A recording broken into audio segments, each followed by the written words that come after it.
This is Audible. Stuck with You. Written by J. Northcote. Narrated by Hamish Long. Chapter 1. Wednesday, the 21st of December.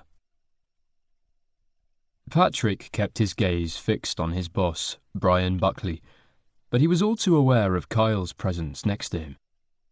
Kyle was like a splinter, niggling away under his skin in a way that was annoying, yet hard to ignore. Impossible to ignore, in fact. Since Kyle had started working as a trainee sales rep in the offices of Lipton Medical Limited 6 weeks ago, Patrick, assigned as his mentor, had struggled to focus on much else, because Kyle was very distracting. Brian ran his hand through his thinning grey hair, looking exasperated. I'm tired of you sniping at each other around the office. Even if you can't settle your differences, you need to find a way to be civil. The current situation is unprofessional and it needs to stop. Patrick felt his ears heat as he blushed. I'm sorry. In the 7 years he'd been working here, Brian had never had cause to criticise his professionalism before. Bloody Kyle. At least this meeting at Carlisle Royal Infirmary, one of the furthest clients from their Manchester base, would be their last trip together, as well as their last trip before the Christmas break. In the new year, Kyle would be taking on his own clients, and Patrick would no longer be his mentor, so Patrick wouldn't see nearly so much of him. Book a hotel and stay the night. There's no rush to get back on Friday, as we're winding down for the holidays anyway. Go out for a meal, have a few beers. Maybe spending some time together out of the office will help the two of you to get along better. Maybe, Patrick said, unconvinced. The best part of 2 days together would probably have them close to murdering each other by the time they were done. He'd rather drive back from Carlisle the same day, but with the meeting ending at 5:30, and they had a tendency to run over, it could be a long day if they didn't stay the night. Kyle cleared his throat and shifted in his seat. Patrick flashed a glance sideways and caught Kyle looking back at him. Kyle raised his perfectly shaped eyebrows as though in challenge, and Patrick looked away quickly. Well, I don't care if you do it, but you need to sort things out, Brian said seriously. Even if you're not working together so closely in the new year, you're still going to be part of the same team. This schoolyard bickering needs to stop. Of course, Patrick addressed Brian. We'll do our best. Kyle? Brian raised his eyebrows. Absolutely, boss. I'm sure this trip will be a great opportunity for us to bond. Kyle's voice was smooth and sweet as syrup.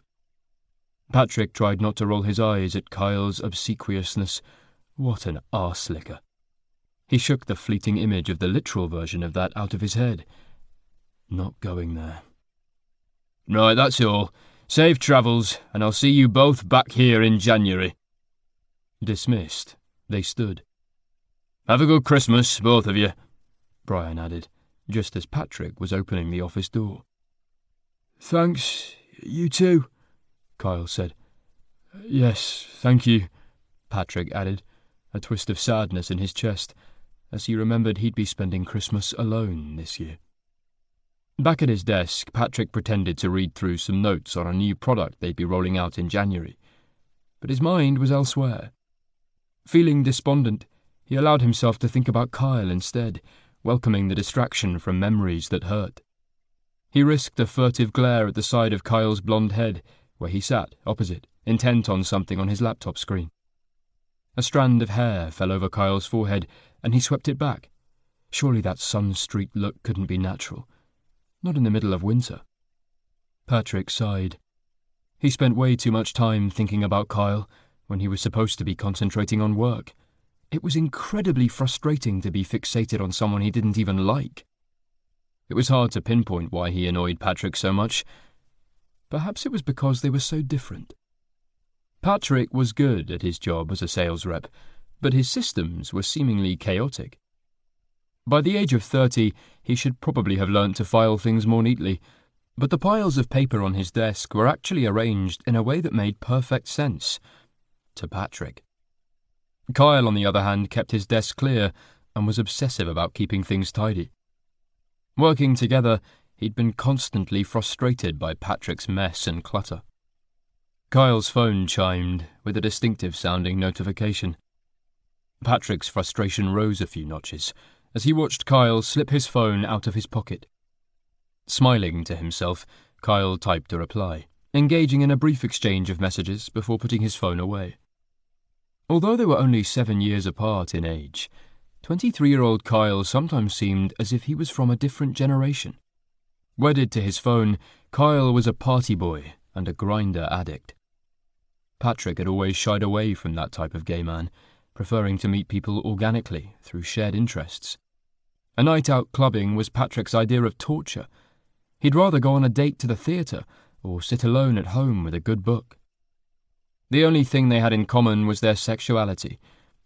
Although Patrick was discreet at work, so Kyle didn't know they shared an interest in men. Kyle, on the other hand, was indiscreet to the point of being inappropriate. Maybe Patrick was the only one in their office who recognized the tone of a grinder notification. But sooner or later, Kyle would get caught sexting when he was supposed to be working. Patrick had managed to convince himself that it was disapproval that made him bristle whenever he heard those notifications. The fact that Kyle was cute as hell, with an arse you could bounce pound coins off, had nothing to do with it. Patrick wasn't into casual sex, and he didn't want to be intimate with someone he didn't even like, no matter how much he fancied him. Giving himself a mental slap, Patrick tore his attention away from Kyle and forced himself to concentrate on work. There'd be plenty of time over the Christmas holiday to think about Kyle's arse. It wasn't like Patrick would have anything better to do this year. Feeling boosted by a message exchange with one of his occasional hookup buddies, Kyle turned his focus back to work and began to reread the notes he'd prepared for the meeting in Carlisle. He could sense Patrick's irritation rolling off him like smoke. Instinct told him that if he looked up, Patrick would be watching him. Patrick spent a lot of time watching Kyle, and he wasn't nearly as subtle about it as he probably imagined. His attraction was painfully obvious to Kyle, who was very used to basking in male attention and could recognize it a mile off. Shame for Patrick that he wasn't Kyle's type. Hiding a smug smile behind his hand, Kyle put Patrick from his mind. He closed his notes and opened the folder of client details, planning to use the rest of the afternoon to familiarize himself with the clients he'd be taking on alone in January. Kyle had lost track of time when Patrick's voice pulled him out of focus. "Right, I'm done for the day, so I'm heading home soon." Patrick pushed his glasses up the bridge of his nose, and a lock of dark, wavy hair fell over his brow. "I'll need to pick you up at 10 tomorrow for us to allow for traffic, if we want to be sure of making the meeting at 1. "Can we take my car?" Kyle asked. "Now I've finally got a decent one, I could do with giving it a good run to get used to it." The car allowance from the company meant he'd been able to upgrade from his ancient VW Golf to a nearly new BMW 3 Series. He'd only collected it 2 days ago and was desperate for a chance to take it on a longer drive than his commute to the office. Plus, Patrick drove like Kyle's granny, so they'd get there faster with Kyle behind the wheel. "I suppose." Patrick gave a small frown. "We can share the driving regardless." "There's no need. It's not likely to be more than 2 hours. Patrick's frown deepened, and Kyle had to bite back a smirk. Patrick hated being a passenger. On the couple of occasions he'd reluctantly let Kyle drive his Mercedes, he'd been jumpy as hell, foot pressing down on a non-existent brake whenever Kyle had gone a little too close, in Patrick's opinion, to the car in front. "So I'll pick you up at 10, Kyle continued cheerily. "Can you text me your address?" "Sure." Patrick sounded resigned. "See you in the morning, then." "Yep. Bye." Kyle grinned, happy to have won that round. In some ways, he was going to miss working so closely with Patrick. Winding him up was a sport Kyle excelled at. He watched as Patrick walked away. Tall and lean, his shoulders were broad in his dark grey suit. He didn't have enough muscle for Kyle's tastes, and he preferred his men more dominant in their personality, but he had to admit he liked Patrick's hair.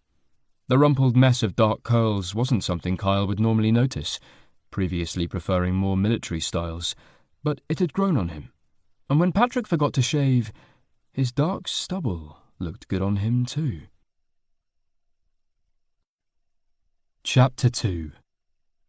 Friday, the 23rd of December. On the morning after their meeting, Kyle was regretting his life choices as he put his keys in the ignition. He would do anything to be able to teleport right now. All he wanted to do was get back to his flat and collapse for the rest of the day. He needed a night to recover before heading off to his mum's place on Christmas Eve. "Are you sure you're okay to drive today?" Patrick asked as Kyle put his keys in the ignition. "You look rough as hell." The last thing Kyle felt like doing right now was driving, but he'd rather have a tooth pulled out without anaesthetic than admit that to Patrick. "Yes, I'm fine," Kyle snapped as he started his car. It purred into life like a dream, despite the freezing weather. The sky above Carlisle was slate grey and forbidding. The weight of it exacerbated the headache that pulsed in Kyle's eye sockets and temples, and his stomach churned. Why the hell had he thought it was a good idea to drink all those shots of Jack Daniels? "I didn't realize you'd drunk that much with dinner." Patrick studied him, suspicion in his tone. Kyle gritted his teeth.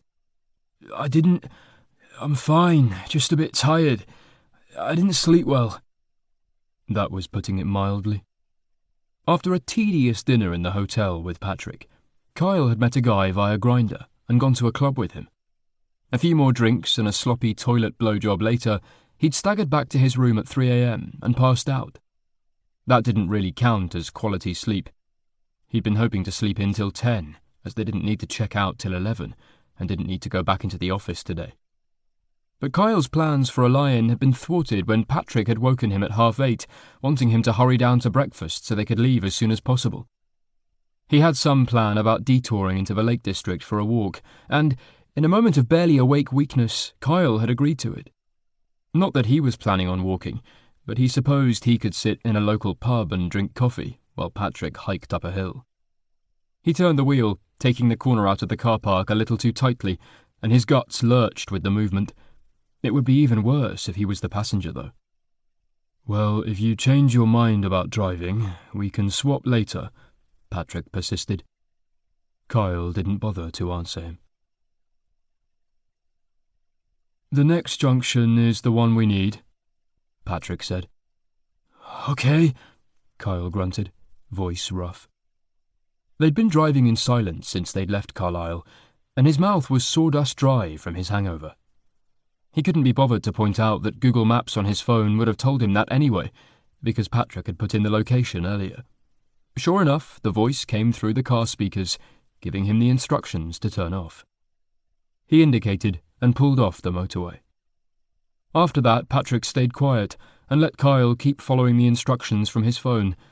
It kept working even though the phone signal was intermittent, because Patrick had done something clever and made it save offline, which Kyle had been impressed by, although he didn't admit it. The route took them along an A road for a few miles, until another turning put them on something smaller and narrower that wound through a valley with steep hills on both sides. Low clouds clung to the peaks, and thick white patches of snow lingered on the higher slopes.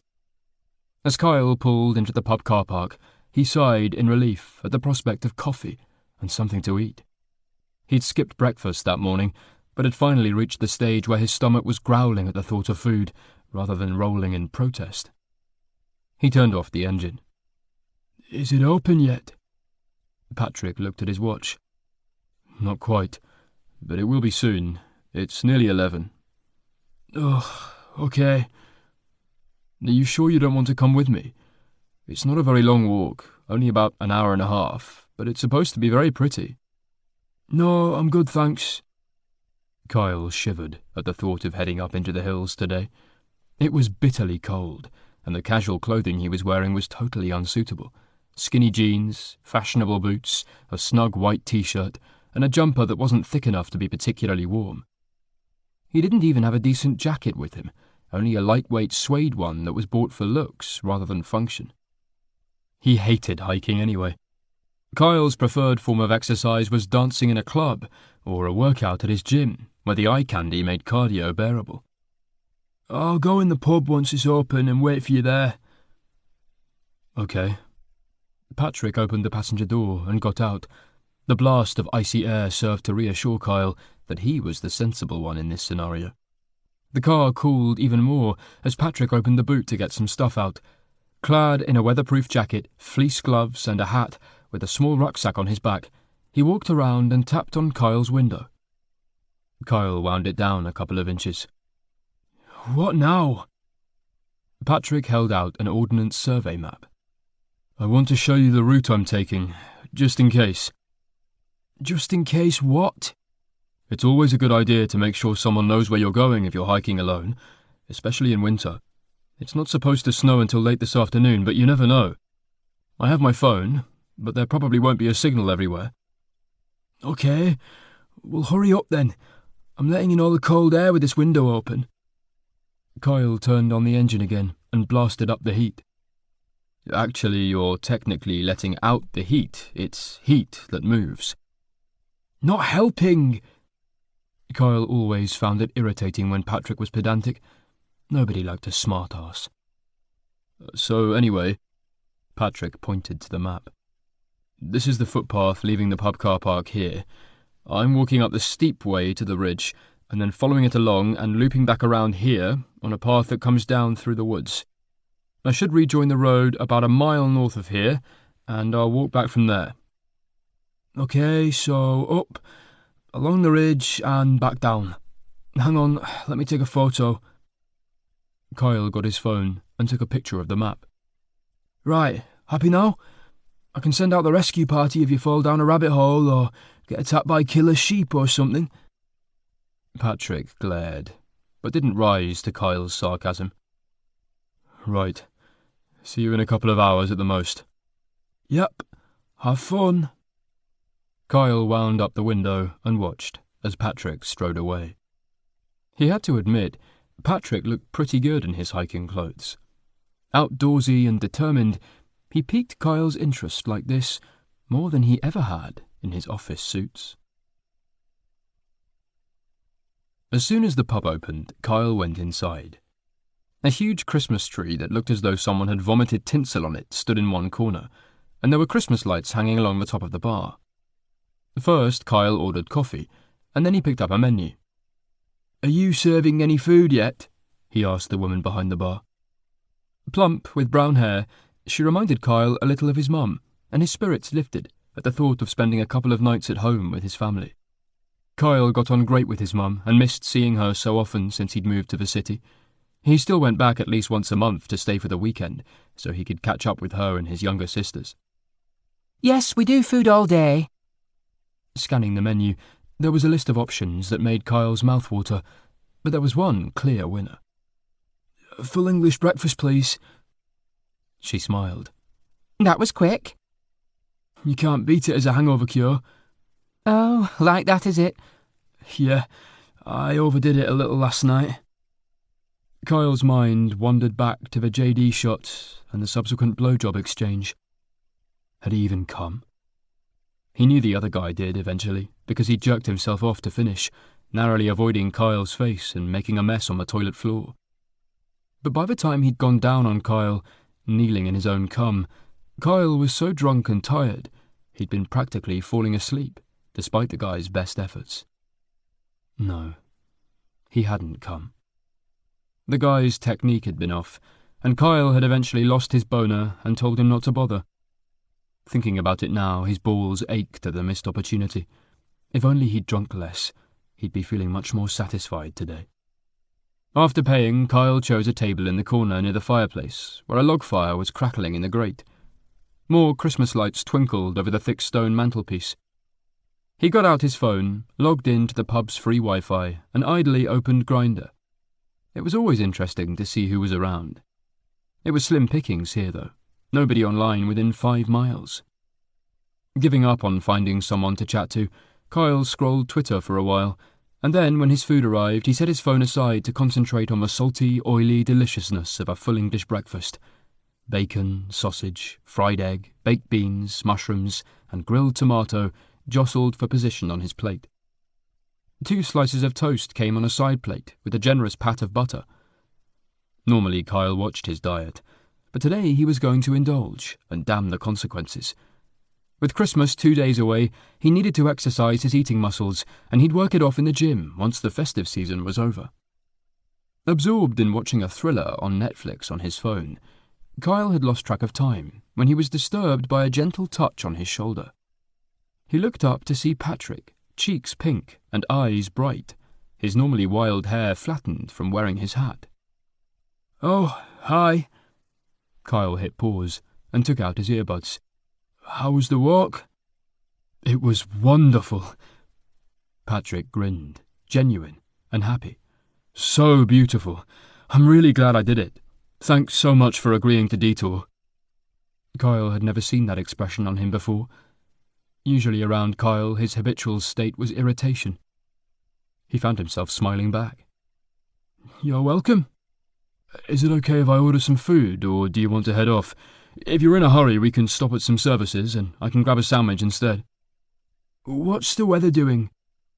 Kyle turned to look out of the window. Nothing had changed. The sky was still grey and heavy, with the prospect of snow later. But it was dry for now. "Nothing yet." "Go and order then." Full of food and sufficiently caffeinated, Kyle was feeling generous. Patrick was probably starving after a 2-hour hike, and the smells from the pub kitchen were divine. "Do you want anything else?"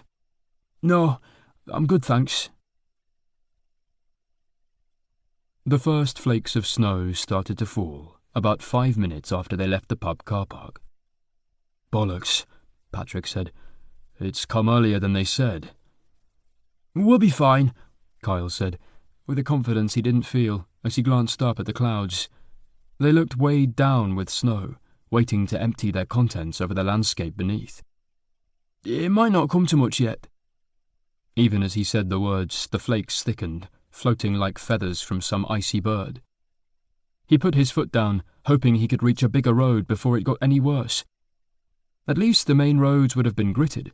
Thick white flakes whirled in the headlights, and Kyle could only see about 20 yards ahead. He braked sharply as he saw taillights ahead of them, skidding slightly. "Fuck, slow down! Jesus!" Patrick grabbed the door handle, as though escaping from the car was an option in the middle of bloody nowhere in a blizzard. Gripping the wheel tightly, Kyle's heart raced. "Chill out, would you?" "You fucking chill out." "I'm perfectly calm," Kyle lied. "So that doesn't even make any sense." Patrick huffed, but didn't retaliate. Kyle did slow down, crawling at 20 miles per hour behind the car in front. The way home was a different road to the one they'd taken earlier, but from what Kyle remembered when he'd set the route, it couldn't be too far till they reached the relative safety of the A road. It wouldn't be a moment too soon. The snow was already a couple of inches deep. His head throbbed again, and he longed to be back at his flat, sleeping off his hangover. This snow was a massive ball ache, and would make their journey way longer. He silently cursed Patrick for suggesting the detour, and himself for agreeing to it. "I think it's easing a little," Kyle said. The sky had lightened, and the flakes were getting smaller. As the visibility improved, the car in front pulled away, and Kyle tried to accelerate too. But the engine was sluggish, and didn't respond as he'd expected, making a weird, unhappy-sounding noise as he put his foot down. Oh, fuck. No. He eased off and tried again. The speed barely increased, and there was that odd sound again. "There's something wrong with the car," he said, a cold rush of anxiety flooding through him. "Why? What's wrong?" "There's hardly any power. It's going, but won't accelerate, and the engine doesn't sound right. What should I do? Should I pull over and see if we can get the AA out?" Patrick glanced at Kyle's phone where it sat on the dashboard. "You've got no signal." Reaching in his pocket for his own, he added, "Neither have I. As the car's still going, we can drive till we have a signal.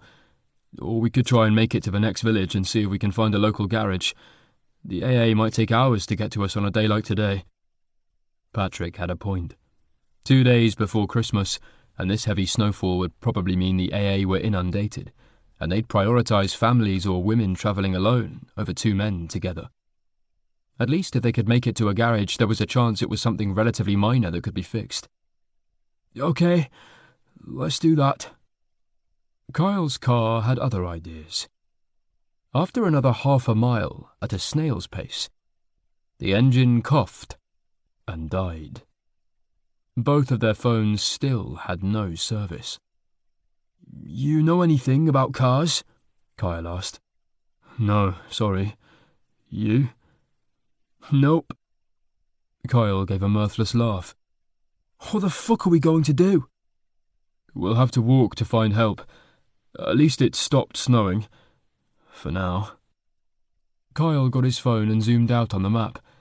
Thank fuck he'd made it available offline, now Patrick had showed him how. Looks like there's a village here, he pointed. It's about a mile away. Thankfully, they were on a slight downward slope, and the road was unfenced with fields either side. So Patrick was able to push, while Kyle steered the vehicle off the road. On the verge, it wasn't blocking the way for any other motorists who were stupid enough to get caught in the snow. We should take our luggage, Patrick said, eyeing Kyle as he zipped up his woefully inadequate jacket. Why? Just in case we can't find a mechanic or get the AA out today. Then we'll need to find somewhere to stay for the night. He packed his smaller rucksack away into a larger one with the rest of his stuff and hefted it onto his back. Kyle didn't reply, but as he picked up his case, he sent out a prayer to the universe that they'd managed to get the damn car fixed. Because if they didn't get it sorted today, it was only going to be more difficult on Christmas Eve. Don't you have a hat? Patrick glanced disapprovingly at Kyle's attire. No. Kyle pulled on his gloves, grateful he'd packed those at least. Why not? It's the middle of winter. I wasn't planning on hiking in the snow, Kyle snapped. I was expecting to spend the majority of my time in nice warm offices and hotel rooms. Of course, he'd gone out last night, but he'd relied on taxis to get him back and forth. A hat would have only ruined the hairstyle he'd spent 10 minutes teasing into shape before heading to the club. With the car boot closed, Kyle locked it and shoved the keys into his pocket. Let's go then. He was already shivering, and his ears were aching from the cold. Patrick set off at a fast pace, and Kyle did his best to keep up, but his wheeled case couldn't cope with the snow, so he had to drag it along, and the soles of his boots had no grips, and he kept losing his footing. He envied Patrick his rucksack and walking boots, which were infinitely more suitable for the situation. After the third time he flailed, barely staying upright, Patrick caught him, and then kept hold of his arm. Here, let me help. I'm fine. Kyle snatched his arm away, pride wounded. The sudden movement, combined with his foot slipping again, made his feet go right out from under him, and he fell on his arse with a yelp. Do you want help now? Patrick offered his hand, and this time Kyle took it, scowling at the barely concealed amusement on Patrick's face. Are you hurt? No. Thankfully, the layer of snow had cushioned his fall. You're covered. Better get that off before it starts to melt through your clothes. Patrick started to brush the snow off Kyle's jeans in brisk strokes over the curve of his arse and down the back of his thighs.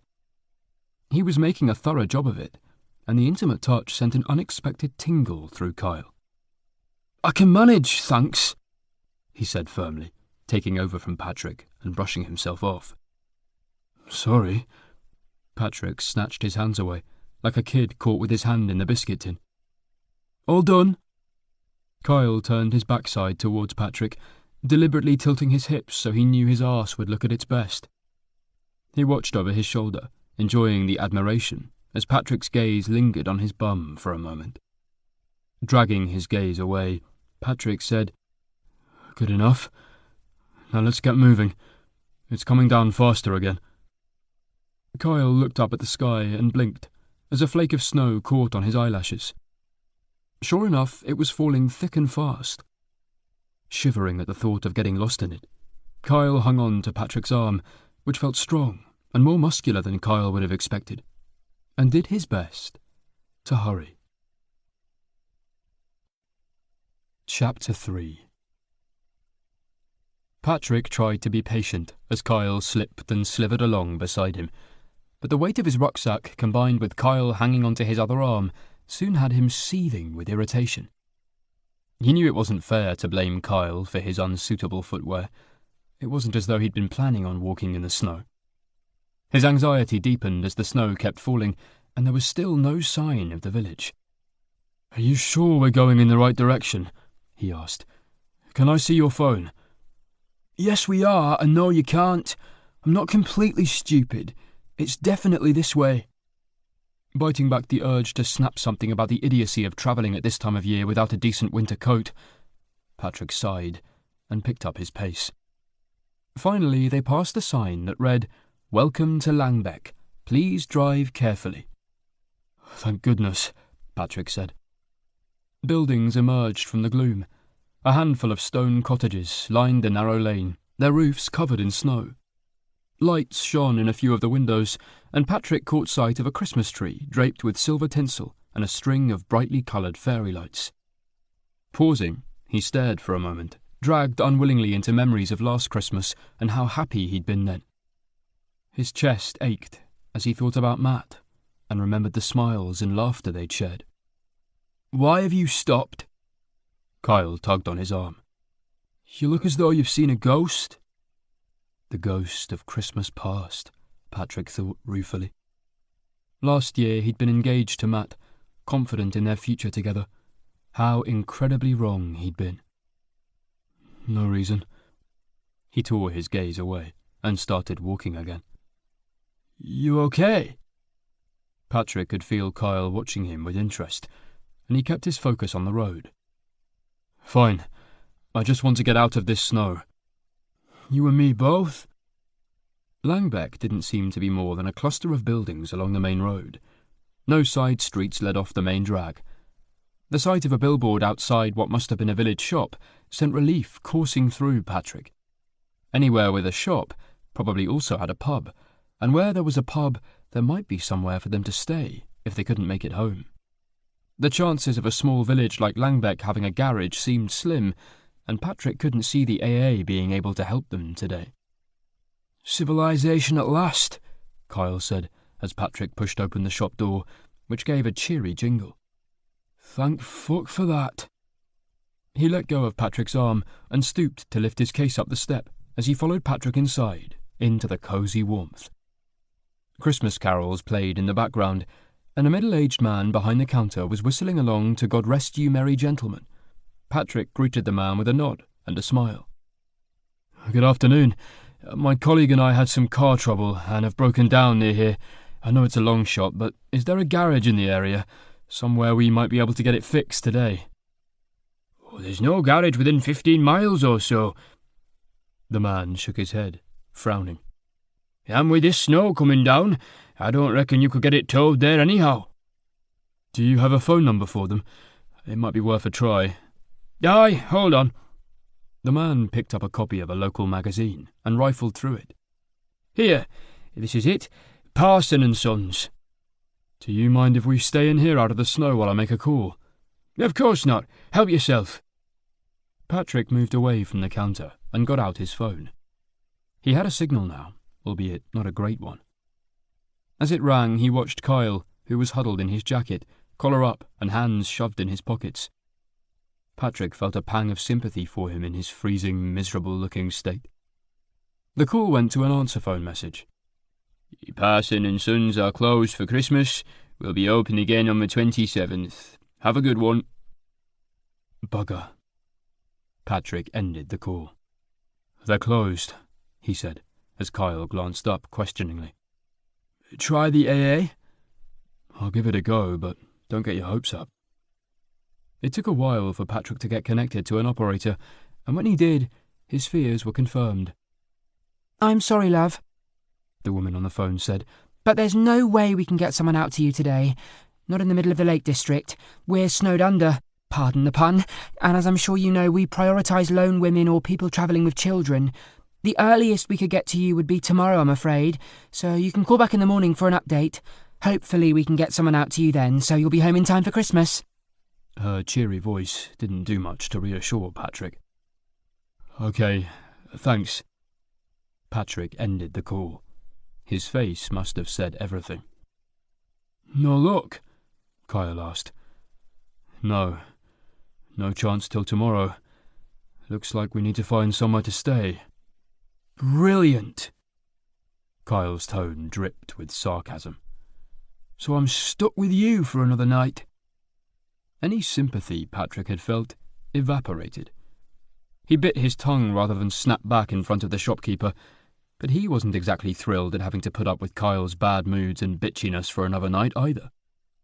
Kyle stalked around to speak to the man behind the counter, who had clearly been listening in to their conversation. Any suggestions for some accommodation within walking distance? The man eyed Kyle, who was standing with a hand on his hip. With his bright blonde hair, skinny jeans, and an earring glittering in one ear, he couldn't have been more of a contrast to the conventional-looking man behind the counter. Everything about Kyle's looks and posture screamed queer. Patrick couldn't help noticing how hot he looked, and cursed himself for noticing. Well, there's the local pub, the Huntsman. It's a couple of 100 yards further up the road, the shopkeeper said. But they only have a few rooms, and I heard they're fully booked. They're very popular over Christmas, so I think you'd be wasting your time. Kyle raised an eyebrow, clearly impatient at the unhelpful reply. Anything that might not already be booked?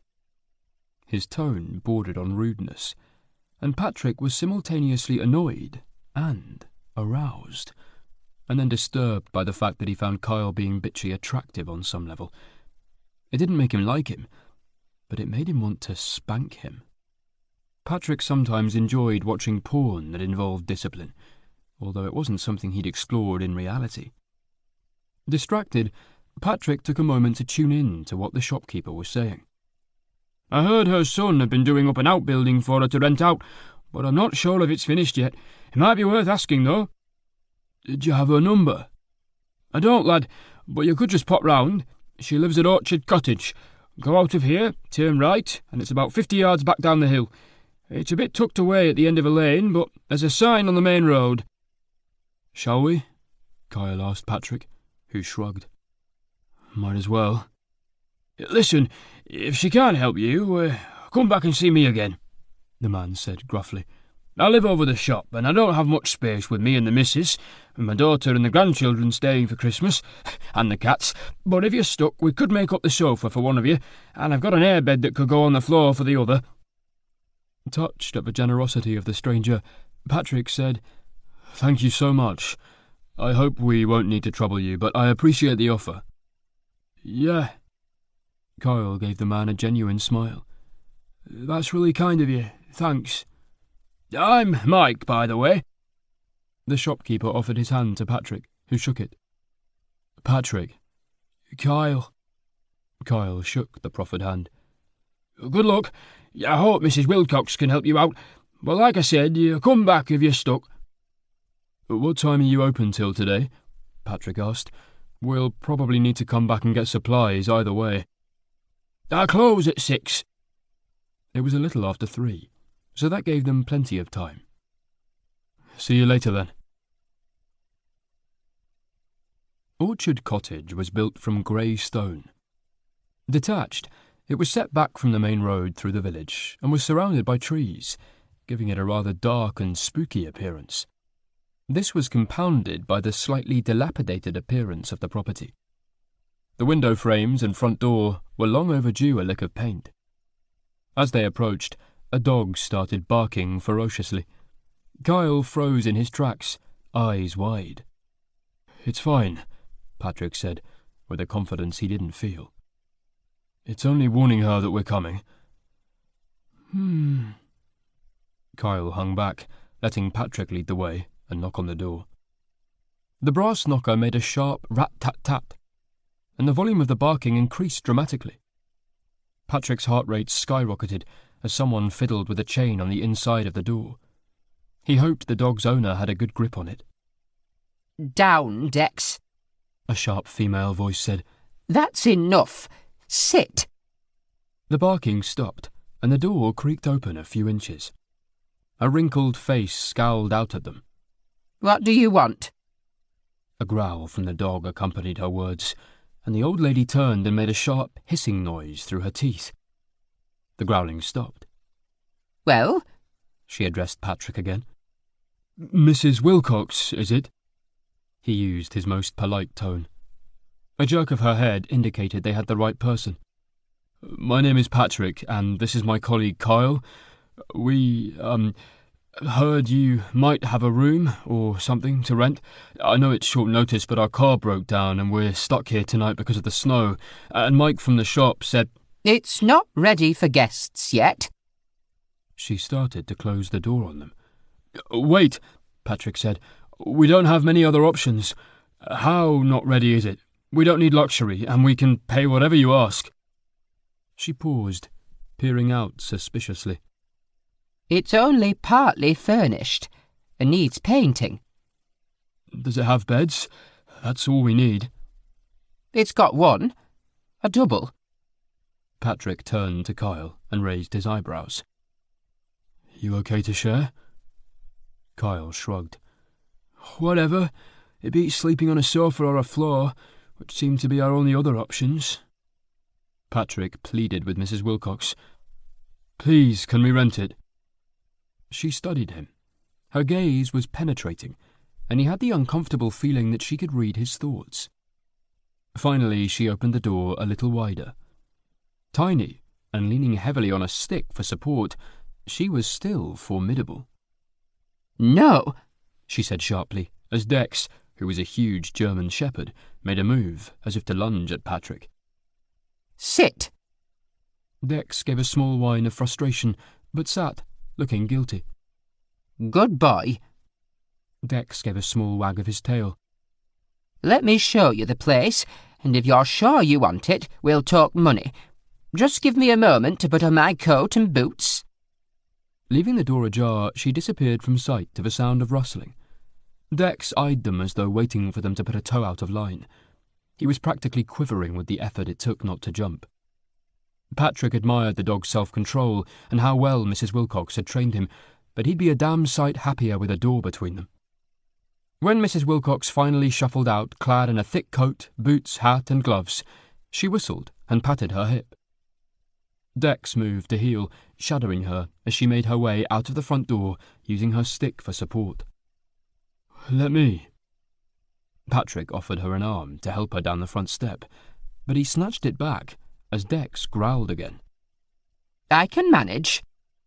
She led them around the side of the cottage and along a gravel path to the bottom of the snow-covered garden, where a low outbuilding stood. In contrast to the house, this had a freshly painted door and windows that were clearly new. It was tiny, though, more like a playhouse than something for two fully grown men to stay in.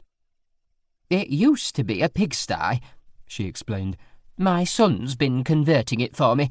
Said I could make money on it if I rented it out to tourists. He reckoned it wouldn't matter that it was small. Tiny houses are all the rage now, apparently. Makes no sense to me." She pulled out a bunch of keys and unlocked the door, stepping inside with Dex following. "All the electrics and plumbing are done, but there's no Wi-Fi yet. It still needs some painting doing, and we'll eventually have more furniture, a table and a coffee table, and some more storage for clothing." Patrick had to stoop to get through the entrance, as did Kyle, although not quite as much, and when he straightened up he looked around, impressed. Clever design had turned the small space into something that was perfect for two people, as long as they didn't mind being in close proximity. The single-story building was basically one large room with a doorway at one end that Patrick presumed must lead to a bathroom. Near that door there was a compact built-in kitchen unit with a microwave, kettle and toaster on the counter, and a fridge beneath it next to a cupboard. The bed was a platform built into the roof space at the end opposite the kitchen. It was accessed by a sturdy wooden ladder. There was barely enough space to sit up in it. It was cosy, but wouldn't suit anyone who was at all claustrophobic. And whoever was on the inner side of it wouldn't be able to get out without disturbing the other person. A comfy-looking brown leather sofa was placed along one wall, with a television opposite on a stand, and a couple of upright wooden chairs stood at the kitchen end, looking rather lonely without a table. There was no other furniture, not even a coffee table to put a drink down on. The walls were still bare plaster, and the floor rough concrete. Patrick shivered as he imagined how it would feel under bare feet. He was glad to see there was a gas fire for heating. It was freezing in there at the moment, but a small space like this would warm up quickly. "I like what you've done with the place," he said. "It's going to be fantastic once it's finished." "I dare say, if you like that sort of thing." Mrs. Wilcox sounded unimpressed. "I don't see why anyone who can afford to pay for a nice hotel room would want to pay for what my son says I should charge for this place. But I'm not going to complain if it brings me in some extra money." Turning to Kyle, Patrick asked, "Are you okay for us to stay here?" "Do I have a choice?" Kyle shrugged. "Not unless you want to sleep in your car, or want to take Mike up on his offer of a sofa. I think this is preferable." "So, how much is it?" Kyle asked Mrs. Wilcox. "Well, once it's all finished, I was going to ask for £100 a night, but as it still needs work, let's say 75. How many nights do you want it for?" Kyle and Patrick both answered together. "Hopefully just," Patrick began, at the same time as Kyle said firmly, "Just one. The AA will be able to get to us tomorrow." Mrs. Wilcox snorted. "Are you sure? With this snow, I think you'll be lucky to get out." "There's no more coming till late tomorrow," Patrick said, "so fingers crossed." The idea of being stuck here with Kyle for more than one night didn't bear thinking about. "If you believe what the weather forecast says, I've lived here all my life, and if I had £1 for every time they get it wrong, I'd be a rich woman. There's more snow coming tonight. I can feel it in my bones." "We'll see." Kyle glared at her, as though she were personally responsible for the weather. "Well, let's say one night for now, anyway," Patrick said calmly. "How can we pay you? Do you take PayPal?" Mrs. Wilcox looked blank. "Do I take what?" "Or I could do a bank transfer."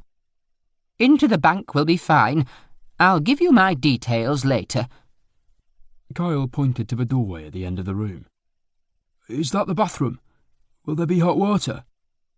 "Yes, it's a combi boiler, and I'll light it for you now." She crossed the room, Dex at her heels. "Oh, I forgot to mention there's no door on the bathroom yet. I hope that's not a problem." Kyle glanced at Patrick and rolled his eyes, his back to Mrs. Wilcox. "I'm sure we'll manage," he replied smoothly.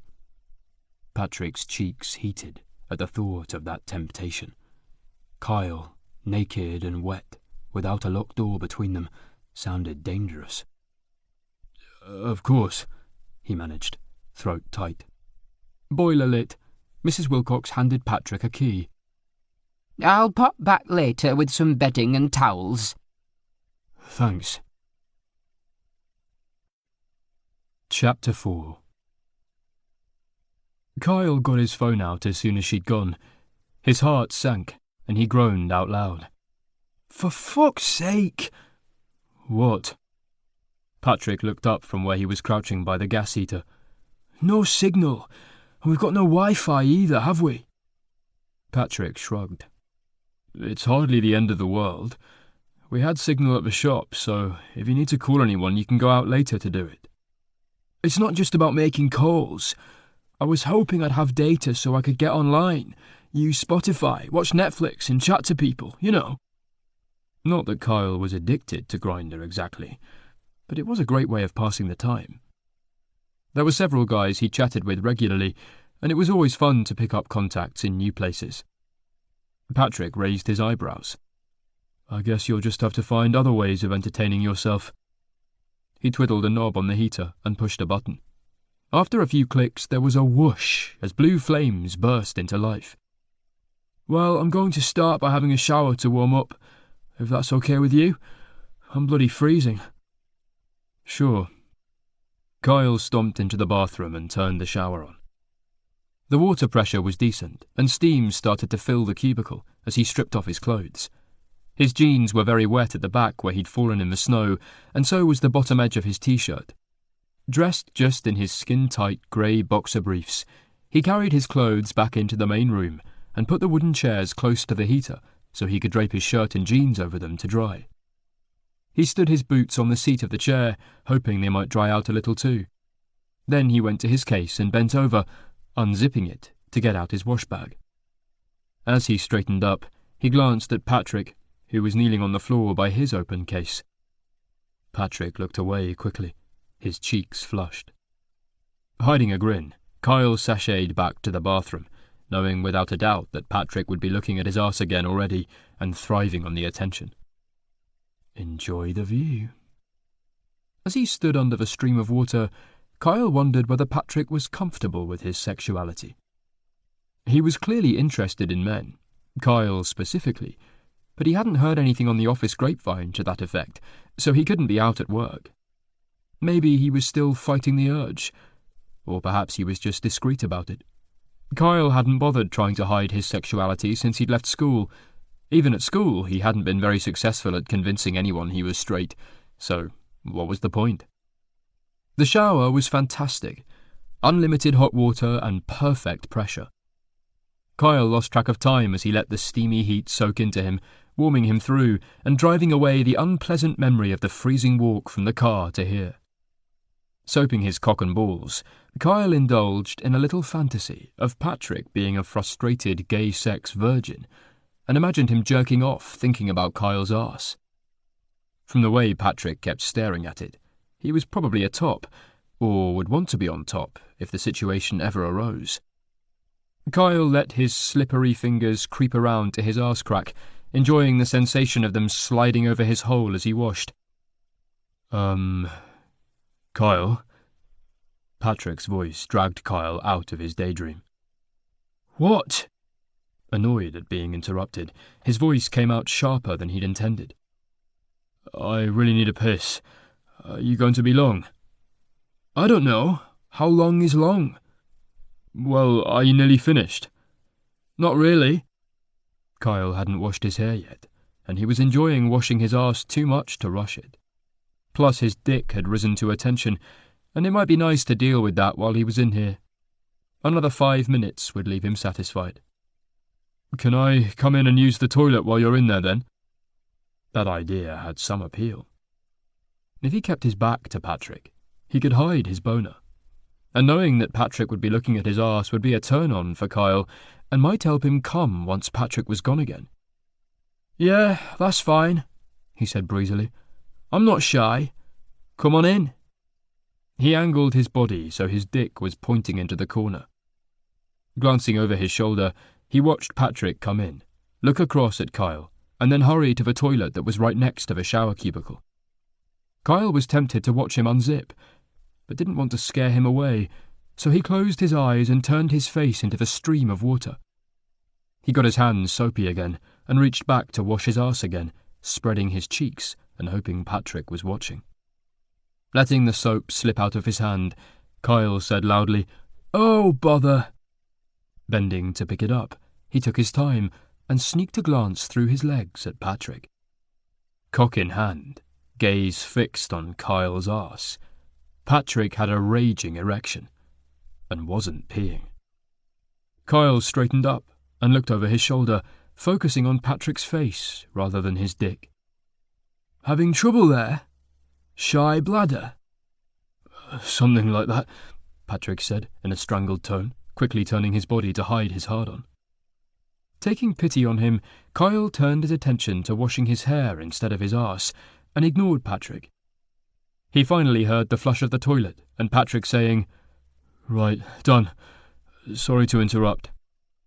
"No problem." Kyle reached down and squeezed his cock, which had deflated to a semi. To jerk off, or not to jerk off? Perhaps Kyle could find something more interesting to do than have a wank. Patrick obviously fancied him. It might be fun trying to persuade him to fool around. There was something so straight-laced about Patrick, and that made him more of a challenge. Kyle enjoyed the thrill of the chase, and he was itching to get past that reserve and see what was hidden beneath that respectable exterior. Leaving his cock alone, Kyle finished up in the shower and got out. Only then did he realise he didn't have a towel. "Oh, shit," he muttered. Then called loudly, "Patrick?" "Yes?" "There aren't any towels." Kyle hadn't brought one with him. Why would he, when they were staying in a hotel where they were provided? "Oh, well, I don't have one. Can you use a shirt or something?" "I suppose I'll have to. Pass me my t-shirt. It's hanging up by the heater." It only had a small damp patch, and at least it would be warm. "Hang on." There was the sound of movement, and then Patrick's arms snaked around the doorway, holding out the white fabric. "Here you go." "Cheers." The t-shirt was pretty ineffectual, but as Kyle didn't have too much body hair, he managed to get dry enough to pull his boxer briefs up over his damp legs. His t-shirt was too wet to wear now, so he went back out in his underwear to hang the t-shirt up again. Patrick was sitting on the sofa with the television on. This time he kept his eyes carefully averted as Kyle strolled around in his underwear. "That heat is great, isn't it?" Kyle said. "Good thing, too. I think I'm going to be stuck like this till my clothes dry off a bit." "You could wear your work shirt," Patrick suggested. "It's not very comfortable," Kyle lied. He figured his chances at seduction were better if he flashed more skin. "And I'm fine like this, now it's nice and warm." Taking a seat on the sofa next to Patrick, he spread his legs to show off the bulge in his underwear. He wasn't hard, but he wasn't exactly soft either. If Patrick bothered to look, he might gauge Kyle's interest. "Really?" Patrick said, voice terse. "There's no need to parade around half naked. You do have other clothes you could wear." "Oh, come on. Don't try and tell me you're not enjoying the display." Kyle picked up the remote that lay between them and started channel hopping. "I was watching that." "Bullshit. You're more interested in watching me than the television." "What the fuck does that mean?" A flush crawled up Patrick's neck and flooded his face as he turned angrily to Kyle. Kyle shrugged. "It means you're not as subtle as you think you are. You've been staring at my arse ever since we started working together, and just now, while I was in the shower, you were hard enough to drill through the walls of this flat." Patrick's mouth dropped open, and his face turned an even darker shade of red. You, he spluttered. "I'm sorry." "Patrick, I don't mind." Kyle twisted to face him, drawing one leg up onto the sofa. He leant closer and put a hand on Patrick's thigh. "It's flattering, actually. And seeing as we're stuck together for the night with this place to ourselves, well, maybe we can find something more exciting than the television to entertain us." He quirked an eyebrow and gave Patrick his sexiest grin. The grin had almost never let him down. Eyes wide, Patrick looked like a defenseless creature facing a predator. "I can't believe this is happening," he muttered, as though more to himself than Kyle. "So? What do you say?" Kyle slid his hand a little higher, dropping his gaze to the growing bulge in Patrick's jeans. His body was into the idea, even if his mind needed a little convincing. No way." Well, that was a little more of a definite no than Kyle had expected. He took his hand away, recoiling in surprise and embarrassment. With Patrick fully dressed and looking at Kyle in horror, Kyle now felt rather uncomfortable in his state of undress. There was a blanket draped over the back of the sofa, and he tugged it over himself so he felt less exposed and vulnerable. "Why not?" He met Patrick's gaze, trying not to let his disappointment show on his face. "Because we're colleagues, and I'm your mentor. It would be totally inappropriate and make things awkward." Patrick frowned, shaking his head. He had a point. But Kyle wasn't ready to accept defeat that easily. Libido still roused, Kyle would rather dive in and fuck the consequences. But you won't be my mentor when we go back after Christmas. And okay, we'll still be colleagues, but I'm sure we can manage to keep things professional afterwards. It's only sex. And that's precisely why I don't want to have sex with you. Patrick's voice rose in frustration. I'm not looking for a casual fuck, especially not with someone I don't even like. I don't like you either, Kyle retorted, ignoring the jab of hurt that Patrick's words had caused. He didn't care if Patrick liked him or not. Patrick was an annoying twat anyway, so the feeling was entirely mutual. But you don't have to like someone to have good sex with them. Sometimes the friction can be part of the fun. Not for me. Patrick stood, shaking his head. I like connection, friendship, respect. Kyle snorted. I prefer to focus on sexual chemistry, and I think we'll have that. Patrick seemed an ideal candidate for having some fun with. Given their differences, Kyle couldn't see himself falling for Patrick, yet gut instinct told him they'd be compatible in bed if they could get past the personality clash long enough to try it. But why not look for more? Because in my experience of dating, connection and respect can be in short supply. Kyle had given up on connection when he'd had his heart crushed at the tender age of 18. Since then, he'd preferred to stay in control. He liked to be wanted, to be desired, and he loved the physical pleasure from good sex. But he avoided commitment, or anything approaching a relationship, and when he started to feel too much for a regular partner, he'd cut and run. It doesn't mean we should give up trying. Patrick's voice was tight. Something in his expression told Kyle he'd hit a raw nerve. Okay, never mind. Kyle pulled the blanket more snugly around himself. Rejection always hit Kyle hard.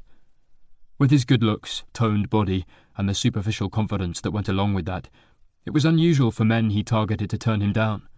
On the rare occasion that it happened, it cut deep, tapping into insecurities that Kyle preferred not to examine. It was going to be incredibly uncomfortable, being stuck with Patrick for the night now. Maybe Patrick felt the same, because he stood, putting some space between them. I'm going to go back to the village shop. We need some supplies, tea, coffee, milk, etc. Is there anything in particular you'd like me to get? Not really. Kyle couldn't think about food. He was too preoccupied with having made an idiot of himself. Shall I see if the local pub is doing food tonight, and whether we need to book? That will probably be nicer than anything we can microwave here. Yeah, okay. Kyle picked up the remote and started channel hopping again, searching for distraction. He ignored Patrick as he put on his coat and boots. Once Patrick was wrapped up, with his rucksack slung over one shoulder, he said, I'll leave you with the key. I'm assuming you won't be going anywhere? Nope. There was nowhere for Kyle to go. Trapped and unhappy, he huddled under the blanket as Patrick let himself out. A blast of icy air rushed in, before Patrick shut the door behind him. Chapter 5. What the hell just happened? Patrick was still reeling from Kyle's unexpected proposition. He would never in a million years have expected Kyle to come on to him. While Patrick had been unwillingly admiring Kyle since they'd started working together, he'd never sensed any mutual attraction. Was Kyle good at hiding his interest? Or was he just bored and horny and hitting on the only option available? Either way, Patrick knew he'd made a good decision in saying no. While part of him couldn't help feeling a small pang of regret at the lost opportunity, it had been the right thing to do. Having a gorgeous arse didn't make up for Kyle's horrible personality, and working together would be incredibly awkward if they hooked up. For Patrick, at least. Maybe Kyle was able to fuck and forget about it, but that wasn't Patrick's style. There was a sense of unreality to the whole situation, and Patrick shook his head as though to clear it while he walked through Mrs. Wilcox's garden. The snow had stopped, but the sky was foreboding. Darkness was beginning to fall, and Patrick wished he had a head torch. At least he had his phone if he needed light to find his way back. When he reached the main road through the village, he was relieved to note that there were street lamps casting a soft glow. The snow crunched under his feet, an icy layer forming as the temperature dropped. He trod carefully, wary of slipping. Deciding to check out the pub first, he passed the shop and carried on. The lane curved left and started to climb more steeply. After it bent back to the right, Patrick could see a lit-up pub sign ahead. When he reached the door, he knocked as much snow off his feet as he could before stepping inside. The interior of the pub was deliciously warm and smelt faintly of wood smoke.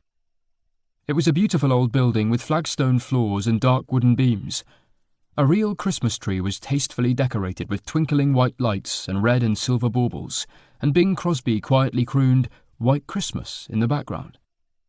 There were a few people in the bar, some at tables, and a couple of old men on bar stools. The men at the bar glanced at Patrick as he approached and nodded politely. "I'll be with you in a minute, love," a middle-aged woman called from where she was pulling a pint. "Okay." Patrick opened a menu while he waited, scanning the options. It looked good. Traditional pub fare with the usual steaks, burgers, bangers and mash, fish and chips, and Patrick's favourite, steak and ale pie. "How can I help?" The woman smiled at Patrick, pushing a strand of blonde hair behind her ear. "I wanted to check whether you're doing food tonight, and if so, would I need to book?" "Yes, we are. How many would it be for?" "Just 2 of us." "That's fine then. There's no need to book unless it's a large party." "Great, thank you. I'll be back later then." "We start doing food at 6, she said cheerfully. "See you later." Back at the shop, Mike greeted him with a nod and a smile of recognition. "Hello again. Did you manage to find somewhere to stay?" "Yes, thanks to you. Mrs. Wilcox is letting us rent her flat." "Well, that's good news. It will probably be a lot more comfortable than my sofa and an airbed." After the conversation he'd just had with Kyle, Patrick would be quite happy to escape to Mike's sofa to put some space between them. But he didn't want to inconvenience Mike and his wife. It sounded as though they already had a houseful. Patrick picked up a basket and browsed the shelves.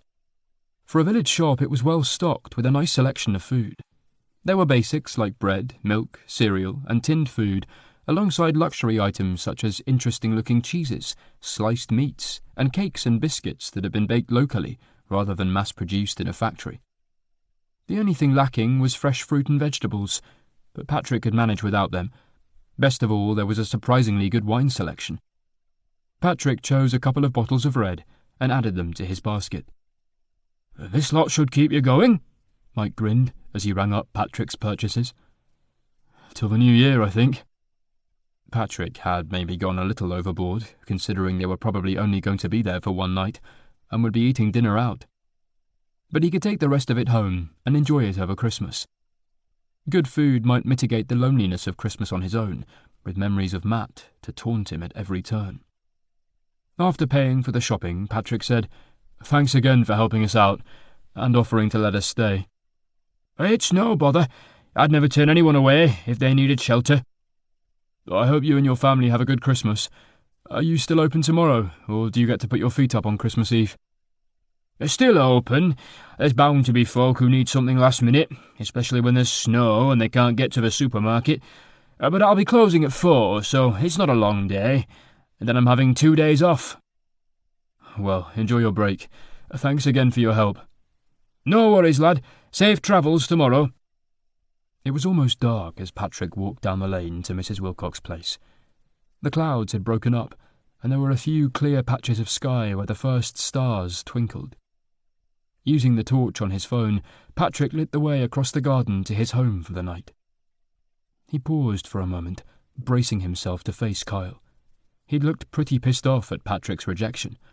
But really, what on earth had he been expecting? Patrick took a deep breath and opened the door, which he'd left unlocked. Kyle was still hunched up under the blanket on the sofa, knees tucked up with the fabric wrapped tight around him. There was a softness to his features as he stared at the TV. He looked younger than usual, and more vulnerable, and infinitely more appealing. A surge of something like regret flashed through Patrick, and he pushed it away swiftly.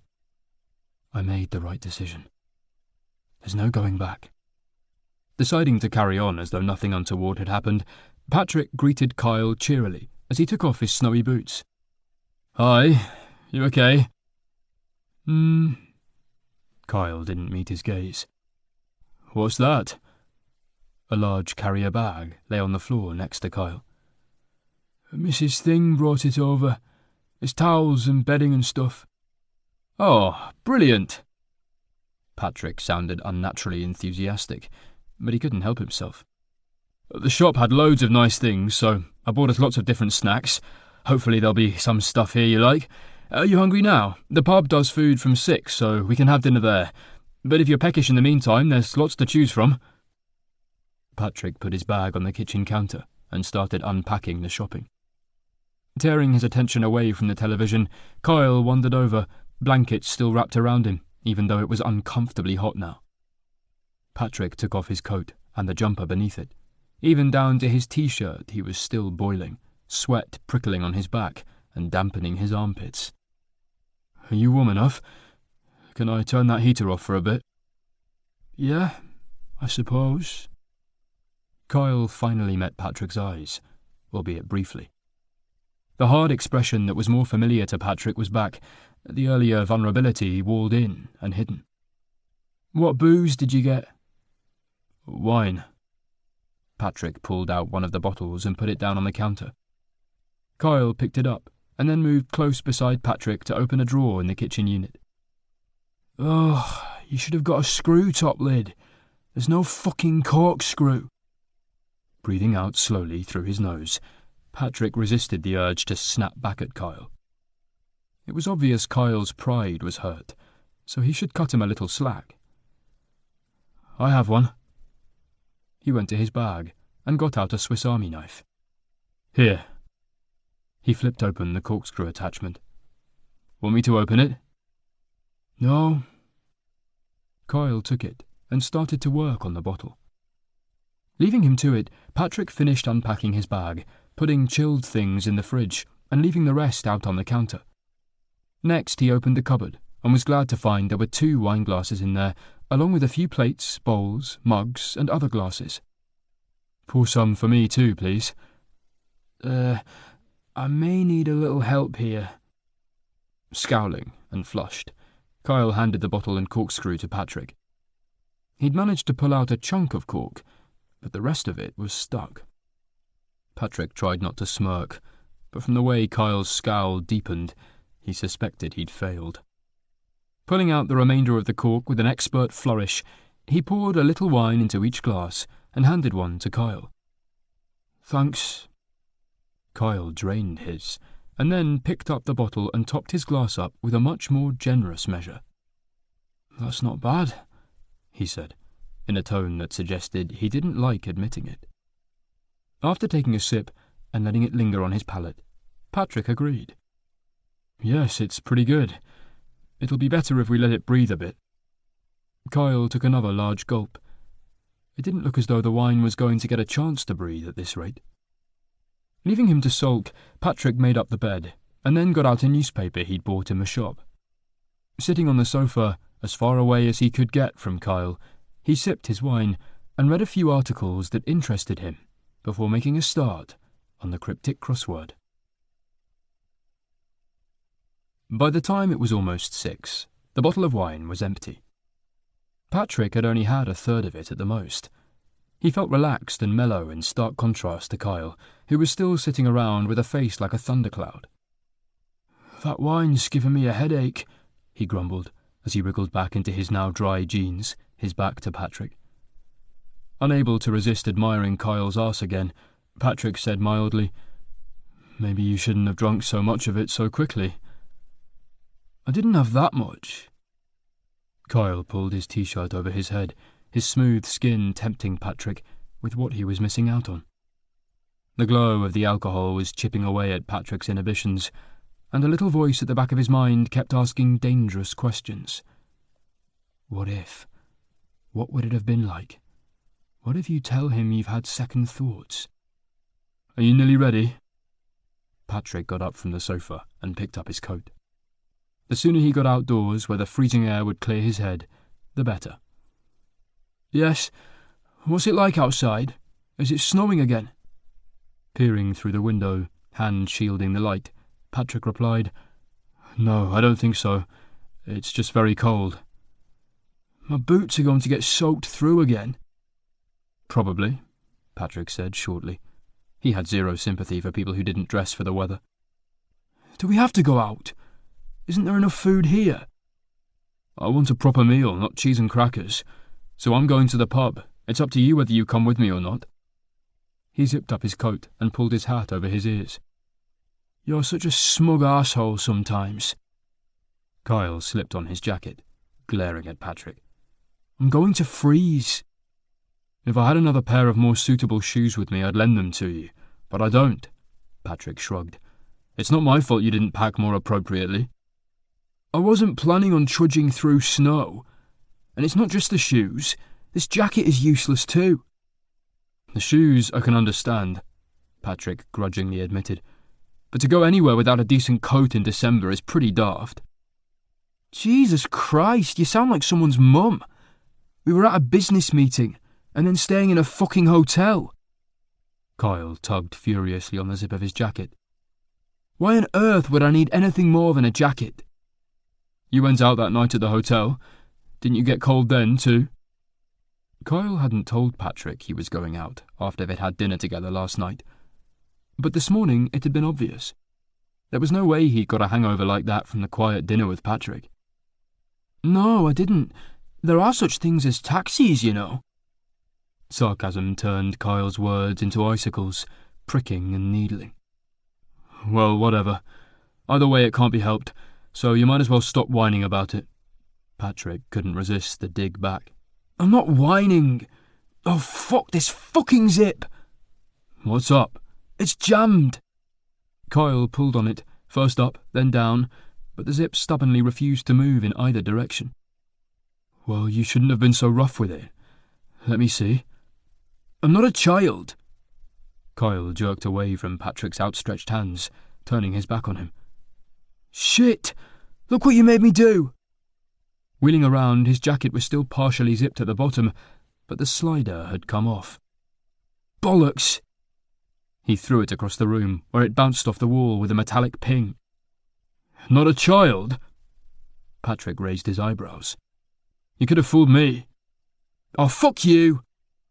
Kyle yanked at his jacket, forcing the jammed zip to separate. Shrugging it off, he tossed that on the floor. Just go without me. I'm not that hungry anyway. He walked to the sofa and sat down. Leaning back with his arms folded around himself, he stared at the blank, dark TV screen with a defeated expression. Even through his residual annoyance, Patrick felt a pang of guilt for winding him up. Calling him a child probably hadn't been very constructive, even if he had been behaving like a toddler during a tantrum. Look, I've got a fleece you can borrow. Come on, Kyle, come and eat with me. The pub menu looked really good. There was a long silence, which Patrick counted out with the thuds of his heart while he waited for a response. Finally, Kyle turned to meet his gaze. You sure you want my company? I'm being kind of an arsehole this evening. The admission softened Patrick's anger. That wasn't my finest moment either, he admitted. And yes, I don't like eating alone. A ghost of a smile. Okay then. Patrick picked up his fleece from the pile of stuff spilling out of his case and held it out. Let's go. Chapter 6. Kyle felt horribly awkward as they walked to the pub. Still hot with embarrassment at losing his temper, he didn't know whether to feel guilty or pissed off. Patrick's superior attitude had rankled, and Kyle had lost control. He was angry with himself for how he'd behaved, because he'd only given Patrick more reason to think badly of him. Why was Kyle suddenly caring what Patrick thought? In the office he'd enjoyed their verbal sparring, but had never once lost his cool. The fact that he was still stinging from the indignity of being rejected, and had then necked all that wine on an empty stomach, probably had something to do with it. Subdued, Kyle ignored his cold, damp feet, and didn't complain about the thinness of Patrick's fleece. He was grateful to have something to protect him from the bitter cold as they crunched up the lane to the pub. The fleece smelt faintly of spicy aftershave, layered with another scent that must have been Patrick himself. Kyle picked his way carefully, wary of slipping. He thought he was home and dry as they approached the brightly lit pub, but a few yards from the door he hit an icy patch and experienced the terrifying swoop as his foot shot away from him and he lost his balance. "I've got you." Patrick was right there, one arm around his shoulder like a vice, and his other hand gripping Kyle's arm. "Thanks." Kyle glanced sideways to see Patrick's face close to his. The Christmas lights outside the pub caught his cheekbones, emphasizing the hollows beneath and the strength of his stubbled jaw. Kyle blamed the weakness in his knees for the near miss on the ice. "You're welcome." Patrick rewarded him with a quick smile. He released his tight grip on Kyle, but kept a hand on his arm till they reached the door of the pub. "After you." Kyle stepped inside to be greeted by blissful warmth, the faint sound of Christmas music playing, and the most delicious scent of food. His mouth watered instantly, and his stomach clenched with hunger. They went to the bar, where Patrick greeted a woman behind the bar with a cheery, "Hello again." Hi there. Glad you made it back. What can I get you to drink? "I'd like a pint of Lakeland Gold, please, and—" He looked at Kyle expectantly. "A glass of red, please." Kyle thought it was wise not to mix his drinks, given how much wine he'd had already. Large or small? The lady asked. "Small, please, and a glass of water as well." The argument with Patrick and the walk in the snow had sobered Kyle up a little, but he didn't want to overdo it. They ordered their food at the same time as their drinks and paid, and then went to find a seat. There was plenty of space, and they chose a table in the corner of the main bar. Tucked in near the fire, it was cozy and had an intimate feel. Sitting opposite each other, Kyle felt daunted at the idea of trying to have a civilized conversation, so he picked up his wine and took a sip to fortify himself. "So, what are your plans for Christmas?" He made eye contact and smiled. "Assuming we make it back in time?" There was a pause before Patrick answered with a shrug. "I don't really have any plans. I was just going to relax at home." "Not seeing family?" "No. My parents emigrated to Canada a couple of years ago. It's okay," he added, as Kyle frowned. "We were never very close. I visit them occasionally, but usually in the summer. It's better for hiking then." "Oh?" The conversation ground to an uncomfortable halt. Kyle didn't know what else to say. The idea of Patrick spending Christmas alone made him feel unsettled, and he didn't know why. Patrick was a grown man. Presumably he could have made plans with friends if he'd wanted. Perhaps he was one of those people who didn't like Christmas and preferred to avoid all the fuss. Kyle could identify with that. He wasn't that bothered about it now he was an adult, but he did enjoy seeing his family. "How about you? What are your plans?" Patrick asked after a pause. His tone was light, but there was a tension to his features. "Nothing very exciting. I was going to visit my mum and stay a couple of nights. I've got 2 younger sisters and they both still live at home." "That sounds nice." "Do you have any siblings?" Kyle asked. "One brother." Kyle didn't ask why Patrick wouldn't be seeing him over Christmas. Families were complicated, as Kyle knew all too well. He was grateful that Patrick hadn't asked about his dad. Even now, it still hurt to think about how his father had abandoned them. Not quite literally, but he might as well have done. Once he'd left Kyle's mum and remarried, he'd been too caught up with his second family to bother much with his older kids from his first marriage. Kyle had only seen him once in the last year. During another awkward pause, they both picked up their drinks. Maybe I should have got the large glass, Kyle thought. "So, how are you feeling about flying solo in January and working alone?" Patrick asked. "Tell me about the clients Brian's given you." Grateful for the diversion, Kyle was happy to talk shop until they were distracted by their food arriving. This is fantastic." Patrick grinned across at Kyle after tasting the steak and ale pie he'd ordered. "Yeah, it's really good." Kyle's sausage and mash was a cut above what he'd been expecting. The mash had leeks in it, and the sausages were good butcher's ones, flavoured with herbs and black pepper. The onion gravy was clearly homemade and tasted wonderful. "What would have been your second choice if you hadn't ordered the bangers and mash?" Patrick asked. Let me think." They discussed food as they ate, talking about things they loved and things they hated.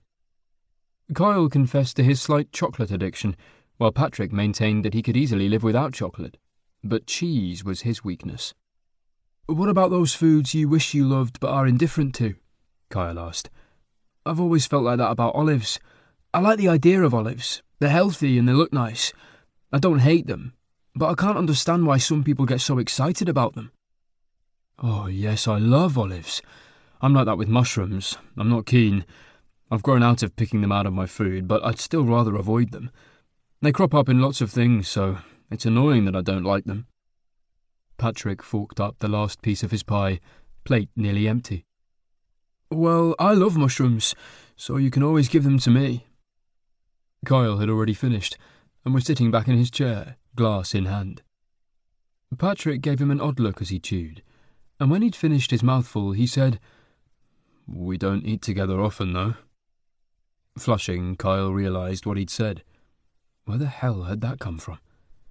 No, of course not. Scrap that plan, then." He drained the last of his wine. "I could do with another drink. Can I get one for you, too?"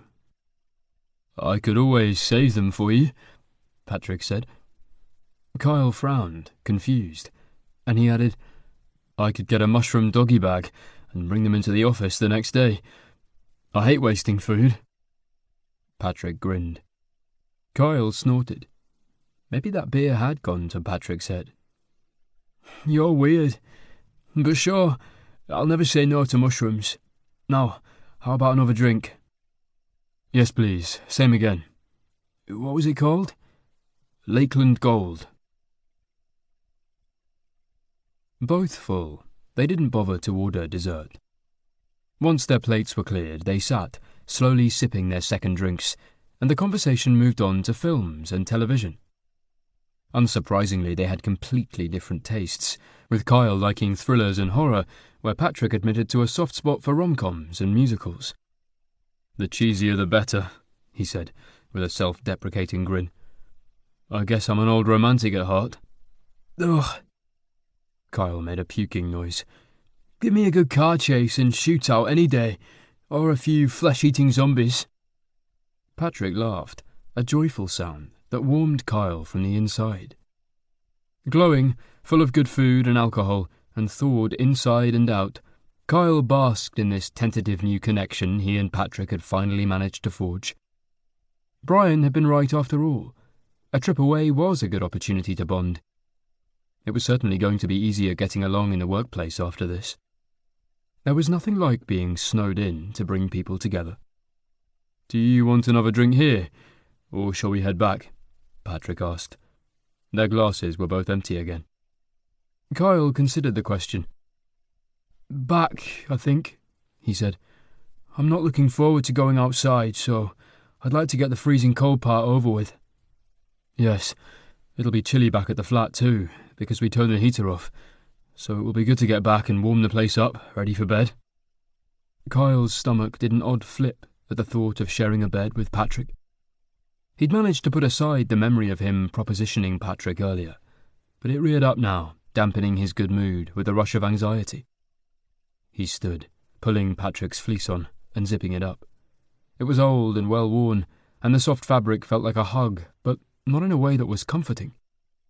The scent of Patrick and the way the fleece was a little too big for Kyle, making him imagine it fitting snugly on Patrick's broader frame, shot Kyle through with a feeling of longing that was unfamiliar and scary as hell. Kyle didn't pine over guys who weren't interested. He moved on to other men who appreciated him.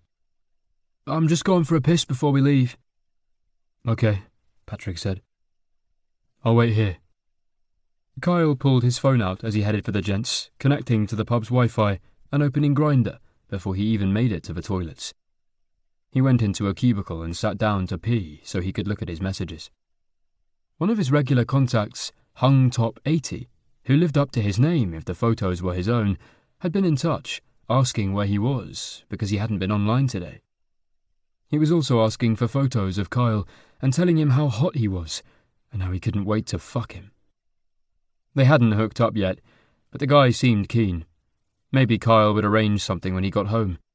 Kyle's ego inflated at the attention, filling up the hollow space left by Patrick's rejection. Once he'd finished peeing, Kyle snapped a quick photo of his arse before leaving the cubicle and sent it to his admirer. His phone chimed with a reply while he was washing his hands. "Gorgeous. So sexy. Hope we can meet soon." "Me too, smiley face," Kyle replied, before going out to rejoin Patrick. There was another message alert just as he reached the table, and Patrick raised his eyebrows as Kyle pulled out his phone again. "Are you ditching me to hook up?"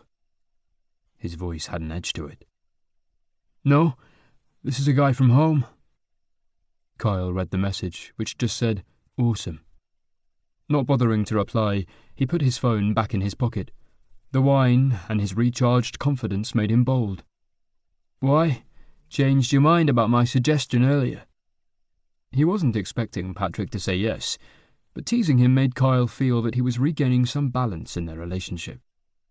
There was a silence while Patrick stared at him, as though genuinely considering it, and Kyle couldn't help the lift of hope that came just before it was dashed, when Patrick said, "No, I think it's best if we keep things platonic." Kyle shrugged, pride stinging again, but not quite so badly this time. There were plenty of guys who did want him. He didn't need Patrick's attention. "It's your loss. Right, ready to go?" When they got outside, there was more snow falling. Patrick frowned. "I hope this won't come to much. It was supposed to stay clear till later in the day tomorrow." "Fucking snow." Kyle kicked up a new layer where it was settling over the packed-down snow beneath. As they walked, his feet got colder and colder. His shoes were still damp from earlier, and his socks were far too thin for these conditions. Toes aching, he slowed down. "My feet hurt. I hate this bloody weather." Patrick didn't reply. "And yes, I know I should have sensible shoes. It's my own fault, blah, blah, blah." "I didn't say a word." Patrick glanced over his shoulder, where he'd walked ahead when Kyle had slowed. "You don't bloody need to. You radiate disapproval." Kyle knew he was being deliberately argumentative, but he didn't care. He was cold, tired, and fed up. The prospect of a night in the same bed as Patrick was making him anxious, and he wished he could somehow magically be transported to his own flat. "My ears are fucking freezing too. I think they're going to fall off." "I'm pretty sure they'll survive the 5-minute stroll home," Patrick said, dryly. "It's not that far." Watching Patrick striding ahead, infuriatingly smug in his walking boots and jacket, irritation crept through Kyle like flames licking along a log and consuming him. Without pausing to think about what he was doing, he stooped and picked up a double handful of snow. He squeezed it together into a ball, aimed at the back of Patrick's neck, and threw. It was a perfect shot, making contact in the tiny gap between the top of Patrick's jacket and the bottom of his hat. The snowball exploded on impact into a shower of icy flakes. Patrick yelped and wheeled around. "What the fuck was that for?" "For being a sarcastic twat." "Oh, it's going down my back." Patrick scrabbled frantically down the neck of his coat. "It's freezing." It was too dark to see his expression clearly, but the outrage in his voice made Kyle laugh. "I'm sure you can survive till we get back too. It's only a bit of snow." He walked past Patrick, deliberately bumping into his shoulder, and then carried on down the lane. "You little shit!" Kyle didn't have time to react as Patrick launched himself, tackling Kyle around the waist and bringing him crashing face down into the snow. Wriggling, Kyle tried to buck him off, but Patrick was heavier and stronger. Adrenaline rushed through Kyle, making his body tingle and his heart race. He laughed again, breathless with the weight of Patrick pinning him down. "You think it's funny that I have snow down my back? Well, let's see how you enjoy a taste of your own medicine." With that, Patrick stuck his hand down the back of Kyle's skinny jeans, damn how stretchy they were, and shoved a fistful of snow into his underwear. "Ow!" Kyle yelled as it made contact with his bare skin. "Fuck, that hurts! Get off me, you asshole!" Rolling off him in one swift movement, Patrick stood, brushing his hands off. "Serves you right. You started it." "Now who's being childish?" Kyle pushed himself up, getting to his feet with much less grace than Patrick. His arse was burning from the cold, and he winced as a melting lump of snow slid down his crack. Putting his hand down the back of his trousers, he fished what he could out of his underwear, but it was too little too late. "You wanker! It feels as if I've wet myself." They glared at each other for a moment. "Yeah, well," Patrick said, "my t-shirt is soaked too. Can we call a truce and get back to dry off and thaw out?" "I suppose." Kyle would have liked to retaliate. Snow in the pants was way worse than snow down the neck, and he hadn't deliberately tried to get it inside Patrick's clothes. But he was so cold and uncomfortable, it seemed wise to give up, especially given Patrick's superior size and strength. Kyle would bide his time. Revenge could wait. Chapter 7. Patrick was feeling quite cheerful by the time they got back to the flat. Satisfied that he'd come off best in their altercation in the snow, he was even feeling slightly sympathetic as Kyle bitched about his wet underwear and cold feet. The flat was like an icebox, any warmth from the gas fire long gone. "I'll light the fire. You can use the bathroom to change." "Into what?" Kyle glared. "You got my jeans soaked again, and I don't have any more clean underwear." "Turn a pair of dirty ones inside out." Patrick grinned as Kyle rolled his eyes. "Gross." While Kyle used the bathroom, Patrick lit the fire and started to sort through the haphazard jumble of clothing spilling out of his case. In the hotel, he'd slept in boxers and a t-shirt. He hadn't brought any pyjama bottoms with him, so these would have to do here as well. Remembering that they'd be sharing the bed, Patrick's heart sped up. It had been a roller coaster of a day, but after the awkwardness of Kyle's proposition earlier, they'd recovered and had been on good terms during dinner. For the first time ever, Patrick had relaxed in Kyle's company and started to see aspects of him that he truly liked. It was as though Kyle's hard outer layer had faded away for a while, and he'd let Patrick see a softer, more playful side. It had made Patrick start to wonder what else lay behind that brittle defensive facade, and why it existed in the first place. Patrick had also begun to question whether he really was missing out by not taking Kyle up on his offer of sex. Would Kyle let his guard down in that situation too? And what would it look like if he did? Those musings had been cut off abruptly by the sound of Kyle's phone chiming with a Grindr notification. That was the wake-up call that reminded Patrick why getting involved with Kyle would be a bad idea. After almost a year of celibacy, Patrick still wasn't ready to date, and when he was, he wanted to find guys who were looking for the same thing as him: commitment, connection, and trust. Kyle had made it very clear that he was only looking for a bit of fun. Patrick shrugged out of his coat and then took off his jumper and t-shirt. The back of his t-shirt was soaked from the snowball Kyle had aimed so perfectly.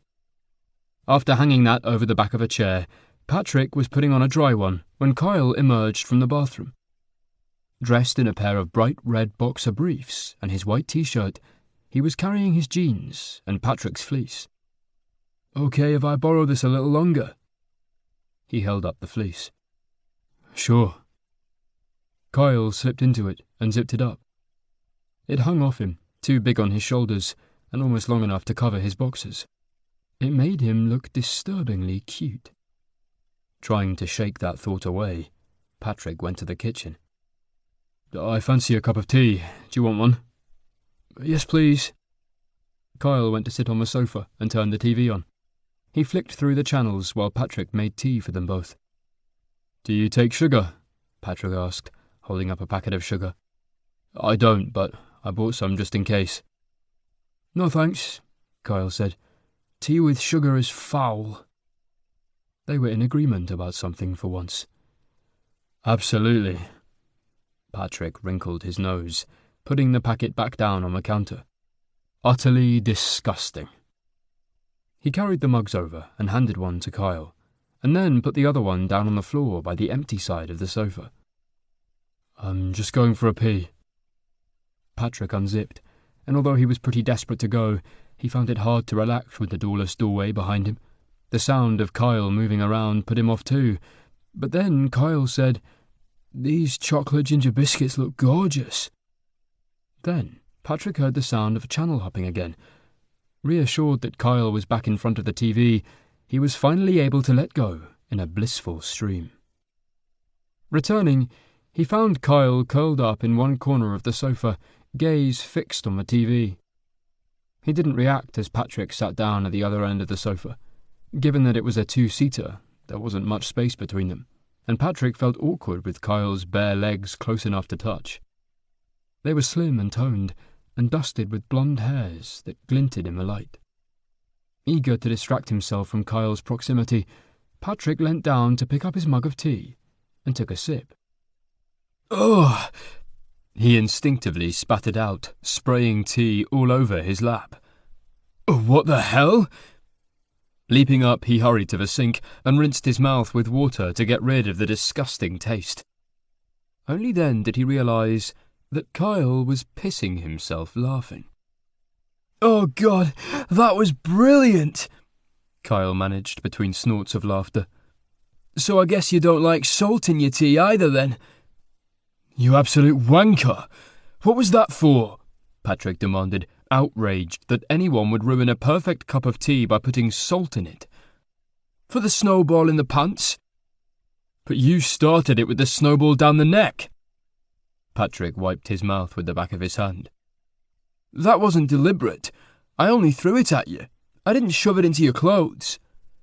"The effect was the same." "Whatever. In the pants was definitely worse than down the neck, so now we're even." Sitting cross-legged on the sofa in his underwear and Patrick's fleece, Kyle grinned at him, obviously thrilled with his latest prank. "God, you're a brat sometimes." Patrick's anger was subsiding, but not gone yet. "You need a good spanking." The words were out before he realized what he was saying. He flushed, ready to make excuses. But Kyle's grin vanished like a snowflake melting on someone's palm, and his eyes widened. A new disturbing tension crackled between them, filling the room with possibility. "I dare you." His expression was challenging, and bright points of colour appeared on his cheeks. "You're kidding, right?" Heart hammering so hard he felt almost dizzy, Patrick stared at Kyle, trying to read his intentions. "No?" The flush in Kyle's cheeks spread. Patrick raised his eyebrows, liquid heat flooding through him and pooling in his groin. "You're serious?" The words came out rough from his dry throat. Kyle nodded, hand moving to his lap. "Are you into that?" Patrick let his gaze slide down to where Kyle was squeezing his cock, visibly hard through his boxer briefs. "Never tried it, but I'm into the idea of it. You want to try?" All Patrick's instincts were screaming at him that he should say no. He didn't want to have sex with Kyle. Well, on some levels he did, because his dick was getting stiffer by the minute.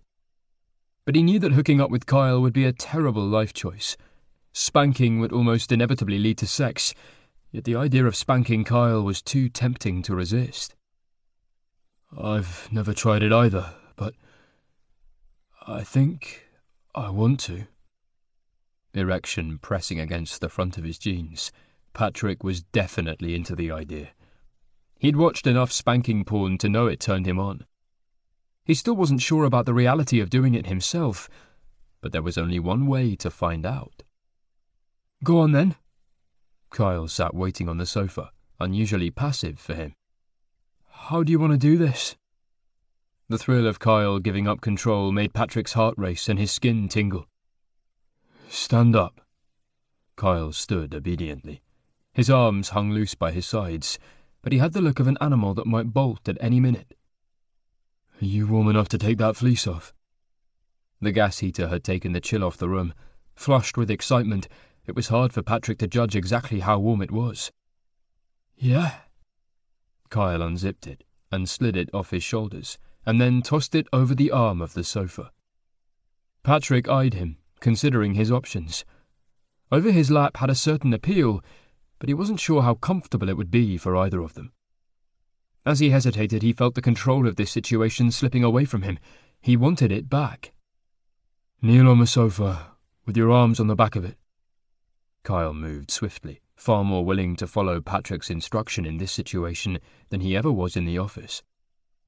"That's perfect." Patrick stared admiringly. Kyle really did have a gorgeous arse, and this position showed it off to perfection. Kneeling with his head bowed, arms braced on the back of the sofa, Kyle's bottom was level with Patrick's waist. Taut muscle curved gently, two perfect globes straining against the red stretchy material of his underwear. The bulge of his balls was just visible between his legs. Patrick's cock throbbed, and he reached down to adjust himself. "Hurry up!" Kyle's tone had a desperate quality. Patrick was impatient to get started too, but he wasn't going to let Kyle boss him around. "Who's in charge here?" he asked sharply. Kyle drew in a surprised breath, and then replied quietly, "You." "Exactly." Patrick moved close and finally allowed himself to touch. Reaching out one hand, he ran his palm lightly over Kyle's buttocks. "You're already in trouble, and due a spanking. Don't make it worse for yourself by being cheeky now." He kept his voice stern, playing the role he sensed Kyle wanted from him. "I'm sorry." In his normal voice, Patrick said quietly, "If you want to stop at any point, you say, okay?" Kyle glanced over his shoulder and met Patrick's eyes for a moment. "Okay." He gave a quick nod, and then hung his head again. Patrick hooked his thumbs into the waistband of Kyle's underwear and tugged them down. Kyle's butt cheeks were pale compared to the rest of him, and mostly hairless and smooth. With his knees close together, his hole was tantalizingly hidden from view. Kyle kept absolutely still, and the tension grew as Patrick took his time, palm tingling with anticipation. "Such a pretty arse. It seems almost ashamed to smack it." A small huff of amusement was his only reply, but Patrick took it as encouragement. He moved his arm swiftly, palm making contact with a sharp crack that stung his hand. Kyle gasped and flinched. "Okay?" Patrick waited, arm extended, ready for more. "Yeah." The second stroke was on the other cheek, and a little harder. Kyle took that without a sound, so Patrick delivered two more in quick succession. He paused, watching as bright pink marks bloomed on Kyle's skin. The sight of them made Patrick's dick ache. "That's 4. I think you deserve at least 20 for your behaviour. Can you take that many?" "Yes." No hesitation. Patrick gave him 6 more, alternating cheeks, and trying to vary the placement a little.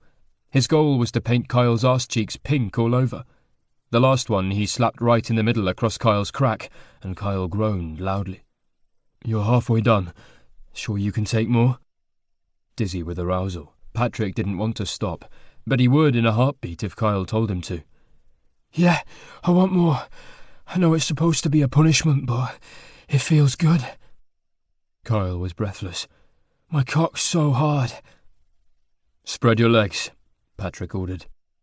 Kyle complied, widening his stance. His hole was pink and perfect, clenched tight. Patrick reached a hand between Kyle's thighs, finding his cock, which was indeed very hard. "What a dirty boy you are." Patrick stroked it lightly, and then slid his hand back to cup Kyle's balls and squeeze them before letting go. "Such a little deviant." He gave Kyle 2 sharp slaps to emphasize the words, and then carried on, counting in his head until he got to 18 before stopping. 2 more to go." "Please." Kyle pushed back towards him, and Patrick gave him what he wanted, 1 on each cheek, before stopping. In the sudden silence, Patrick could feel his heart racing, and his stinging palm and swollen cock both throbbed in time with its beat. "How did that feel?" "Good. Painful, but good." Kyle didn't move. Patrick put a gentle hand on his arse. Wow, your skin is so hot. It feels like it's on fire. Kyle gave a hoarse chuckle. You're telling me? Patrick rubbed gently, trying to soothe away the pain, and Kyle made a sound of pleasure. That feels nice. It's so sensitive now. What next? Patrick was aching to fuck him, but even though Kyle was kneeling in front of him with his pants down, he wasn't sure if sex was on the table. I think you should kiss it better. Kyle looked over his shoulder with a suggestive smile. If you want. Patrick dropped to his knees without hesitation. Excellent idea. He pressed his lips to Kyle's skin, feeling the heat radiating from it and breathing in the scent of him. He alternated kisses from cheek to cheek, gradually homing in on Kyle's crack. When he reached the center, he kissed the skin behind Kyle's balls, slowly edging his way upwards. Kyle moaned. Patrick, please!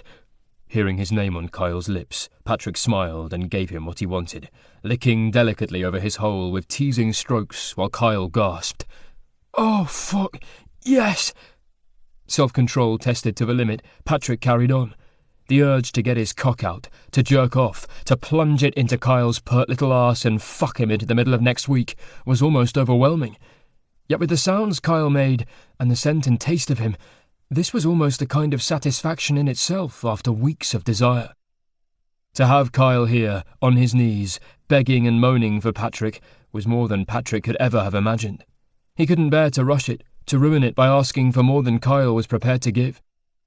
It was Kyle who finally moved things along by saying the words Patrick was hoping so desperately to hear. Will you fuck me? His voice was strained and desperate.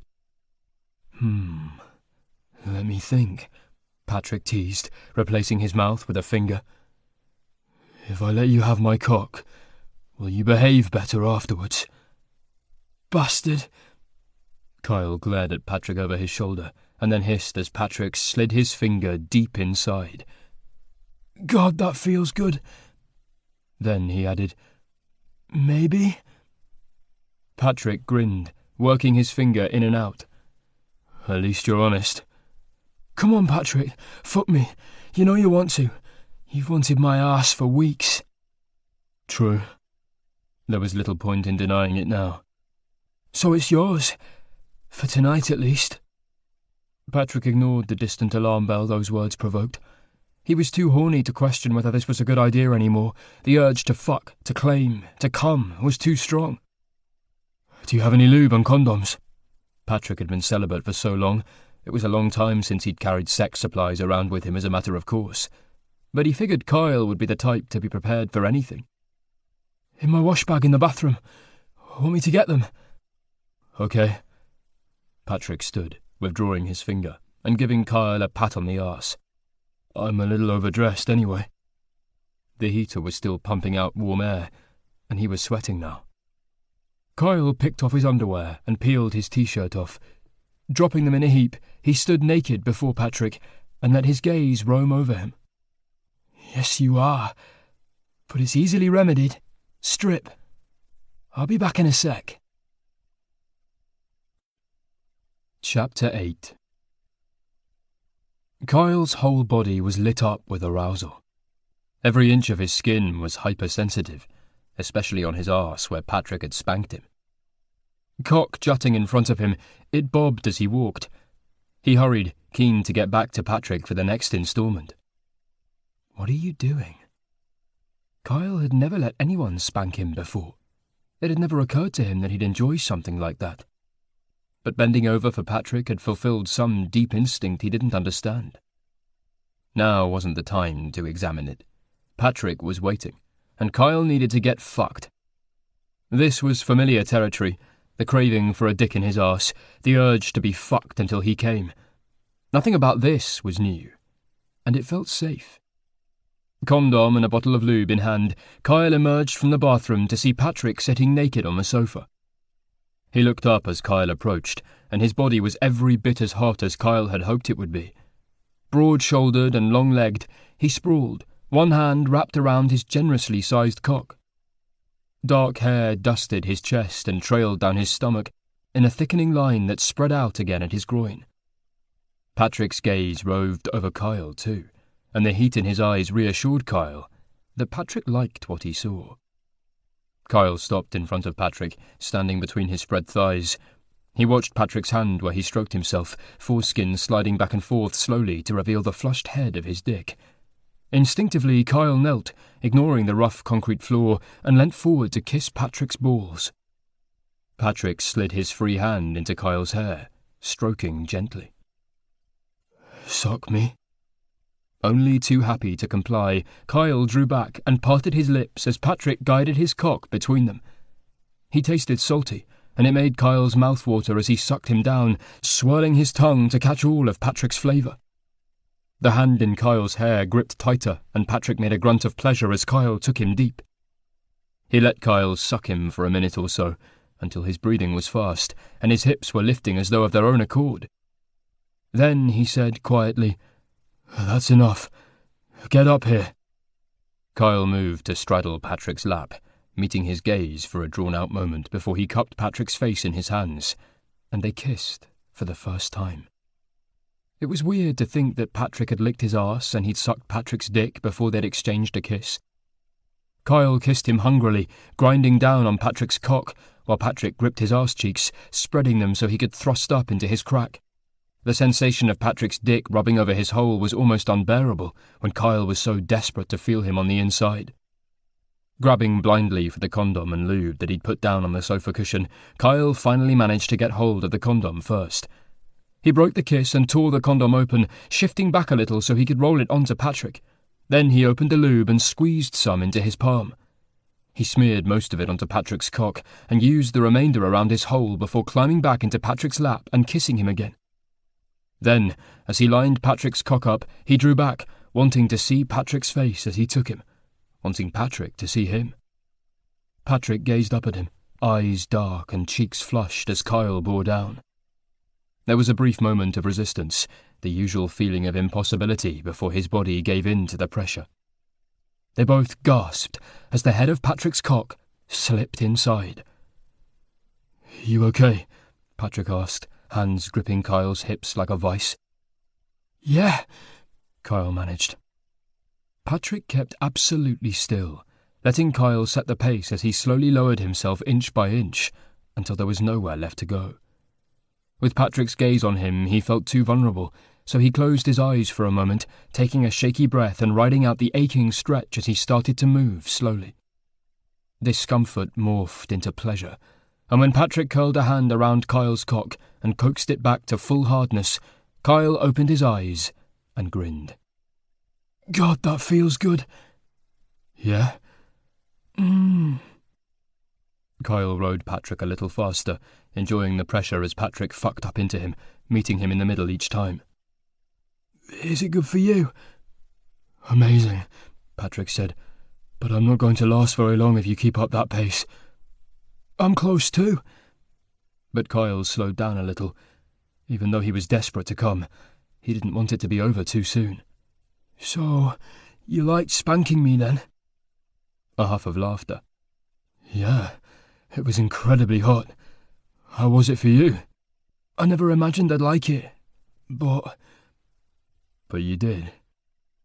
Patrick stroked Kyle's dick with a light touch and rubbed his other hand over Kyle's sensitive buttock, making him gasp. "I think that was obvious," he replied breathlessly.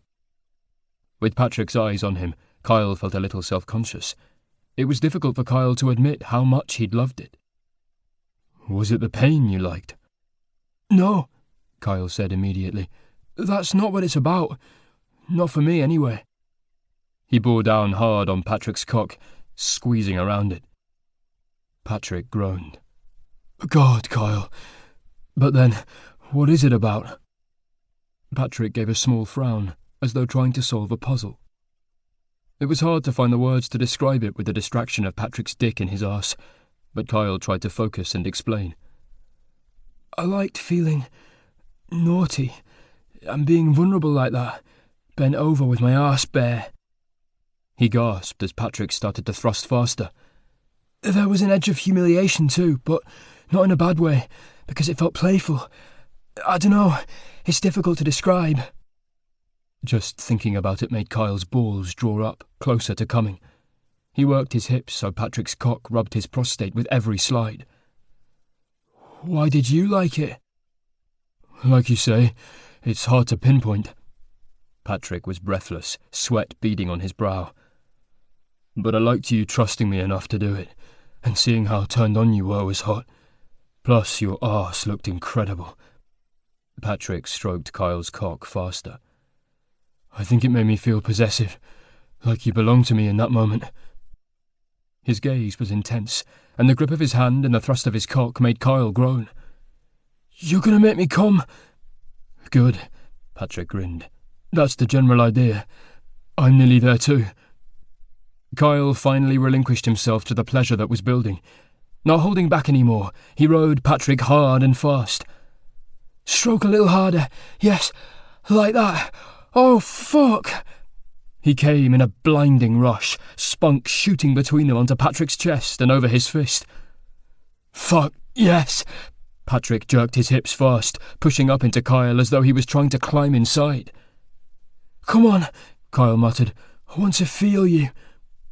Patrick's face contorted, mouth slack, and eyes rolling as he groaned, and Kyle felt the fluttering pulse of his release. Body protesting and muscles wanting to give up, Kyle squeezed tight around Patrick, imagining he was wringing out the last of his cum, until Patrick's head dropped back on the sofa, and he opened his eyes. Jesus, I'm knackered now.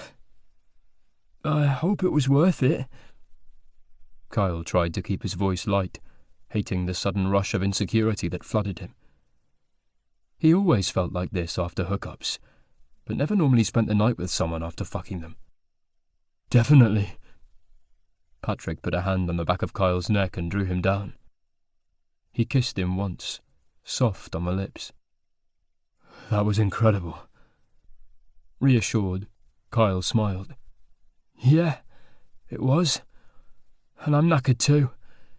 Can we sleep now? Yes. It didn't take long for them to get ready for bed. They shared the bathroom, taking turns to pee and brush their teeth. Kyle wasn't sure what, if anything, had changed. The intimacy they'd shared seemed to vanish as their clothes went on, and Kyle couldn't decide whether that was a relief or a disappointment. Is it okay if we turn the heater off? I don't want to leave it on all night, Patrick asked. Sure. Kyle was already on his way up the ladder to the bed. It was warm up there at the moment, but the covers were cool as he slid between them. A lamp was fixed to the wall over the bed, and Kyle turned that on. Do you care which side you sleep on? No, Patrick replied. Kyle moved over next to the wall, leaving the outside free for Patrick. Phone in hand, he lay on his side, facing away as he waited for Patrick to get in beside him. He opened Twitter, before remembering there was no signal. Instead, he switched to the Kindle app and half-heartedly began reading a murder mystery he'd started a week ago and not really got into. The creak of the ladder as Patrick climbed up made Kyle's heart jump up a notch. Keeping his back to Patrick, he felt the dip of the mattress, and then a rush of cooler air as Patrick lifted the duvet and slid in behind Kyle. Patrick shifted around for a moment before lying still, with a sigh. This bed is pretty comfortable. Yeah, it's not bad. Tense, Kyle wondered whether he should roll over. It seemed odd to be lying and not touching, given what had happened between them earlier. But Patrick was the one who'd got in after Kyle, and he was keeping his hands to himself. Why do you even care? Normally, Kyle was happy to fuck and move on. He rarely spent the night with anyone, and if he did, he wasn't into cuddling. Yet somehow the space between him and Patrick felt all wrong. Maybe Patrick thought Kyle didn't want to be touched. Having his back to Patrick probably didn't make him look approachable. After locking his phone, Kyle slid it under the pillow and turned onto his side, facing Patrick. He studied Patrick's profile where he lay on his back, eyes closed. He looked the picture of relaxation, quite unlike Kyle, who was tense and unsettled. Are you okay? Kyle asked cautiously. Yes, fine. Just tired and ready to sleep. You? Patrick opened his eyes and glanced sideways. His expression was hard to read, and Kyle wished he knew what Patrick was thinking about what they'd done, but he was afraid to ask. Tomorrow they'd be travelling home, and this weird little interlude would be over. It was probably best that he tried to forget about it. Shall I put the light out? Yes. Patrick shut his eyes again. Then, when Kyle clicked the lamp off, plunging them into darkness, he added, Good night. Night. Kyle rolled away from Patrick again. Although his body was exhausted and thoroughly sated, his mind was all over the place. He tried to ignore the cold lump of disappointment that was lodged in his chest. For all Patrick's talk about connection, he seemed perfectly able to separate sex from emotion. As soon as they'd finished shagging, it was like a switch had been flipped, and the barriers were back in place between them. If Kyle's arse hadn't still been smarting from Patrick's hand, he might have thought he'd dreamt the whole thing. Oh well. So what if it had been some of the best sex Kyle had ever had? It was over and done with. He just had to get through tonight and part of tomorrow, and then he wouldn't have to see Patrick till the new year. That would give him time to recalibrate his brain back to the state where he saw Patrick as an annoying git he didn't give a shit about. Somehow, Kyle must have dropped off to sleep, despite his misgivings, because he woke later, totally disorientated and confused about where the hell he was. Opening his eyes to pitch black and freezing air, he sat up and bumped his head. Ouch! He lifted his hand to feel the ceiling, and suddenly everything came flooding back. He flopped back down onto the bed and pulled the covers up, protecting his body from the chill that had pervaded the room again. The Lake District, snow, the car, Patrick, spanking. Fuck. Patrick stirred beside Kyle, making a snuffling noise and rolling over. He snuggled close, pressing his face against Kyle's shoulder. Cold, he mumbled. Yeah. Kyle turned away, facing the wall with his back to Patrick. Too cold. Patrick sounded barely awake. He threw an arm around Kyle's chest and pulled him close, an unwilling little spoon. Come here. Not wanting to wake him up and risk awkwardness, Kyle let Patrick cuddle him. At first he was tense, burning with discomfort at the uninvited intimacy, even though he'd craved contact earlier. Gradually his muscles relaxed, and the comforting warmth of Patrick curled around him lulled his heart into a steady rhythm and slowed his breathing until he drifted back into a dreamless sleep. Chapter 9. Saturday, the 24th of December, Christmas Eve. Where am I? Who the hell is in bed with me? Those were Patrick's waking thoughts when his brain slowly and foggily came back online. It had been so long since he'd woken up with another body in his bed. For a couple of seconds his mind scrabbled around, trying to put the pieces together. When everything slotted into place, Patrick's heart lurched, beating fast as images from the night before flashed into his head. Kyle bending over the sofa while Patrick spanked him. Patrick on his knees, licking Kyle's arse. Kyle in his lap, riding him until they both came. Oh, Jesus Christ on a bicycle. Now Patrick had a hard-on, and it was pressed tight against Kyle's arse, the arse that was front and central in Patrick's memories of the night before. What the hell had he been thinking? Patrick had been so determined that nothing would happen between them, despite his attraction to Kyle, and Kyle's surprising proposition. Even after they'd got along better during the meal, Patrick was sure he'd made the right decision in turning him down. He didn't want a random hookup, especially not an ill-advised one with a colleague. When he was ready to dip his toe back into dating again, he'd look for someone who wanted the same things he did: commitment, connection, trust. That thought brought the familiar stab of pain as he inevitably remembered how his trust in Matt had been shattered. It was less intense now, with almost a year having passed. But the echo of that hurt was still enough to make Patrick's breath catch and take him back to the end of January when his world had come crashing down. On discovering an unfamiliar mobile phone in Matt's jacket pocket while looking for his car keys, which Matt always forgot to put back in the bowl in the kitchen, Patrick had at first assumed it must belong to someone else. But why would Matt have a phone that wasn't his? As Patrick had been pondering the question, the phone had lit up with a notification. Grindr. New message received. Even then, Patrick hadn't wanted to believe it. With trembling fingers, he'd pressed the home button and tried Matt's usual unlock code, the date of their anniversary, which was the code on both their phones. It hadn't worked. Next, he tried Matt's birthday. Still no luck. And then, his own. Bingo. Patrick pushed the memories aside. He didn't want to relive it again. But at least that train of thought had totally killed his erection. Carefully, he disentangled himself from Kyle and rolled onto his back. Still dark, it could have been the middle of the night, but checking his watch, Patrick found it was just after 8. Motionless beside him, Kyle's breathing was slow and deep, almost too slow to be believable, so Patrick suspected he was faking it.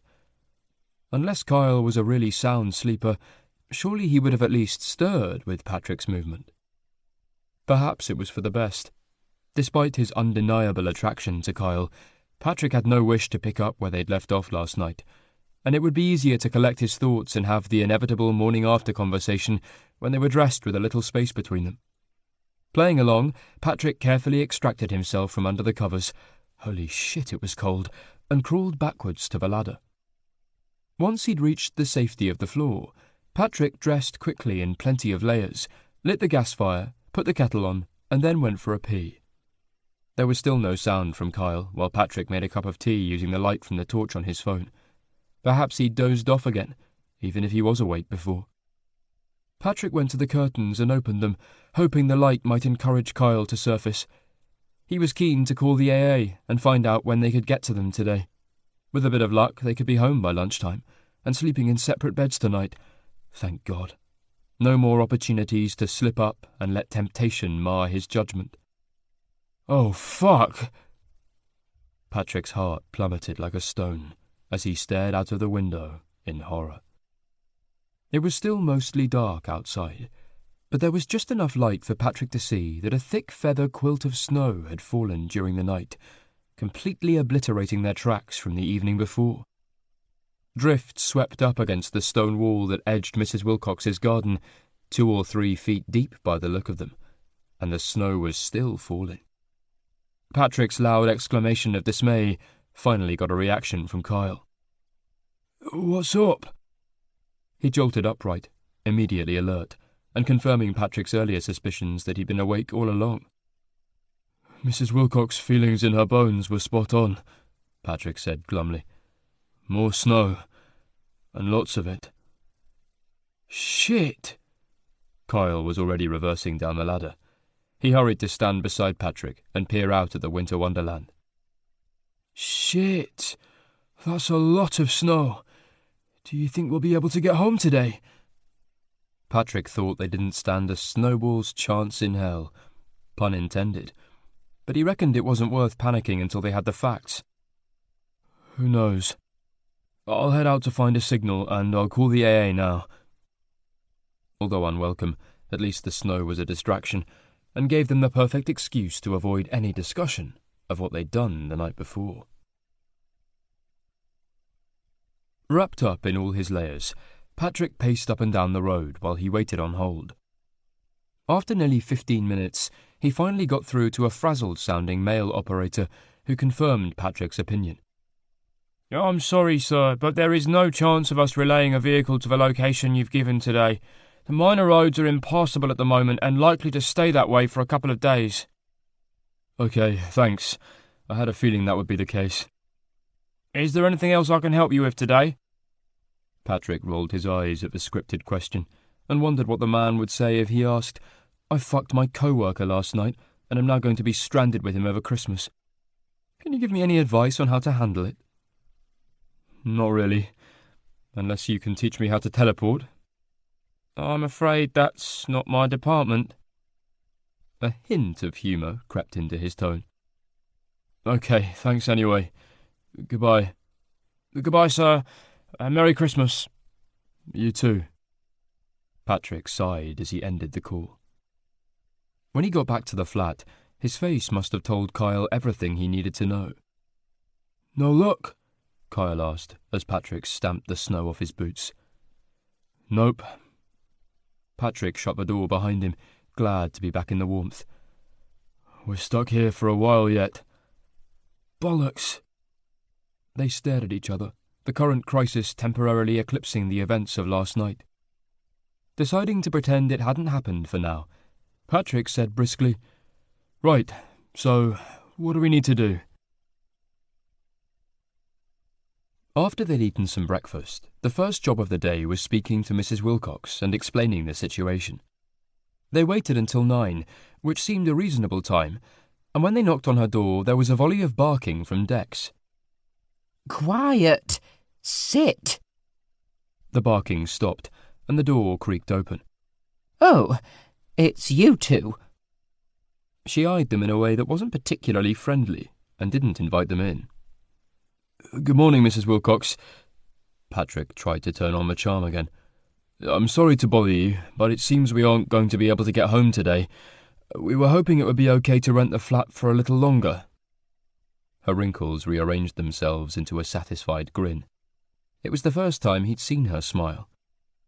I told you so. You did indeed. And yes, you can keep the flat for longer. It's no skin off my nose, and the money will come in handy. You got everything you need? I think so. Okay then. And with that, she closed the door on them again. She's a right miserable old bag, isn't she? Kyle muttered. Patrick shrugged. Who cares? At least she's letting us stay. Next on the agenda was a trip to the village shop. They went straight there after seeing Mrs. Wilcox, as they were already wrapped up to face the elements. Of course, Kyle's clothing was still totally inadequate, so he'd borrowed Patrick's fleece again. There was nothing that could be done about his shoes. As they walked along the lane from Mrs. Wilcox's house, Kyle slipped. Patrick made a grab for him, but he was too slow, and Kyle went down on his arse in the snow for the second time in 2 days. Ow! His face contorted with pain. Shit, are you okay? Patrick offered him a hand, helping him up. Just a bit tender after last night. That hurt a lot more than it normally would. Kyle flashed a meaningful look at Patrick. Oh. Patrick felt a hot blush flood his cheeks. Sorry. No need to apologise. It was entirely consensual, and I enjoyed it at the time. He offered Patrick a wary smile. Patrick grinned back. Yeah, I remember. He flexed his hand, remembering how that had stung last night too. It made my hand hurt too. Kyle's smile turned suggestive. Maybe you should use something other than your hand next time. They stared at each other for a drawn-out moment. This was the point where Patrick should have made it clear it was a one-off and couldn't happen again. But the words stuck in his throat. They were here together for a couple more days. Maybe Patrick should take a leaf out of Kyle's book and have some fun without taking it too seriously. Maybe, he said, trying to keep his voice casual. Come on, let's get to the shop. Mike greeted them with a cheery, Good morning, gents. This snow was a bit of a surprise, wasn't it? And not a welcome one, Patrick said.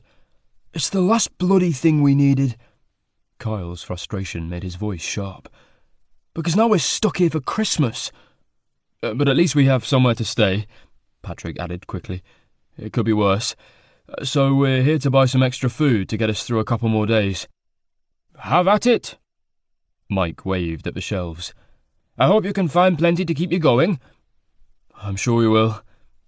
Patrick was glad the shop had such a nice selection of goodies. Not that he would have been having roast turkey with all the trimmings on his own at home anyway, but it was still nice to treat yourself at Christmas, and there were plenty of festive things to choose from here. They got a shopping basket each and started to browse. Patrick filled his with mainly savoury things: cheeses, crackers, sliced meats and pâté. "Do you like any of this?" he asked Kyle, who had made a beeline for the cakes, biscuits and chocolates. "Yes, it all looks good. I'll eat most things." "Not just sweet things?" Patrick looked pointedly at the contents of Kyle's basket. "I don't normally eat sweet stuff much at all." Kyle patted his flat stomach, reminding Patrick how slim he was under his clothes. He definitely didn't look like someone who indulged too often, unless he had an enviable metabolism. "But given that I'm missing out on my mum's Christmas dinner and chocolate log, I think I get to compensate." "Fair enough." Patrick added a jar of marinated olives to his basket. "I won't eat those, though." Kyle wrinkled his nose. Patrick grinned. "All the more for me. Do you like mince pies?" "Yes, I love them." Patrick picked up a box of those too, and a Christmas cake. There was no way they'd manage to eat all of this between them, but they could share the leftovers when they got back to civilization. Kyle rounded the corner of the aisle and said, "Oh, I think I'd better get one of these." "What's that?" Patrick peered over the shelves at him. "Hats." Kyle ducked down, and then reappeared wearing a red and black stripy knitted hat with a large bobble on it. "They're not really my style, but it'll beat having freezing ears." "My wife knits them for charity," Mike said from behind the counter. "The money goes to a local children's home." "Awesome." Kyle gave him a genuine smile. "Hey, Patrick, come and help me choose one." He ended up settling on one that was striped with grey and 2 different shades of blue. This one didn't have a bobble and was one of the less bold fashion choices. It looked pretty cute in Patrick's opinion, but Kyle wasn't too enamoured. "It'll do, and at least it's for a good cause." He popped it in his basket. "It's a shame you don't sell any shoes, Mike, because I could really use a pair that are more snowproof than these stupid things." "Ah, no, sorry lad, I don't. But what size are you?" 9. "In that case, I can lend you an old pair of walking boots. Nothing fancy, but they'll keep your feet warm and dry." "Really?" Kyle's face lit up. "That's incredibly kind of you. Thank you." Patrick liked this new, polite version of Kyle. It was a definite improvement on his usual brattiness. "No trouble at all. I'll just nip up and find some for you now." Mike disappeared through a door behind the counter. "That's trusting of him," Kyle said, "leaving us unattended in his shop. You don't get that back home." "I guess in a small village he doesn't need to worry too much." Patrick rounded the end of the aisle and came upon a display of Christmas decorations. Thinking of Kyle, who was missing out on seeing his family, he said, "Oh, we should get some of these, jazz the flat up a little." Kyle came to see what he'd found. "Really? What's the point?" "Don't you think it would be nice?" Patrick picked up a piece of tinsel. "It would make it feel more Christmassy if we decorate." "You're the one who was going to be spending Christmas alone, so do you really care? Just seems like a waste of money." The snappy edge to Kyle's voice was back. Patrick tried to ignore the jab of hurt it caused. "Thanks for reminding me. And just because I was spending Christmas alone doesn't mean I don't want to celebrate it." Deflated, but stubborn, Patrick started chucking random decorations into his basket. Maybe sensing he'd hit a nerve, Kyle said, "Okay, fair enough. We should get each other presents too." "You're kidding?" Kyle raised his eyebrows. "Seriously?" "Yes." Patrick had already spotted something that would be a perfect gift for Kyle. "Okay, don't watch what I put in my basket then. There's no point if it won't be a surprise. How much should we spend on each other?" "A tenner." "Deal." They each paid for their baskets of shopping separately, giving each other some space so they wouldn't see anything they shouldn't. Kyle paid first while Patrick was still browsing.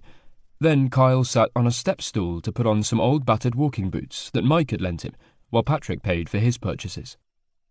While Mike was helping pack things into bags, Patrick asked him, "Do you know what Mrs. Wilcox is doing for Christmas? She mentioned a son, but seems to live alone." Her son and daughter-in-law live on a farm about 15 miles away. I think she normally goes to them for Christmas, but I don't suppose she'll be able to get there. Yeah, I'll check in on her, see if she needs anything." Mike sounded concerned. "She's been struggling a bit this year. Her arthritis is back now, and she's not as steady on her feet as she used to be, so she'll struggle to get out in this weather." "We can do that, can't we, Patrick?" Kyle chipped in, surprising Patrick, who hadn't realised Kyle was paying attention to the conversation. Patrick flashed Kyle a smile. "Yes, of course. We're there anyway. If she needs anything, we'll pop back later before you close." "Well, that's good of you." "It's the least we can do when she's helped us out." Patrick had forgotten his rucksack, so they walked back laden down with carrier bags. Kyle seemed to be finding the walking much easier now. "How are the boots?" Patrick asked. "Oh, they're great, way warmer than mine, and the grips are much better." When they reached Mrs. Wilcox's cottage, Kyle paused. "Did you want to call in on Mrs. Wilcox now?" "Yes, let's drop these off back in the flat." Patrick raised the bags he was holding. "Then go round." Patrick was pleasantly surprised that Kyle wanted to help Mrs. Wilcox. Having been rude about her earlier, he didn't think Kyle would want to be involved in a Good Samaritan mission, and he wouldn't have blamed him. Mrs. Wilcox was far from friendly towards them, and Patrick was half expecting to be turned away with his offer of help. But it didn't hurt to ask. They were greeted by the usual barking, and the sound of Mrs. Wilcox bringing Dex sharply under control. "You again?" She seemed a little breathless, as though getting up to answer the door had been an effort. She pulled her shawl tighter around her shoulders as she peered out at them. "What now?" "We don't mean to intrude," Patrick said, as politely as he could, "but we were wondering whether you had company over Christmas." "I don't see that it's any of your business." Her mouth folded into a disapproving line, and her hand tightened on her stick. Dex growled as though sensing her mood, and she shushed him. "It's just that if you had to cancel plans because of the snow, and were on your own, well, we," he glanced sidelong at Kyle, who gave him a nervous smile, "were wondering if you needed anything from the shop." She fixed her beady dark eyes on Patrick, narrowing them as though looking for a catch. Then she turned her gaze on Kyle and gave him the same treatment. Finally, her expression relaxed a little, the lines morphing into something less hostile. "I suppose that would be a help. Saved me risking my neck in this bloody snow. I was supposed to be going to my son's, but he called to say he can't come and collect me. Even his Land Rover won't cope in this. You'd best come in for a minute." She stood aside, ushering them into the comparative warmth of the cottage. Not that it was much warmer than it was outside. No wonder she was wearing lots of layers. "I'll have a look and see what I need. This way." Her progress through the hallway to the kitchen at the back of the cottage was painfully slow. The flagstone floor was uneven, and she shuffled along carefully, Dex at her side like a faithful shadow. "Sit down." She gestured to the solid wooden table with her stick.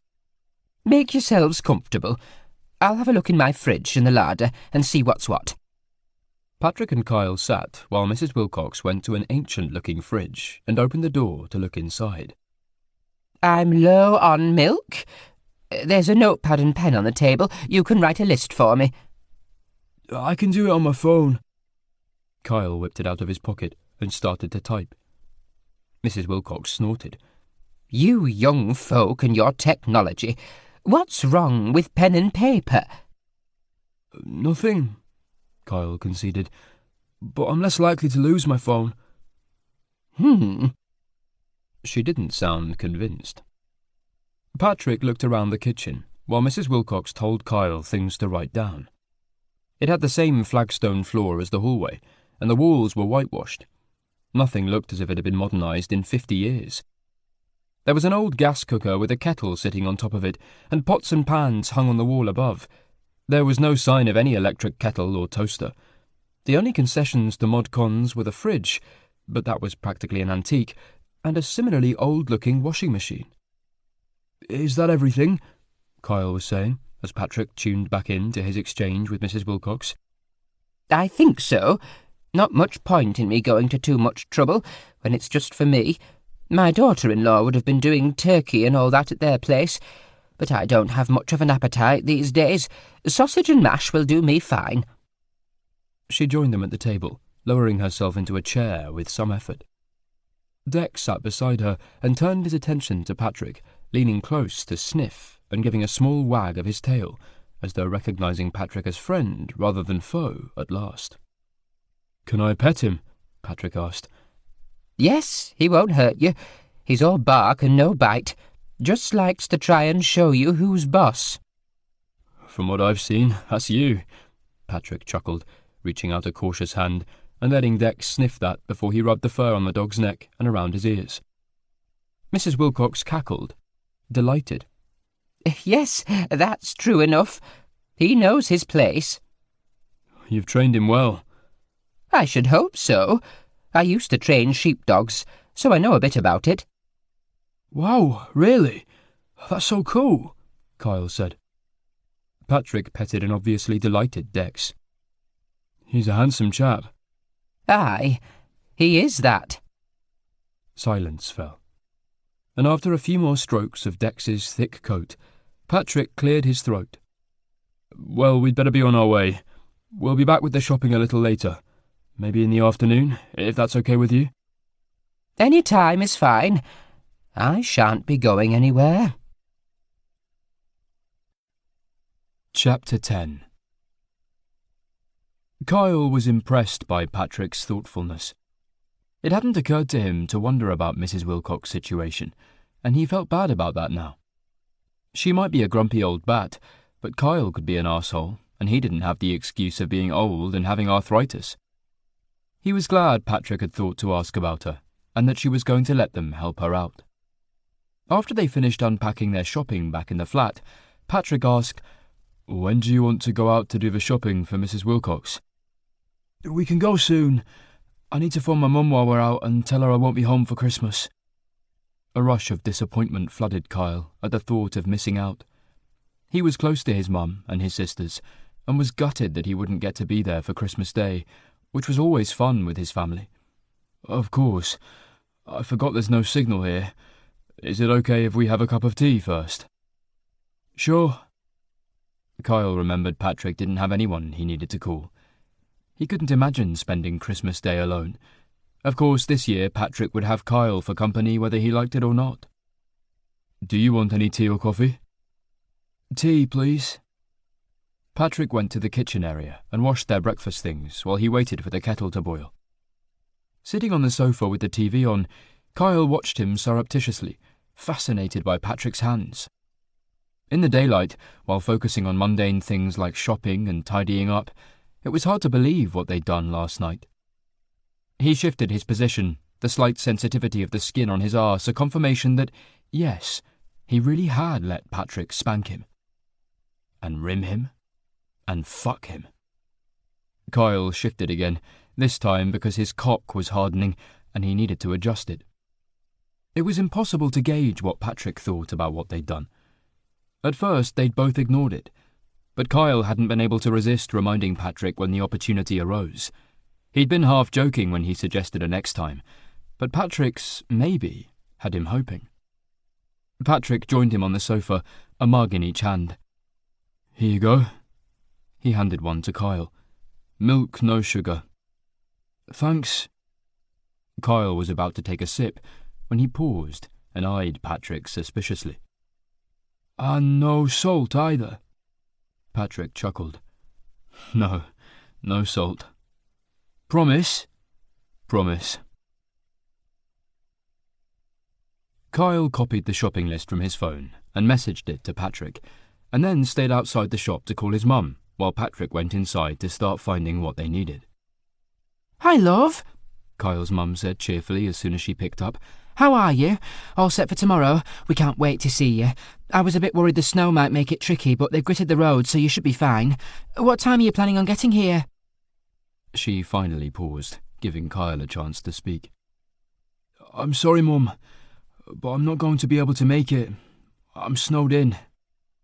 "In the middle of Manchester?" Disbelief coloured her words. "No, I'm in the Lake District.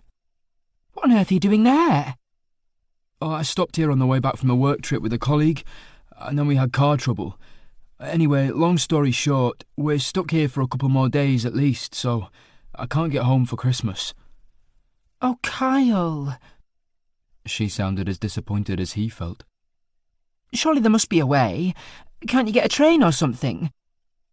Kyle had wondered about that, but given the roads around here, there was no way he could get to the nearest station. A tractor might make it out of here, but not a taxi. No chance, I'm afraid. We're in a tiny village in the middle of nowhere. Have you got somewhere to stay? Her voice was concerned now. What are you going to do? Yes, we're fine. We've managed to find a room. What's he like, this chap? Is it the one you told me about? The one you don't get on with? Yeah, but it's okay. He's not that bad. Kyle smiled to himself as he thought about how things had developed. I'm actually starting to quite like him some of the time. Well, that's good. And what about food? Have you got everything you need? Yes, Mum, don't worry. I'm gutted I can't make it home, though. I was really looking forward to seeing you and the girls, and Christmas won't be the same without your roast turkey. But I'm going to be absolutely fine, and I'll arrange to come and see you as soon as possible. OK, love. Well, you take care of yourself. I will do. Oh, and Mum, my phone has no signal where I'm staying, but I'll try and get out to call you again tomorrow so I can say Happy Christmas. Oh, that would be lovely. Speak soon, then. Bye for now. Bye, sweetie. Love you. Love you too. Kyle spoke the last words as he pushed the shop door open. He caught Patrick looking at him with a wistful expression before he schooled his features into a small smile. All sorted? Yes. How are you getting on with the shopping? Kyle went over to peer into the basket. Nearly done. Once they'd found everything on the list, they paid, wished Mike a Merry Christmas, and made their way back to Mrs. Wilcox's cottage. Dex barked, as always, but once Mrs. Wilcox let them in, he greeted both of them with sniffs and wags of his tail. I think he's decided we're okay, Kyle said, with a grin. Seems that way, Mrs. Wilcox agreed. Come on through to the kitchen with that lot, then. She shuffled ahead of them, stick tapping on the flagstones. They put the bags on the table and helped Mrs. Wilcox unpack them. Kyle couldn't help noticing how bare her cupboards were, and dusty, and the fridge was almost empty too. He was incredibly glad Patrick had thought to check up on her. Without them, she would have been eating stale bread and baked beans for Christmas dinner by the look of things. She moved slowly, seeming to struggle with some of the heavier items like tins of dog food as she lifted them out of the bags. Kyle wanted to tell her to sit down and let them do it for her, but he instinctively knew that wouldn't be welcome. It was her house, and she obviously coped with living alone.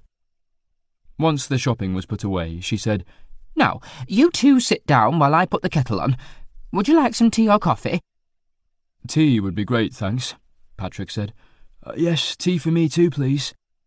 Kyle sat at the table as instructed, but Patrick stayed standing while Mrs. Wilcox picked up the kettle and carried it to the sink to fill.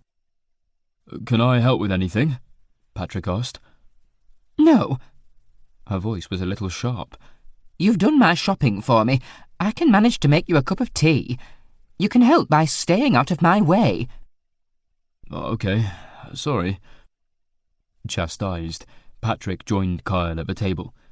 Kyle gave him a surreptitious grin, miming a slap on the wrist. Patrick grinned back. While the kettle heated on the gas cooker, Mrs. Wilcox got out cups, saucers, a jug of milk, a sugar bowl, and some side plates, and put them on the table. She got out some of the biscuits they'd bought for her, custard creams, and laid them out carefully on a larger plate. No, Dex, go and lie down, she said, sternly, as Dex stuck his nose over the table edge, sniffing hopefully. Dex slunk off and lay on his bed in the corner with a put-upon sigh. Kyle took off the fleece he'd borrowed from Patrick and let it hang on the back of his chair, and then immediately regretted it. It was freezing in there. No wonder Mrs. Wilcox was clad in at least 2 cardigans and a thick shawl. He glanced around and couldn't see a radiator. Did that mean she didn't have any heating? Shivering, He shrugged back into the fleece. "It's so cold," he mouthed to Patrick, who nodded, face full of concern. Once the kettle boiled, Mrs. Wilcox filled a teapot and carried it back to put on the table. Her hand shook a little as she placed it down, but she managed. There. She finally joined them, gripping the arms of her chair tightly as she lowered herself down. Help yourselves to biscuits. I'll let this brew a moment. "This is a lovely tea set," Kyle said, tracing a finger over the pattern on the plate. "My mum's got one a bit like this, only the roses on hers are blue." The ones on Mrs. Wilcox's were pink. "I think it used to belong to my gran, or maybe even my great-gran." Thank you. Mrs. Wilcox rewarded him with a smile, eyes twinkling. This belonged to my parents. It was a wedding present, I believe. A few pieces have been broken over the years, but I still have most of it. She picked up the teapot in a gnarled hand and started to pour, hand trembling slightly. Once she'd given them both cups of tea, she poured her own and added a spoonful of sugar. Kyle caught Patrick's eye as she did so, and Patrick gave him a look that made Kyle know he was remembering the salt incident from last night. Kyle smiled apologetically, although it was hard to regret his bad behaviour, given the rather pleasant consequences. Thank you for doing my shopping, Mrs. Wilcox said, after a sip of her tea. It was really very kind of you. I can normally walk to the shop to get a few bits and pieces, but the snow makes it tricky. It was no trouble at all, Patrick said. Are you sure there's nothing else we can help you with? Kyle picked up his cup, holding it carefully by the delicate handle. There was a long pause. Mrs. Wilcox sighed, seeming to lose an internal battle before saying, It would be a big help if you could chop some wood for me. I need it for the wood burner in the living room. My son normally does a big pile for me when he visits, and of course he should have been coming to collect me today, so I'm running low. That's why it's so cold in here today, because I was trying to conserve it. Of course, Kyle said immediately. Just tell us where the wood is, and we can do that. Kyle didn't have the first clue how to chop wood, but hopefully Patrick would know. Finish your tea first, and then I'll show you where everything is. Mrs. Wilcox's log pile was in a small storage area built on the back of the house. With no windows, it was lit by a bare bulb that showed thick cobwebs hanging down from the ceiling. Kyle shuddered at the thought of the spiders that must inhabit them. Here you go. She pointed with her stick at the large logs stacked neatly against the sidewall.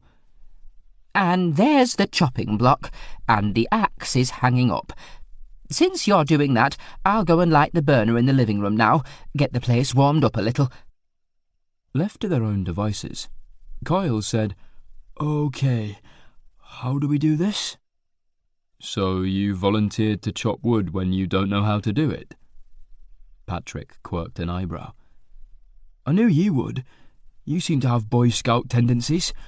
Anyway, how hard can it be? Kyle flicked his fringe aside and picked up a log. It was heavier than it looked. He staggered to the chopping block with it and put it down with a thump. Pass me the axe. Patrick handed it to him wordlessly. Kyle hefted it in both hands. Damn, that was heavier than it looked too. He braced himself, lifting it behind him, and then swung. Thud. His first attempt completely missed the log, the axe blade burying itself in the chopping block. It helps if you line it up first, before you draw back. Also, you need to... Thud. Kyle's second attempt made contact, but barely dented the log. What the fuck is this stuff made of? It's rock hard. His wrists tingled with the shock of the impact. As I was saying, you need to cut along the grain of the wood. The amusement in Patrick's tone had Kyle's hackles rising, along with his voice. Well, how was I supposed to know? You could have mentioned that before I started. He glared at Patrick, who shrugged. You didn't give me time. Yeah, right. You were just enjoying watching me fuck up. Kyle turned the log on its end and tried again. Thwack! The log split cleanly in two, the halves falling onto the concrete floor. Yes! Kyle grinned, triumphant. He picked up one of the halves and repeated the process, and then again until he had 4 small logs instead of the one giant one he'd started with. There, I've got the hang of it now. It's quite satisfying, isn't it? Good for working off a bit of aggression, which you obviously need. Yeah. I'm sorry I snapped at you. Kyle picked up another log and placed it carefully on the block. Thwack! A perfect strike. I thought I was going to have another excuse to spank you for a minute, Patrick said mildly, nearly making Kyle drop the axe on his toe. He whipped around, studying Patrick's expression to try to see if he was serious. Do you want to spank me again? Perhaps. Would you let me? Yes, Kyle said, without hesitation. Shame crawled hot under his collar, but he wanted it too much to deny it, and he'd already bent over for Patrick once. What harm could it do to repeat the experience? Do I have to piss you off to make it happen, though? He frowned. They'd been getting along better, and Kyle wasn't sure he wanted to return to their previous animosity. Patrick chuckled. I'm sure you can manage to provoke me somehow. Maybe I don't want to. It might not take much, if I'm in the mood. To be annoyed, that is. The glint in Patrick's eye made Kyle's flush of shame settle into something softer, warm and promising, rather than uncomfortable.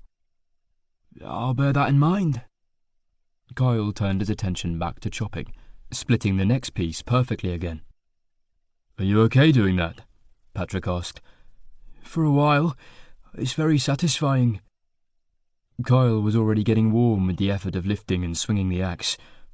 As he carried on, Patrick found a way to help by carrying each new log over for him, and they got into a rhythm of working together.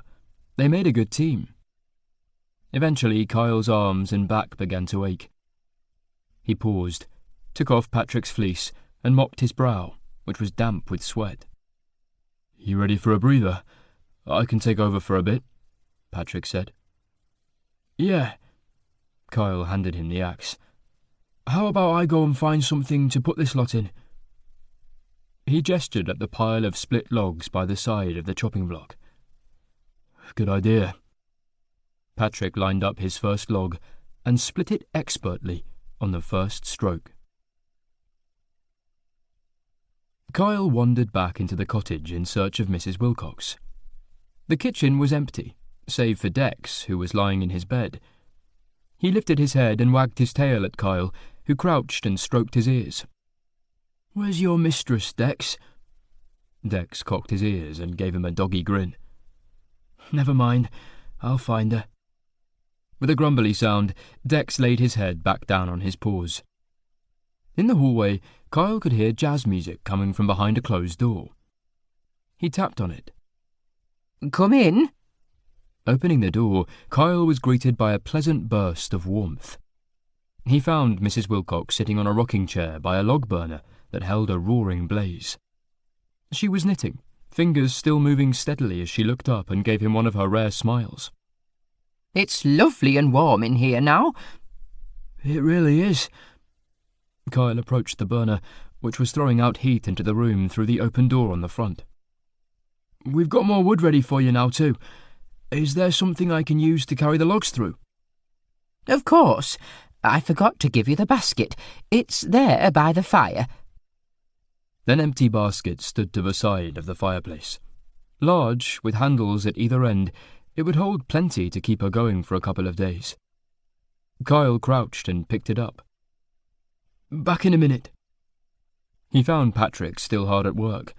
He'd stripped down to a thin grey t-shirt that clung to the powerful muscles in his back and shoulders. Kyle paused to admire him for a moment before letting Patrick know he was there. Hi, I've got a basket. If you want to stop for a sec, I'll fill it up and carry it back for Mrs. W. Patrick stopped and mopped his brow while Kyle stacked the logs into the basket. They'd chopped more than he could carry in one trip. This is loads. You can probably stop now if you want. No, I'll carry on for a bit. I'm quite enjoying the exercise. Patrick picked up the axe again. Okay, well, have fun. Kyle crouched, and then grunted as he lifted the log basket. "Need a hand?" "No, I can manage." Mrs. Wilcox was still in her chair when Kyle returned, but she'd set her knitting aside and had her eyes closed. For a moment he thought she'd dozed off, but when she heard Kyle come in, she opened her eyes. I love this one. He looked at her blankly. This song. There was a wistful expression on her face as she listened. Kyle didn't recognize it.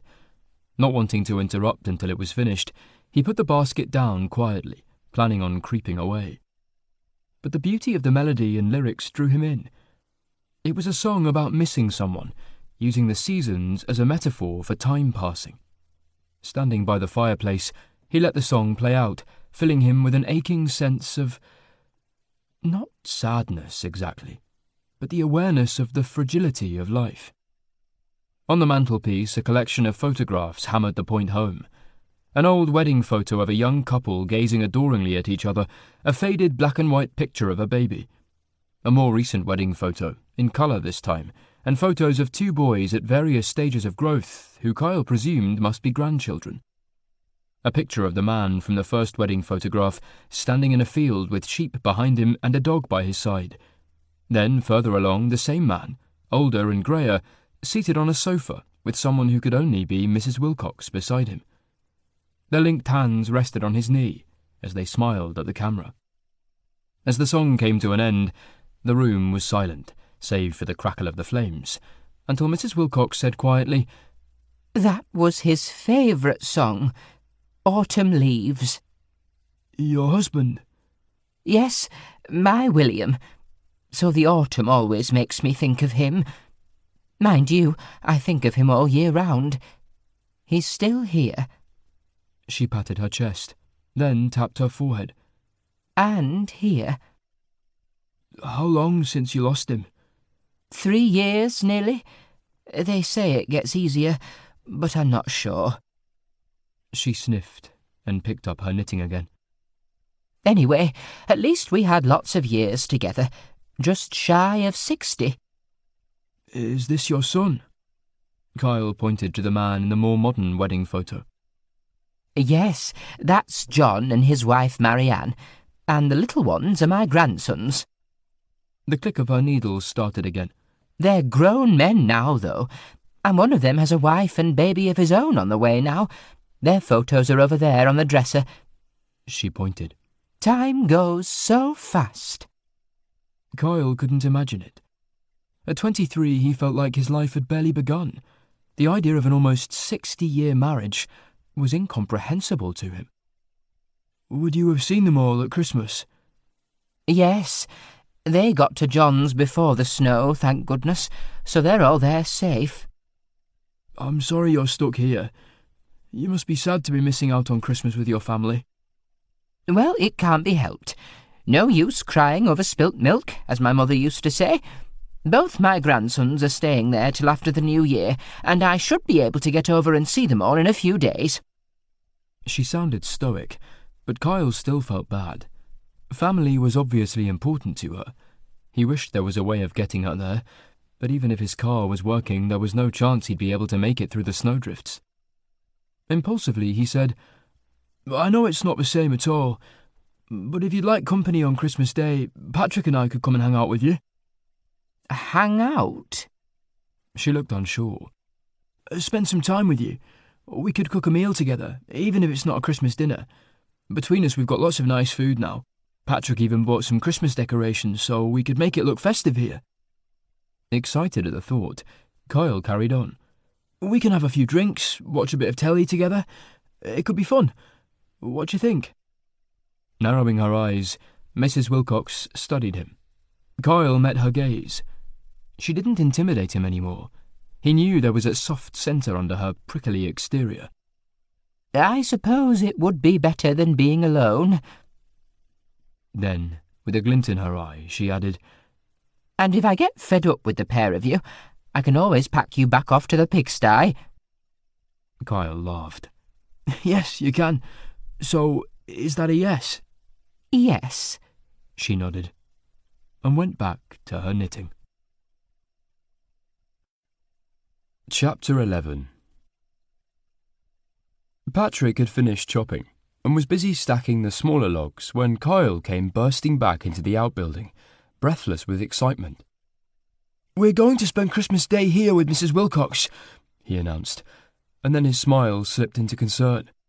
"Sorry, I suppose I should have asked you if that was okay first, but I've already suggested it to her and she agreed.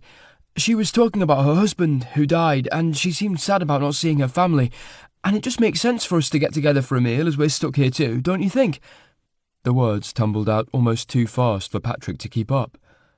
"Is that okay?" Straightening up, Patrick rubbed his back, which was aching from his exertion. He gave Kyle a reassuring smile. "I think it's an excellent idea." "Oh, phew!" Kyle grinned.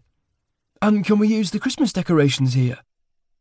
Full of enthusiasm, eyes bright, and cheeks flushed, he was like a different young man to the cool, sarcastic one Patrick was used to from the office. Touched by Kyle's kindness, Patrick felt a rush of affection for him. "Of course." "Brilliant! I'll go back and get them now, and we can put them up." The next couple of hours were a whirlwind of activity. The three of them started decorating the cottage, focusing mainly on the kitchen and the living room. Mrs. Wilcox got quite into the spirit of things, putting Christmas carols on to play while they draped tinsel around and put up fairy lights. When Mrs. Wilcox suggested bringing in some greenery from outdoors, Patrick volunteered to go cut some. Kyle stayed in to help Mrs. Wilcox make paper chains out of old magazines from her recycling bag. Patrick enjoyed his walk. The snow had stopped falling, and the sky was clear again. Crisp and beautiful, the sunshine made the snow glitter as though it was sprinkled with tiny diamonds.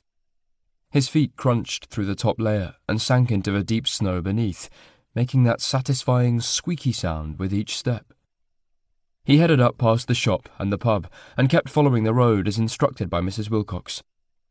It curved around past an old stone church. The headstones in the churchyard were almost buried where snow had drifted up against them. Just after the church, a footpath led into a small copse, where Mrs. Wilcox had assured him he'd find holly with berries on, as well as plenty of ivy. Once he'd filled a bag with sprays of holly and strands of ivy, Patrick made his way back. His stomach was rumbling, and when he checked his phone, he saw that it was nearly 1 o'clock. Definitely lunchtime. Back at the cottage, the others had obviously had the same idea, because Patrick opened the door to the scent of something savoury. He took off his boots and went to the kitchen, where Mrs. Wilcox was stirring something on the hob. Kyle was standing on a chair, attaching one end of a paper chain to the corner where walls met ceiling. He looked across and smiled when Patrick came in. "Successful mission?" "Yes." Patrick held up his bag.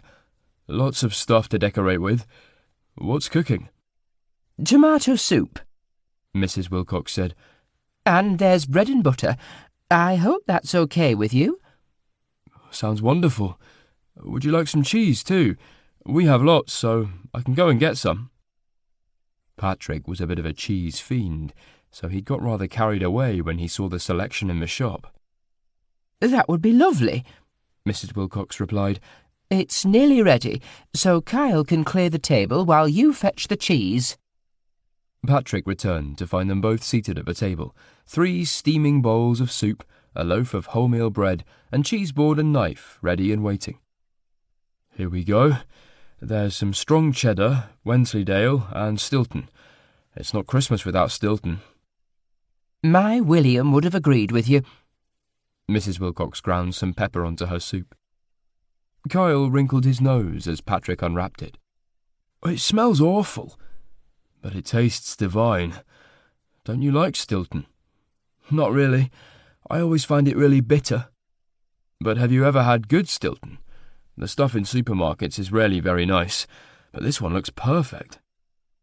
Patrick cut a chunk and transferred it to his plate, and then cut off a smaller piece of that to taste. Mmm. The flavour exploded on his tongue. Truly divine. When his mouth was empty again, he said, "Yes, that's what Stilton is supposed to taste like. Rich, creamy, and just the right amount of blue." Kyle took a little and gave it a try. That's not bad actually. Definitely better than the ones I've had before. They fell silent, focusing on food more than conversation for a while. Patrick finished eating first and settled back in his chair with one hand on his comfortably full stomach. He looked around the kitchen.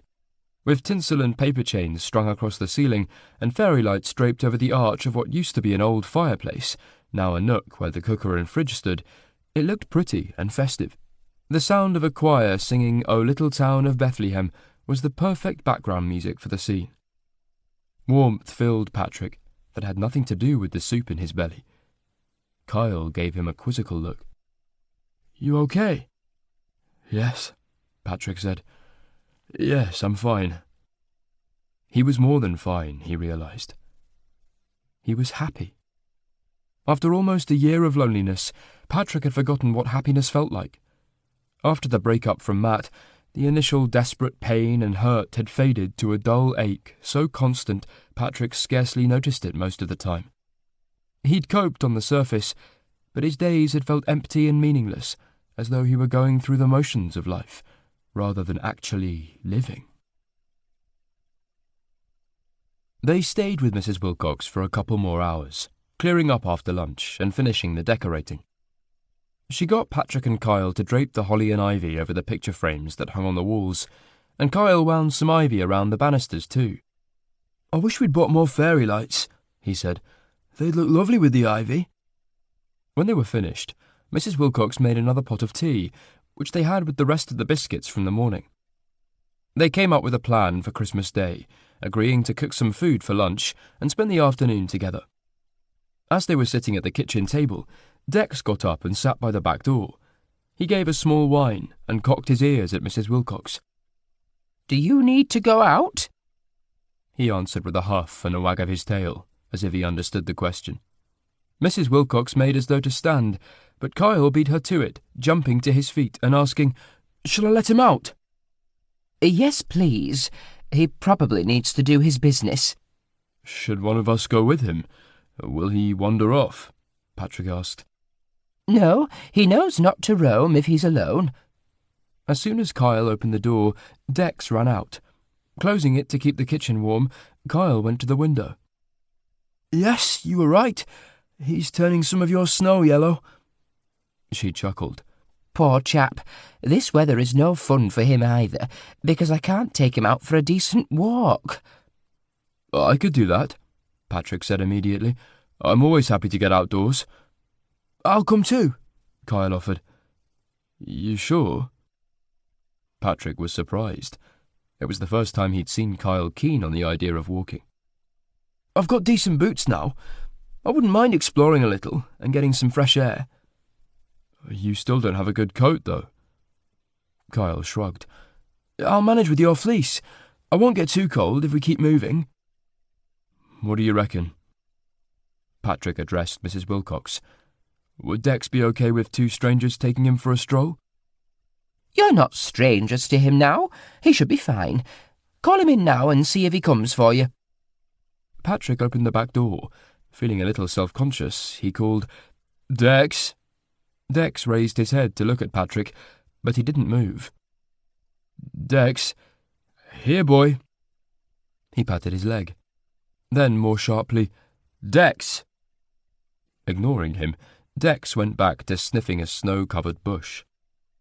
Let me try. Kyle put a hand on Patrick's shoulder, squeezing past him to stand in the doorway. Dex, come. His voice was calm, but firm. To Patrick's amazement, Dex abandoned the bush and ran straight to Kyle, stopping at his feet and looking up expectantly. Good boy. Kyle crouched and rubbed the dog's ears, while Dex panted happily. Good dog. Okay, well, you're definitely coming on this walk then, Patrick said, pride bruised at his apparent lack of authority. You're obviously a dog whisperer. Looks that way. Kyle grinned. I watched something on telly about it. You have to believe you're the boss. They can sense it. I'll have to remember that tip for later then, Patrick said meaningfully. It took a second or two for the penny to drop. When it did, Kyle's eyes widened, and he flushed bright pink. Yes. Yes, you should. They walked up past the church and into the woods, following Patrick's trail from earlier. Dex behaved perfectly, walking to heel for Kyle while they were on the road. Then, once Kyle gave him permission, he shot off happily ahead of them, sniffing, following scents, and stopping to cock his leg occasionally. He didn't stray too far, running back to see them occasionally before heading off again. The path was hard to follow, obscured by deep snow, but the trees lining their way helped to guide them. It was slow progress, but neither of them minded. They had no particular destination in mind, and with at least 2 more hours of daylight, there was no rush. Eventually, they reached a stile that led into a field with a single large tree in the centre. The grass was completely covered in pristine snow, and from beneath the cover of the trees it was even deeper, coming up to Patrick's knees. Some of it was working its way into the top of his boots, making his feet damp as it melted. Kyle must have been having the same trouble, but he wasn't complaining. Patrick glanced sideways at him as they trudged towards the tree. The cheeks flushed from the cold, dressed in Patrick's fleece and Mike's old boots, with the woolly hat from the shop pulled low over his ears. Kyle looked like a different person to the one who had slipped and slithered down the hill into Langbeck yesterday morning. The only things that were the same were his skinny jeans, which still clung to his thighs and arse in a way that set Patrick's blood on fire, even more so now he'd seen Kyle naked. "What?" Kyle asked as he met Patrick's gaze. "Just thinking how different you look." Kyle looked down at himself and laughed. "Yeah, I look bloody awful, but needs must when you're snowed in away from your usual wardrobe choices." "You don't look awful," Patrick insisted, and then added, "I don't think you could look awful if you tried." Kyle stopped in his tracks beneath the tree. "Seriously?" Patrick stopped too, turning back to face him. "Oh, come on. You know exactly how hot you are. You already told me that you know I've been eyeing you up ever since I met you, and I can't be the only admirer you've ever had." "Yeah, I suppose not. But you're the only one who's seen me dressed like this." There was something weirdly vulnerable about him as he stared at Patrick, layers of bravado melting away to reveal a core of insecurity Patrick would never have guessed existed. Kyle had always seemed effortlessly confident in his attractiveness, to the point of making Patrick feel awkward and inadequate, and Patrick was normally pretty okay with how he looked. "I've also seen you naked, Kyle." Patrick took a step closer. "With that in my head, you could be wearing a bin liner, and I'd still think you were gorgeous." That earned him a smile. "Yeah, well, you're not so bad yourself." Facing each other, close enough to touch, Patrick was aware of each thud of his heart. Kyle licked his lips, and Patrick focused on the pink of them, muted by the cold but parted slightly, and oh, so tempting. If Patrick kissed Kyle now, it would mean something. Patrick wasn't sure what exactly, but they weren't about to hook up, not in the middle of a snowy wood. So there was no excuse for random kisses. It would be better to wait, see what happened between them tonight, and keep things casual and sex-focused. Maybe Kyle sensed Patrick was about to flee, because he grabbed Patrick's wrist and said, "Look up." Patrick looked, and saw bare branches spreading out and reaching towards the clear blue winter sky. Dark spherical clusters hung from it, like weird baubles. "Is that—" "Yep.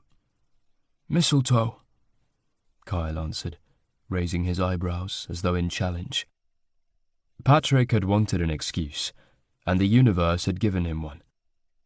Closing the gap between them, he cupped Kyle's cheek with a gloved hand and paused for a second, giving Kyle a chance to pull away if this wasn't what he wanted.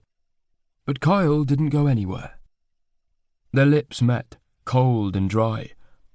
It was tentative, gentle, and a little awkward as their noses bumped. Kyle huffed a quiet laugh, his breath a cloud in the freezing air.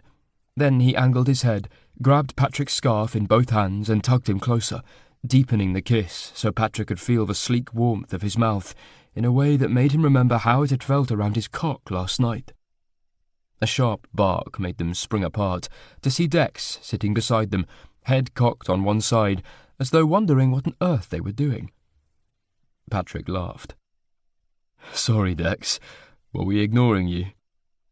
He reached out a hand and Dex went to him, licking Patrick's glove and wagging his tail. Kyle crouched to pet Dex too, glancing up at Patrick as he did. His cheeks and lips were pink, and Patrick wanted nothing more than to push him down in the snow and kiss him again. But the sun was dropping fast towards the horizon, and it would be getting dark soon. Patrick straightened up. "Shall we head back?" Kyle nodded. "Okay.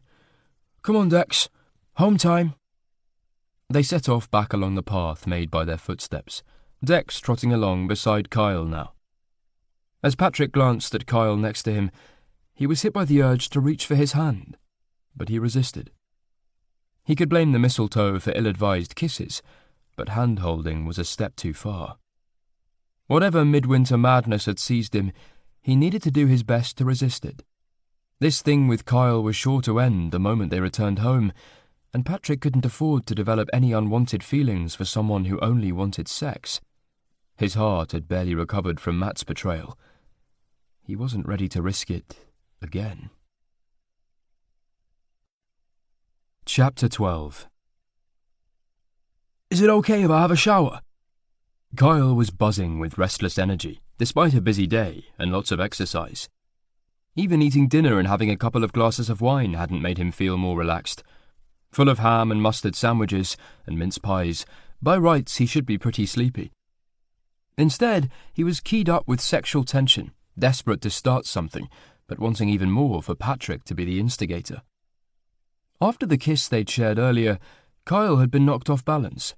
Unexpected and sweet, that kiss had shifted things for Kyle. Before that, he was so sure that his only interest in Patrick was sexual. Yet now he felt a pull to Patrick that was something more, something that was exciting and scary at the same time. He didn't want to question what it meant, so it was easier to focus on the sex part. Wanting Patrick like that was far less complicated. By the evening, he'd managed to convince himself that all that mattered was his growing attraction to Patrick and the crazy sexual chemistry between them. Patrick glanced up from the newspaper crossword he'd been doing for the last hour. "Of course." He went straight back to the puzzle, frowning and jotting something in the margin of the paper. It was as though last night had never happened, or the kiss that afternoon. Has he changed his mind? Burning with frustration, Kyle turned the shower on to warm up and went back into the main room. He stripped slowly and deliberately, keeping his back to Patrick and hoping he was watching. But as he turned, Patrick was intent on his bloody crossword. "I thought you liked me naked," Kyle snapped, finally giving in to his irritation. "I do," Patrick said, still not looking up. "Could have fooled me." With a huff, Kyle turned on his heel and flounced towards the bathroom. "I'll just have a wank in the shower instead." "Oh, no, you won't." Patrick's stern voice had Kyle freezing, hand on the empty doorway. "No?" He looked back over his shoulder. "No. You can wash your dick, but don't play with it. Only naughty boys masturbate." There was a hint of playfulness, even though Patrick was still trying to sound serious. A thrill of excitement rippled through Kyle. This was a bit more like it. "What happens if I can't help myself?" "You know what happens to naughty boys, Kyle." Patrick's lips twitched. He seemed to be having a little trouble taking this seriously. Kyle didn't care. His dick was already responding to Patrick's attempts at discipline. Entering the bathroom, he called back, "Well, okay, but I think it's going to be hard to resist." Patrick's response came with a chuckle. "That's what I'm hoping." In the shower, Kyle washed the rest of himself quickly, and then focused on his cock. Half hard, he was sensitive, and the soapy stroke of his hand felt good. Enjoying the game that Patrick had initiated, Kyle gave his cock a very thorough wash, squeezing and rubbing until he was erect. When Patrick came in, Kyle pretended to be shocked and turned away quickly so Patrick would have a view of his arse. "What are you doing?" Patrick asked. "You'd better not be playing with yourself." "I'm not." Kyle's dick throbbed, and he gave it another stroke. I'm just washing. I don't believe you. Show me. Enjoying the prickle of shame and guilt that were all part of the role he was playing, Kyle turned slowly, trying to hide his erection with his hands. Show me! The command in Patrick's voice sent a thrill through Kyle. He dropped his hands to his side, and his cock sprung out, hard and obvious, and pointing right at Patrick. Just washing, you say? A disbelieving raise of his eyebrows. Yes, Kyle said. I couldn't help getting hard. I'm sorry. It felt too good. He injected contrition into his tone, meeting Patrick's gaze sheepishly. Did you wash for longer than you needed? Maybe a little. Because you were enjoying it? Yes. It felt so good. Casting his eyes down to Patrick's groin, Kyle was gratified to see the bulge there. You know what this means, Kyle? Yes. Okay then. Stop the shower and get yourself dry. Patrick stood aside so Kyle could get out. He folded his arms and watched as Kyle obeyed. Heart pounding with excitement, he dried himself. His dick was still hard, even though he resisted the urge to do more than give it a cursory rub. When he was done, he stood in front of Patrick. Where do you want me? Come with me. Patrick led, Kyle following him into the main room. The heater was on, and it was warmer in there than the bathroom. Patrick sat on the sofa and patted his knees. Over my lap. Kyle hesitated for a second, unsure. Now! Galvanized into movement, Kyle arranged himself a little awkwardly. With Patrick leaning back, he was able to lie across him, but as the sofa was quite small, he had to bend his knees, and even then his head and shoulders were still squashed against the other arm of the sofa. Hang on, let me... Patrick used his normal voice, shuffling sideways slightly, so Kyle had to fold his legs up even more, but it was more comfortable for his neck. Putting one hand on the small of Kyle's back, Patrick asked, Is that okay?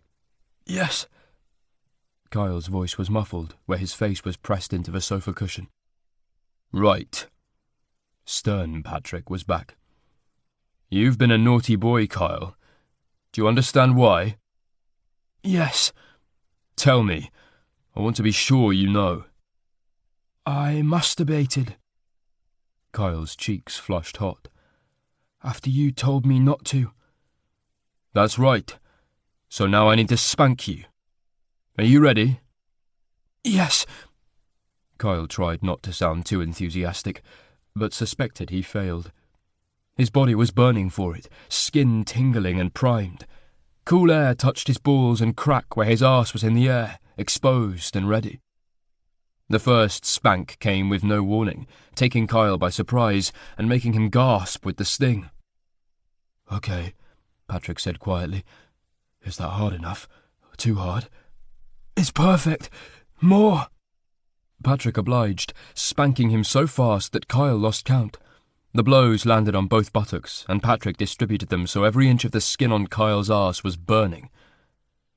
Is this still okay? He asked, without pausing this time. Yeah, Kyle managed. Slowing, but not stopping, Patrick eased off a little. The slaps were lighter now, but with Kyle's skin so sensitive, the change made little difference. Sharp and bright, pleasure and pain mingled on a perfect knife edge. You're such a very bad boy. Patrick finally stopped spanking, stroking a palm over Kyle's skin instead. It felt like sandpaper, harsh where Kyle's nerve endings were alight. Even when you're being spanked, your cock stays hard. I can feel it poking into me. He shoved a hand between them and gripped Kyle's erection in his fist. Kyle gasped, trapped between the delicious pain of his arse and the sweet squeeze of Patrick's hand. You're wet too, leaking pre-cum on my trousers. So dirty. Hot shame poured over Kyle like honey. I'm sorry. He wasn't sorry at all. He was loving every minute of this, and it was obvious Patrick was too. Kyle could tell from the gratuitous way his fingers were dipping into Kyle's crack. "Such a little slut, over my knee with your arse in the air. What do you want me to do with it?" Patrick rubbed a finger over Kyle's hole, pressing against the tight muscle as he stroked his cock steadily. "Yes, please," Kyle said, so turned on he was almost mindless with the need for more. "You want my finger in your arse?" "Yes." Kyle pushed up against it shamelessly, so his body opened a little, letting the tip inside. It was too dry, and the sting made Kyle clench reflexively, a grunt escaping. "Make it wet." Patrick moved his hand, bringing that finger to Kyle's lips. "You make it wet." Opening his mouth, Kyle sucked on Patrick's finger, using his tongue to bathe it. "Good boy." Patrick brought it back to Kyle's arse, thrusting it in with a swift movement that forced a groan out of Kyle.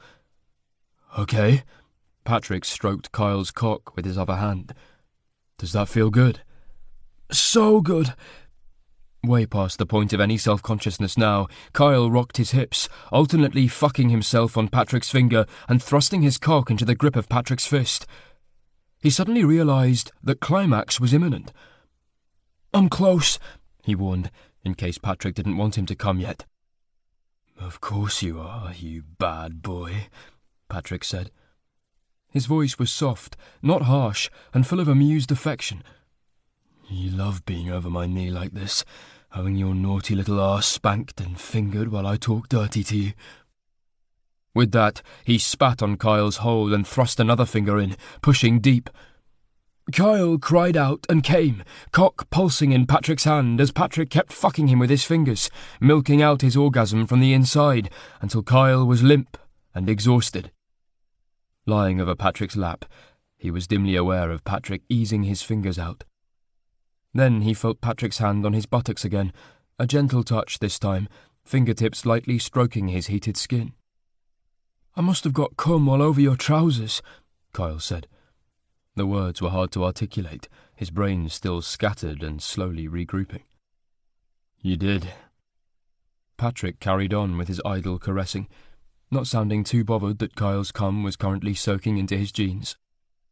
Finding the energy to twist his head around so he could see Patrick's face, Kyle asked, "Do you want to, get off? You can fuck me if you like, or I could blow you." It seemed only fair, after the mind-blowing orgasm Patrick had just given him. Patrick smiled. "I won't say no to either of those suggestions. Maybe even a combination of the two. But you can have a breather first. How about we get ready for bed and take it from there?" "Okay." Kyle was grateful for the time out.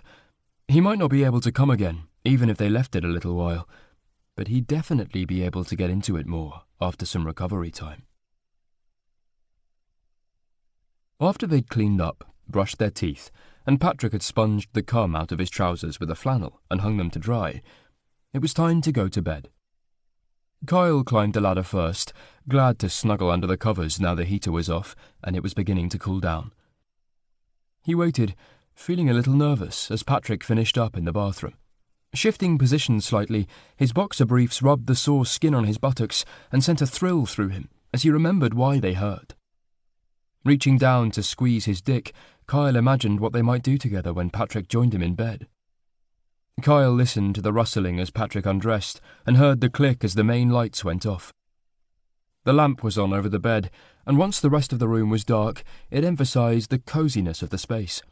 The creak of the ladder heralded Patrick's ascent, and Kyle rolled onto his side to face him as he got under the covers. "I came prepared." Patrick reached over Kyle to put something on the shelf behind him. "Lube and a condom." "Well remembered."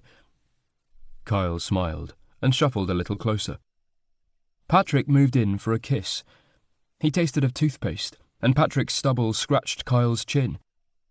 After the kinkiness of before, the kiss felt chaste in contrast. Sweet and gentle, it made something twist in Kyle's chest. Their legs tangled together as Patrick moved closer, and Kyle could feel the jut of Patrick's cock against his hip. Arousal grew, a slow swell of longing, as Patrick thrust lazily against him, and Kyle's dick hardened in response. Both dressed only in underwear, they let their hands roam, exploring the parts of each other's bodies that they could reach. Kyle stroked the hair on Patrick's chest, and Patrick ran a hand up the back of Kyle's thigh, leaving a tingling trail of sensation. When he reached Kyle's arse, he patted it lightly. "Are you sore?" he murmured. "A little, but in a good way. I like that I can still feel it after." Patrick chuckled, kissing Kyle's neck before claiming his lips again. Deeper and more forceful, their tongues touched for a moment, before Patrick backed off and said, "Turn around." Kyle moved so his back was towards Patrick, and was rewarded by a trail of kisses across his shoulders as Patrick reached around to rub the bulge in his boxer briefs. "Hard again already?" "Yep." Kyle pushed his arse back against Patrick's erection. "Doesn't take long if I'm really turned on." Patrick tugged down the back of Kyle's underwear and ran his hands over Kyle's arse. "Do you think you can come again?" "Probably." Kyle pressed back into the touch of Patrick's hands. "Can I fuck you? Then if I come before you do, I'll suck you after." Patrick moved his hips, and Kyle felt hot, bare skin. He reached back and guided Patrick's cock between his thighs. "Yes, I want you in me." Patrick groaned, thrusting into the tight space, cockhead nudging Kyle's balls. "Like this?" With the low ceiling, their choices of sexual positions would be somewhat limited, but as they were, would work perfectly. "Yeah." Kyle reached for the lube and passed it back. "Here." "God, Kyle, you have such a sexy ass," Patrick said, as he rubbed slippery fingers over Kyle's hole. "I can't wait to fuck you again." He pushed them inside, making Kyle gasp. It felt so good, but Patrick's cock would be even better. Hot and thick, it would fill him perfectly. "Want your cock," he muttered. "I'm going to give it to you." Patrick moved his fingers slowly. "Soon, please." A chuckle.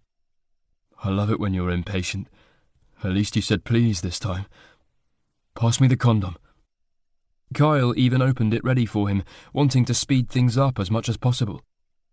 While Patrick rolled it on, Kyle stroked himself, keeping himself on that desperate edge. His hole felt empty with Patrick's fingers gone, and he craved the stretch and fullness that he knew was coming. "Spread your arse for me." Patrick nudged Kyle's crack with the tip of his cock. Eager to comply, Kyle parted his cheeks, the skin hot and sensitive under his hands. Patrick pushed the covers down below their waists. "Need to see what I'm doing for a sec." His cock slid over Kyle's hole. "Fuck, Kyle, you look hot like that." Firm pressure, and Kyle braced himself ready, groaning in frustration when Patrick's cock missed its mark and slid up too far. "Sorry." More pressure, and then they both groaned in sync as he finally thrust inside. Kyle closed his eyes, focusing on the overwhelming sensation. Stretch, tightness, a hint of pain, but mostly pure, raw pleasure, as Patrick slowly withdrew before pushing in even deeper. With Patrick inside him, all the urgency was gone. Kyle could do this for hours. He wrapped his hand around his cock again and stroked, lazy movements to match the unhurried rhythm of their fucking. "That feel good," Patrick whispered, warm breath against Kyle's neck. "Yeah, for you too." Patrick gripped Kyle's hip as he thrust in again. "Amazing." It was impossible for Kyle to judge how much time was passing, as Patrick fucked him slowly and thoroughly. Each slide of his cock pushed Kyle a little higher, but the climb was gentle, a gradual edging closer to the peak. Kyle had never had sex like this before. He'd always been focused on getting off, rushing to the finish. This measured, sensual dance was new to him. It was wonderful, but it scared him because it felt like something more. Each slide of Patrick's dick was a caress, his hand on Kyle's hip a gentle anchor. The kisses he pressed to Kyle's shoulders felt intimate and precious. It was almost a relief when Patrick began to lose control, thrusting faster and more urgently, because this was more like the sort of fuck Kyle was used to. "I'm close now." Patrick's voice was strained and breathless. "Come," Kyle said. "I don't mind. I want you to." He loved knowing that Patrick was losing control because of him. It made him feel powerful. "You'll suck me afterwards, right?" "Fuck yes." As though he'd been waiting for permission, Patrick slammed into Kyle, hips working frantically until he came, rhythm faltering as he pushed even deeper, and stilled with a groan. He didn't hang around afterwards. Easing out of Kyle, he guided him onto his back and kissed him as he fumbled with the condom. That gone, he shuffled back between Kyle's spread thighs. "Tell me what you like." He guided Kyle into his mouth and started to suck. "That's good." Kyle put a hand in Patrick's hair. "Can I have your fingers in me again?" Patrick reached down and pushed them in, curling them at an angle that gave Kyle a shock of pleasure. "Oh shit, yes, like that." Patrick was really good at sucking dick, and with the hot suction on his cock and Patrick's long fingers rubbing his prostate, Kyle gave up on trying to hold off. He gripped Patrick's hair and thrust up into his mouth. "This okay?" he asked. The reply sounded like an affirmative, and Patrick seemed to be handling it. "Can I come in your mouth?" Patrick pulled off long enough to ask. "Any reason you shouldn't?" "No." "Then yes." With that, Patrick sucked him deep again, and Kyle went for it, fucking Patrick's mouth while Patrick finger-fucked him until he exploded in a blinding rush of release. When he came back down to earth, he grinned at Patrick, who was looking up at him, hair tangled and cheeks flushed. "Good?" Patrick asked. Yeah, it was okay, I guess." "Brat." Patrick rolled his eyes. Kyle tangled his fingers in Patrick's hair again and tugged gently. "Come up here, so I can kiss you." Moving over him, Patrick caged Kyle with his arms as he leant down and kissed him. He tasted of cum, the toothpaste long gone. Eventually he broke away to lie beside Kyle with a yawn. "Lights out?" Kyle suggested. "Yes, I'm pretty sleepy." Kyle was knackered after coming twice. He hit the light switch, plunging them into darkness. "Oh, I forgot to find my underwear." "Do you need them?" "I guess not." Kyle shuffled around for a moment, trying to get comfortable. "It's cold, though. Maybe I need more than underwear." "Here." Patrick moved closer. "Roll onto your side. No, the other way will be easier to get close. There." They were spooning again, innocently now. Patrick fitted around Kyle perfectly, with no erection to get in the way. Skin to skin, they were soon warm and cosy under the covers, and Kyle was too tired to worry about whether it would be awkward waking up naked in the morning. As long as they were both naked, it couldn't be too bad. His last thought before drifting into sleep was that he could get used to this. Chapter 13. Sunday the 25th of December, Christmas Day. Patrick woke to a warm body pressed up against his, and soft breath tickling his shoulder. A surge of that unfamiliar feeling from yesterday swept through him again, before he recognized it and tamped it down fiercely. He had no business feeling happy about waking up naked next to Kyle. Satisfied, maybe, amused at the twist that had brought them to this new and unexpected facet in their relationship. But to feel happy about it was dangerous, because whatever was going on between him and Kyle would only ever be a fleeting thing. Kyle had made it very clear he wasn't interested in committed relationships, and Patrick didn't want casual sex. If that was all this was going to be, then it had to stop soon, because Patrick was afraid of developing feelings for Kyle now he was getting to know him in new and different ways. Stirring, Kyle shuffled closer to Patrick and rested his head in the crook of his armpit. He mumbled something unintelligible. Unsure whether he was talking in his sleep or waking up, Patrick whispered, "Good morning." Remembering what day it was, Patrick said next, "Happy Christmas." Lifting his head, Kyle gave him a bleary smile. "Oh yeah, Happy Christmas to you too." Patrick was trying to decide whether to kiss him or not, when Kyle let his head drop back down, and he closed his eyes again. Patrick put his arm around him, and they lay in silence for a while, before Kyle asked, "What time is it?" No clue. Patrick raised his head and squinted at the curtains. There was light creeping in around the edges, so it couldn't be very early. Pass my phone? Kyle made a grunt of protest, but he stretched out a hand to get Patrick's phone from the shelf by the bed. Shit! Patrick exclaimed. It's 10:15 already. Really? Kyle finally opened his eyes properly for the first time that morning.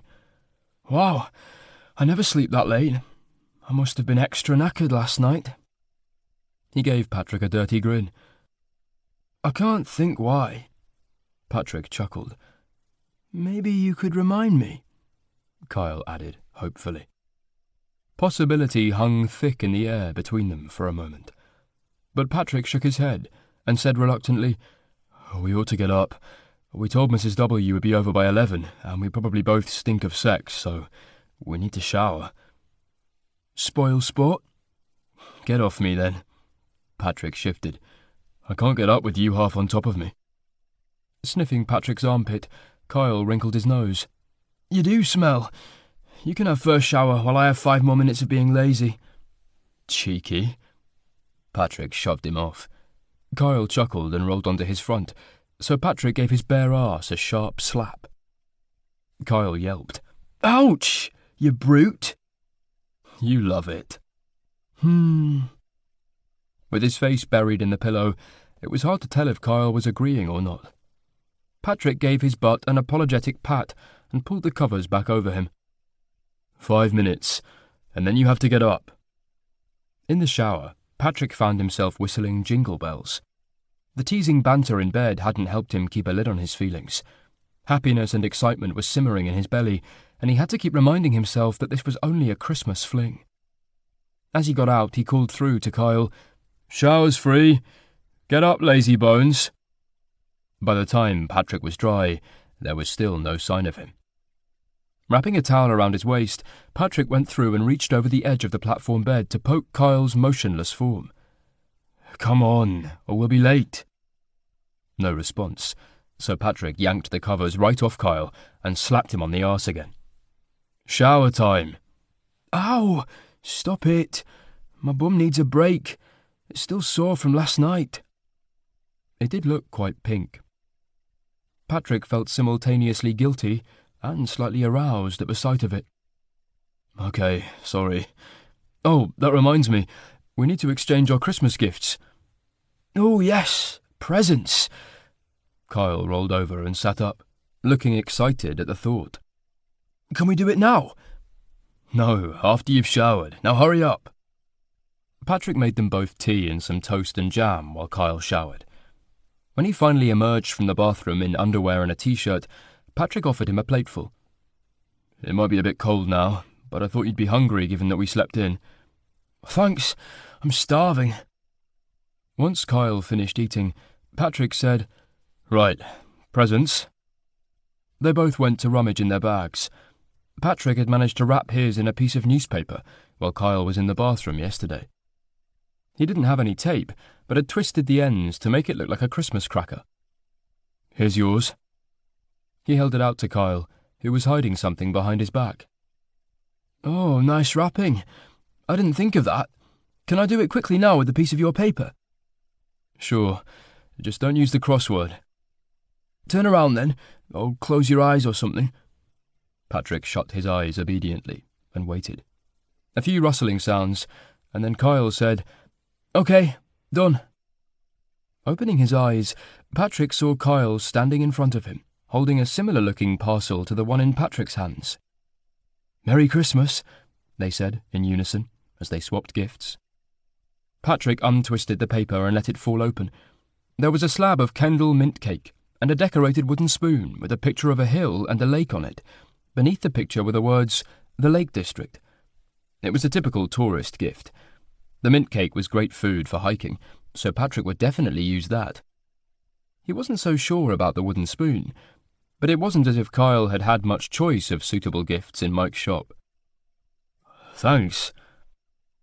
He looked up to see Kyle holding the tube of aloe gel and the chocolate orange Patrick had bought him. Thanks to you too. I love chocolate orange. Kyle held up the gel. But what's this for exactly? Well, I'm sure I read somewhere that it's good for soothing sore skin, like sunburn, or... Patrick waggled his eyebrows suggestively. Oh! Kyle's cheeks turned pink. Yes, I expect it will feel nice on that. He paused and then grinned. Are you going to put some on for me? With a chuckle, Patrick said, I guess so. It would be rude not to. Kyle passed the tube to Patrick and turned his back on him, tucking his underwear down to expose his arse. It was still pink in patches, and the sight of it made Patrick's dick tingle and swell. Swallowing hard, Patrick squeezed some of the cold gel into his palm, then rubbed it gently into Kyle's skin. That feels nice, Kyle said. Then he laughed. What a coincidence. What? Patrick drew his hand away, a little reluctantly. The gel had been absorbed, so he was out of excuses for groping Kyle's adorable bum. That both our presents relate to spanking. He pulled his pants back up. Patrick stared at him, still not getting it. Well, you know how you told me that it hurt you the first time we did it? I thought maybe the spoon would help save your delicate hands. Aha! Understanding dawned, and Patrick picked up the spoon and studied it in a whole new light. Yes, it might work very well. He wondered when he'd get a chance to try it. Maybe later if Kyle's arse wasn't too sore. Otherwise tomorrow. That would probably be their last day here, because chances were they'd be able to get the car fixed or towed out on the 27th. Patrick's heart sank at that realization. He wasn't ready for this to be over so soon. Are you okay? Kyle was studying him carefully. Yes, I'm fine. I was just miles away for a minute there. Right, Patrick said briskly. We'd better get over to Mrs. W's to start making lunch. Mrs. Wilcox's kitchen was warm and cosy as they sat at her table preparing vegetables. The log burner in the living room fed heat into this room too, and she'd had the fire going since early that morning. Carols were playing through the CD player, and they each had a glass of sherry in front of them. This is going to be a feast, Mrs. Wilcox said as she slowly chopped cabbage into strips. Yes, I don't think I'll really miss the turkey at all, Patrick said. They'd pooled their resources to come up with a menu for Christmas lunch. None of them had anything even close to turkey, but Mrs. Wilcox had sausages, bacon, potatoes, cabbage, carrots, and gravy granules. So they'd wrapped the bacon around the sausages to make pigs in blankets and were going to roast the potatoes. The cabbage and carrots would go on the side. Dessert would be a chocolate log, purchased by Kyle. Then, after that, they could have Patrick's cheese and crackers, washed down with port. That was all bases covered as far as Patrick was concerned. He'd never been very bothered about Christmas pudding. Pausing in his potato peeling, Patrick took a sip of sherry. The alcohol was already sending tendrils of warmth through him. Sitting back in his chair, he watched Kyle, face intent with concentration as he wrapped bacon around the sausages. A rush of happiness made Patrick's heart lift. He'd been expecting Christmas to be a miserable affair this year, spending it alone and binge-watching Netflix to keep memories of happier Christmases at bay. But here, in a cottage in the middle of nowhere, with an old lady who had been a stranger till 2 days ago, and a colleague who he normally couldn't stand, Patrick realised he was happier than he'd been in a long time. A piece of potato peel hit him in the face. "Oi!" he exclaimed, jerking his head around to see Kyle grinning at him. Come on, you slacker. You're letting me and Mrs. W do all the work while you drink all the sherry. Lazy. I stopped for 30 seconds, Patrick protested, in mock outrage. Well, break time's up. Chop, chop. Mrs. Wilcox chuckled, watching their exchange. Muttering, Patrick went back to peeling.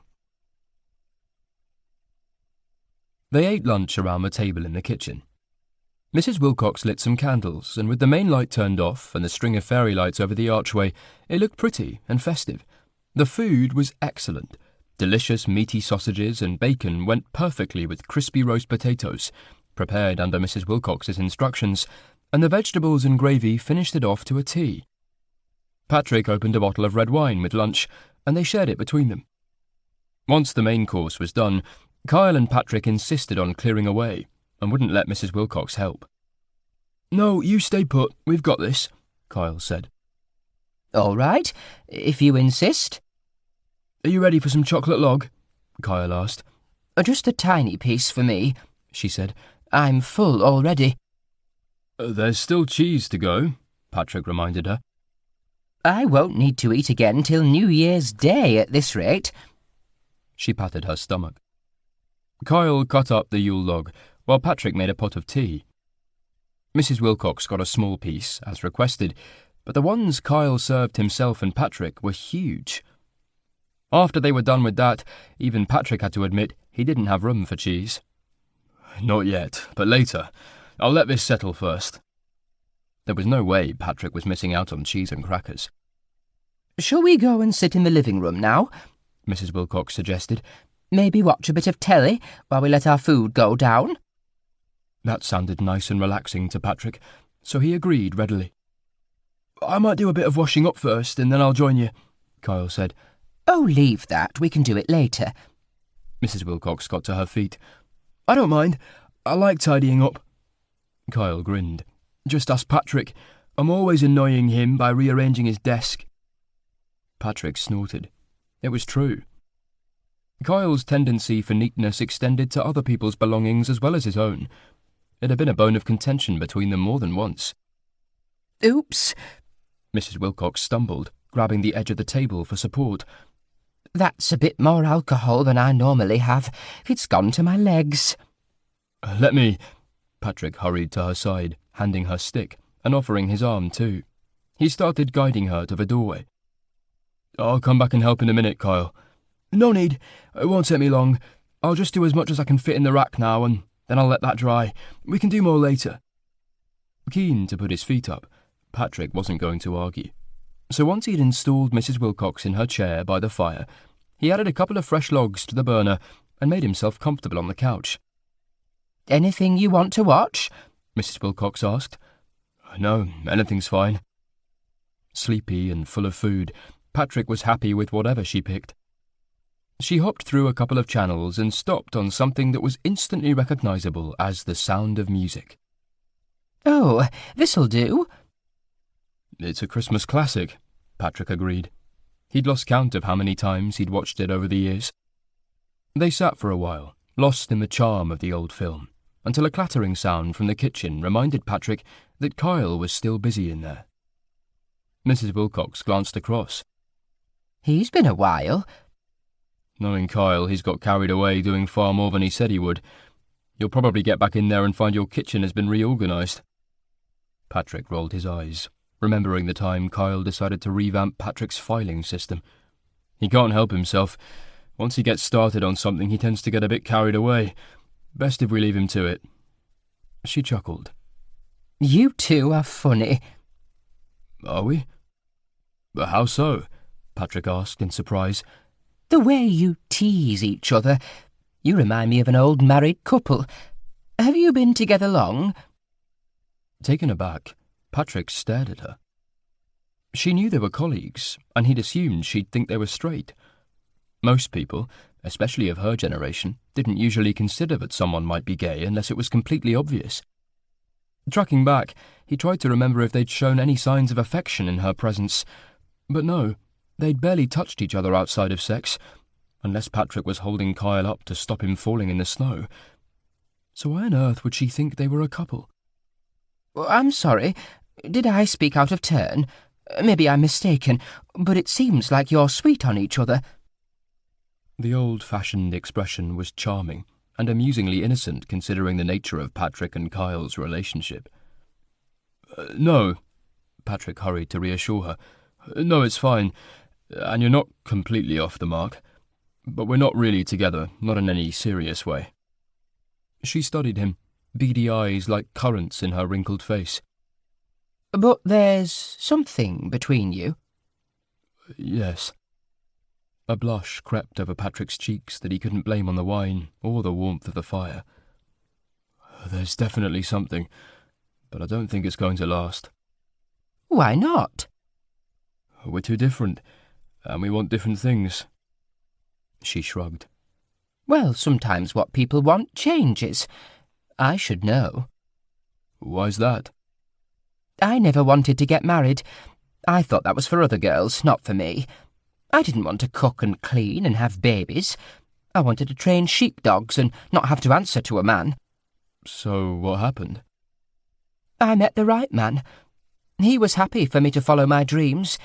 We kept on top of the housework together, and I worked with the dogs with John in a shawl. My grandmother was Scottish, and she showed me how to carry him that way. She smiled at the recollection, lost in memories for a moment. Then she seemed to snap back to the present. Anyway, all I'm saying is people change. Priorities change. I've seen the way that young man looks at you when you don't know he's watching, so don't give up hoping. Kyle walked in as she was speaking. Hoping for what? He asked. Nothing important, Patrick said quickly. What happened to you? I thought you'd got washed down the plug hole. I was cleaning the top of the cooker, and then by the time I'd done that, the dishes were nearly dry, so I put those away and did another load. I tidied up your cupboards a bit too. Told you. Patrick grinned at Mrs. Wilcox. Told her what? Kyle looked suspicious. That you're a neat freak and can't resist interfering with other people's stuff? Patrick's tone was teasing. This was nothing like the bitter sniping they used to engage in. Kyle joined in, rolling his eyes and saying, Only because you're a messy disaster. You need someone to tidy up after you. Mrs. Wilcox laughed and said to Patrick, Don't complain. There's nothing wrong with a man who likes washing up and keeping things tidy. Thank you, dear, she said to Kyle. Now sit down and relax for a while. Yes, ma'am. Kyle sank onto the couch next to Patrick. It was a small two-seater and would be ideal for cuddling on. As it was, they sat without touching, and Patrick itched to move a little closer and put a hand on Kyle's leg or take his hand. Mrs. Wilcox's words of advice were still ringing in his head. Don't give up hoping. Maybe it was time for Patrick to be brave and ask Kyle where he saw this going. If it was definitely just a Christmas fling for Kyle, it would be better to know. Stomach fluttering with anxiety at the thought, Patrick decided to try to find the time and the courage to ask. Chapter 14. Getting out his phone, Kyle scrolled aimlessly. Filled with a restless energy, he wasn't in the mood to sit on a sofa and watch TV, especially not the sound of music, which he loathed. With no signal, there was nothing to distract him. No messages, no emails, no Christmas greetings from friends or family. He supposed he could ask Mrs. Wilcox whether she could let him have her Wi-Fi code, but she was intent on the bloody film. Not wanting to be rude, Kyle put his phone away, turning it off first because the battery was low, and stared at the TV screen while he let his mind roam. It was impossible to concentrate on anything with Patrick next to him. Long legs sprawled wide, knee almost touching Kyle's. It was almost unbearable to be so close to him. How had Kyle ever doubted his attraction to Patrick? The chemistry between them was tangible. Kyle was surprised he couldn't see it, white-hot threads of desire binding them together, buzzing and throbbing with energy. Surely he couldn't be the only one feeling it. He glanced surreptitiously at Patrick, focusing on his hand where it lay on his thigh. The tendons moved as he tapped his long fingers rhythmically, but silently, on the fabric of his jeans. Those fingers have been inside me. The thought made Kyle weak with longing. He replayed everything that had happened between them on this trip. Every interaction, every argument, every conversation, every touch, every smile shared, every kiss. He was craving more, and he wasn't sure that 2 more nights together would be enough for him. That realization sent his heart into overdrive. What had started as a fun distraction and making the most of a frustrating situation had become something so much more. This wasn't just about sex anymore. Last night, with Patrick's arms around him, Kyle had felt bone-deep contentment as he drifted off to sleep. And when he'd woken that morning, his first instinct had been to snuggle close and enjoy the intimacy of being in bed together. Their interactions had changed dramatically with the addition of sex. The bickering was playful now, rather than driven by mutual dislike, and if the bickering turned into anything more heated, knowing it might end up with him being spanked and fucked definitely made it easier to take. For the first time, Kyle found himself wondering whether Patrick might want to carry on with this when they got home. Risking another sidelong glance at Patrick, Kyle caught Patrick looking at him too. "Okay," Patrick mouthed. Kyle nodded, earning a soft smile from Patrick. He smiled back, and then tore his gaze away before he made a fool of himself, staring at Patrick like a love-struck idiot. Dex got up from lying by the fire just as the movie was drawing to a close. He went over to Mrs. Wilcox and nudged her hand with his nose until she patted him. Then he wagged his tail and made a grumbling noise. "I think he wants to go out," she said. "Do either of you fancy stretching your legs, or shall I let him out in the garden?" Kyle stood immediately, glad of the excuse to do something and have a break from obsessing over Patrick. Plus, he wanted to call his mum and would be able to get a signal out on the street. "I'll take him." "I'll come too," Patrick said. "You don't have to." Kyle had been hoping for a bit of solitude to give his thoughts time to settle. "I want to. I need some exercise. Plus, you need someone to help you stay upright on the ice." He stood, giving Kyle a gentle nudge in the ribs. "Very funny. That was before I got some decent boots. I'm fine now." "Still, better to be safe than sorry." "I think I'll phone my family while you're out," Mrs. Wilcox said. "I promised John I'd call on Christmas Day." "Good idea," Patrick said. "I hope they're not missing you too much." "I'm sure they'll manage," she smiled. Kyle and Patrick wrapped up in their outdoor layers and put their boots on in the hallway. The activity got Dex excited as he realised he was about to go outdoors. He ran around them in circles, wagging his tail and nudging them as though trying to get them to hurry. "You're really not helping, Dex." Kyle clutched Patrick for support as he lost his balance stepping into a boot when Dex pushed past him. "See? Falling over already," Patrick chuckled. Kyle slapped Patrick on the arse, pretty ineffectually through layers of coat and jeans, but he still got a surprised, "Hey!" in response. Kyle tied his bootlace. "I'm bored of that joke now. You try walking in the snow in my other boots and you'll see it was a bloody miracle of balance and poise that I didn't fall over more often." They let themselves out, closing the door quickly to keep the heat in. The contrast was shocking, freezing air harsh in Kyle's lungs as he breathed in. "Wow, I think this is the coldest it's been yet." The light was dying, the sky mostly grey from a bank of cloud that had drawn across like a shutter. But as they got to the end of the lane, a strip of clear sky in the west gave them a stunning sunset. The sun was a ball of red fire, lighting the clouds from below in streaks of pink and orange. "It's so beautiful." Patrick stopped, staring. "It really is," Kyle agreed. They stood, enjoying the spectacular sight, until Dex gave a sharp bark. "Sorry, boy. I know you're impatient to walk," Kyle said. They went on the same route as yesterday, up past the shop, shutters down and no sign of life today, and the pub, which was lit up and open for business. At the crest of the hill where the footpath went off by the church, Dex had already left the road and was sniffing happily among the trees. Kyle stopped, knowing Dex wouldn't stray far. "I want to watch the sun go down." The bottom half of it was already hidden by the hills. They leant against the stone wall, shoulder to shoulder, and watched the sun edge its way down. The lower it got, the more spectacular the colours in the clouds became, pink and orange deepening to blood red and purple.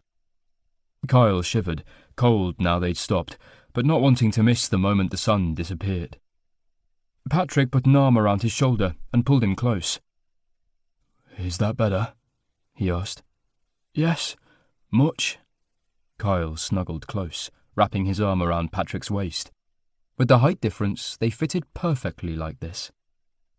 "This is lovely," Patrick said quietly. Kyle wasn't sure whether he was talking about the sunset or having his arm around Kyle. Maybe both. "Yeah," he murmured, because whichever Patrick meant, Kyle agreed with the sentiment. The last sliver of brightness slipped below the crest of the hill, and it was as though the world let out a breath. Patrick tightened his arm around Kyle. "Ready to walk back? It's going to be dark soon." "Yes." Patrick let his arm drop, but took Kyle's hand instead. "Is this okay?" "Is this only because you're worried I'm going to fall over?" A soft chuckle. "No." "In that case, it's definitely okay." Kyle squeezed Patrick's hand, and then called, "Dex, come on, home time."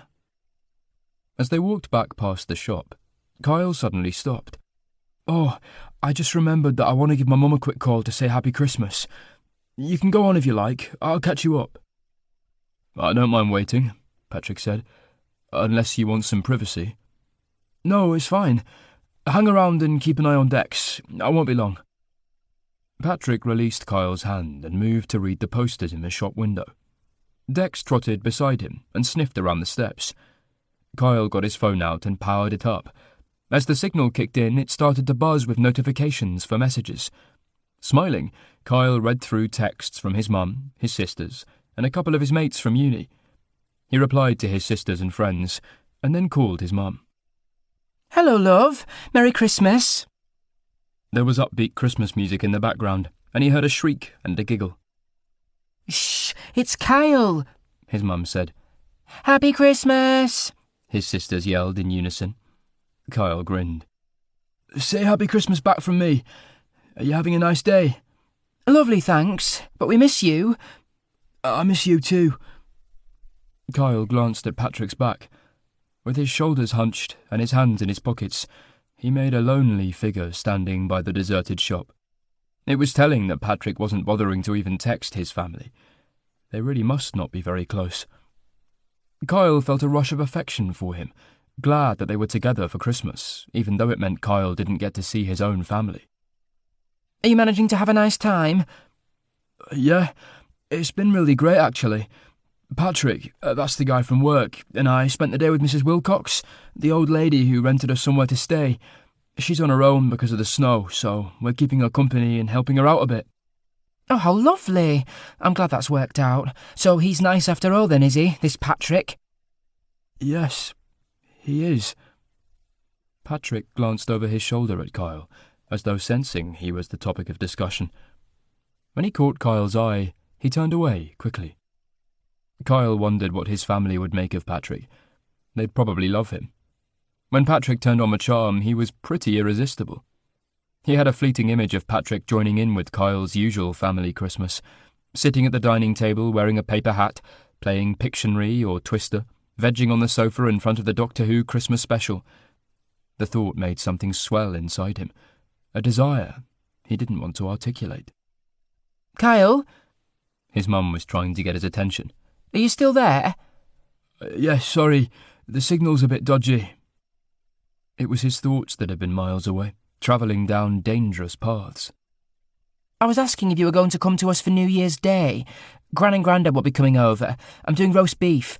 I know you're usually hungover from partying, but we'd love to see you, especially as you're missing Christmas. Yes, sure. Kyle probably would have gone out clubbing for New Year's, but he hadn't made any official plans. The idea of spending the day with his family was more appealing than feeling like shite from getting wasted the night before. Did that mean he was finally growing up? He shivered, the cold getting to him again now he was standing still. Okay, I'd better go.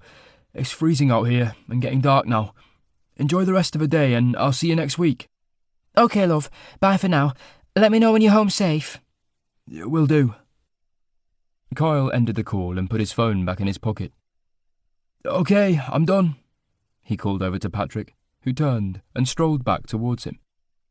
They fell into step next to each other, and this time Kyle reached for Patrick's hand. Is this okay? He echoed Patrick's words from earlier.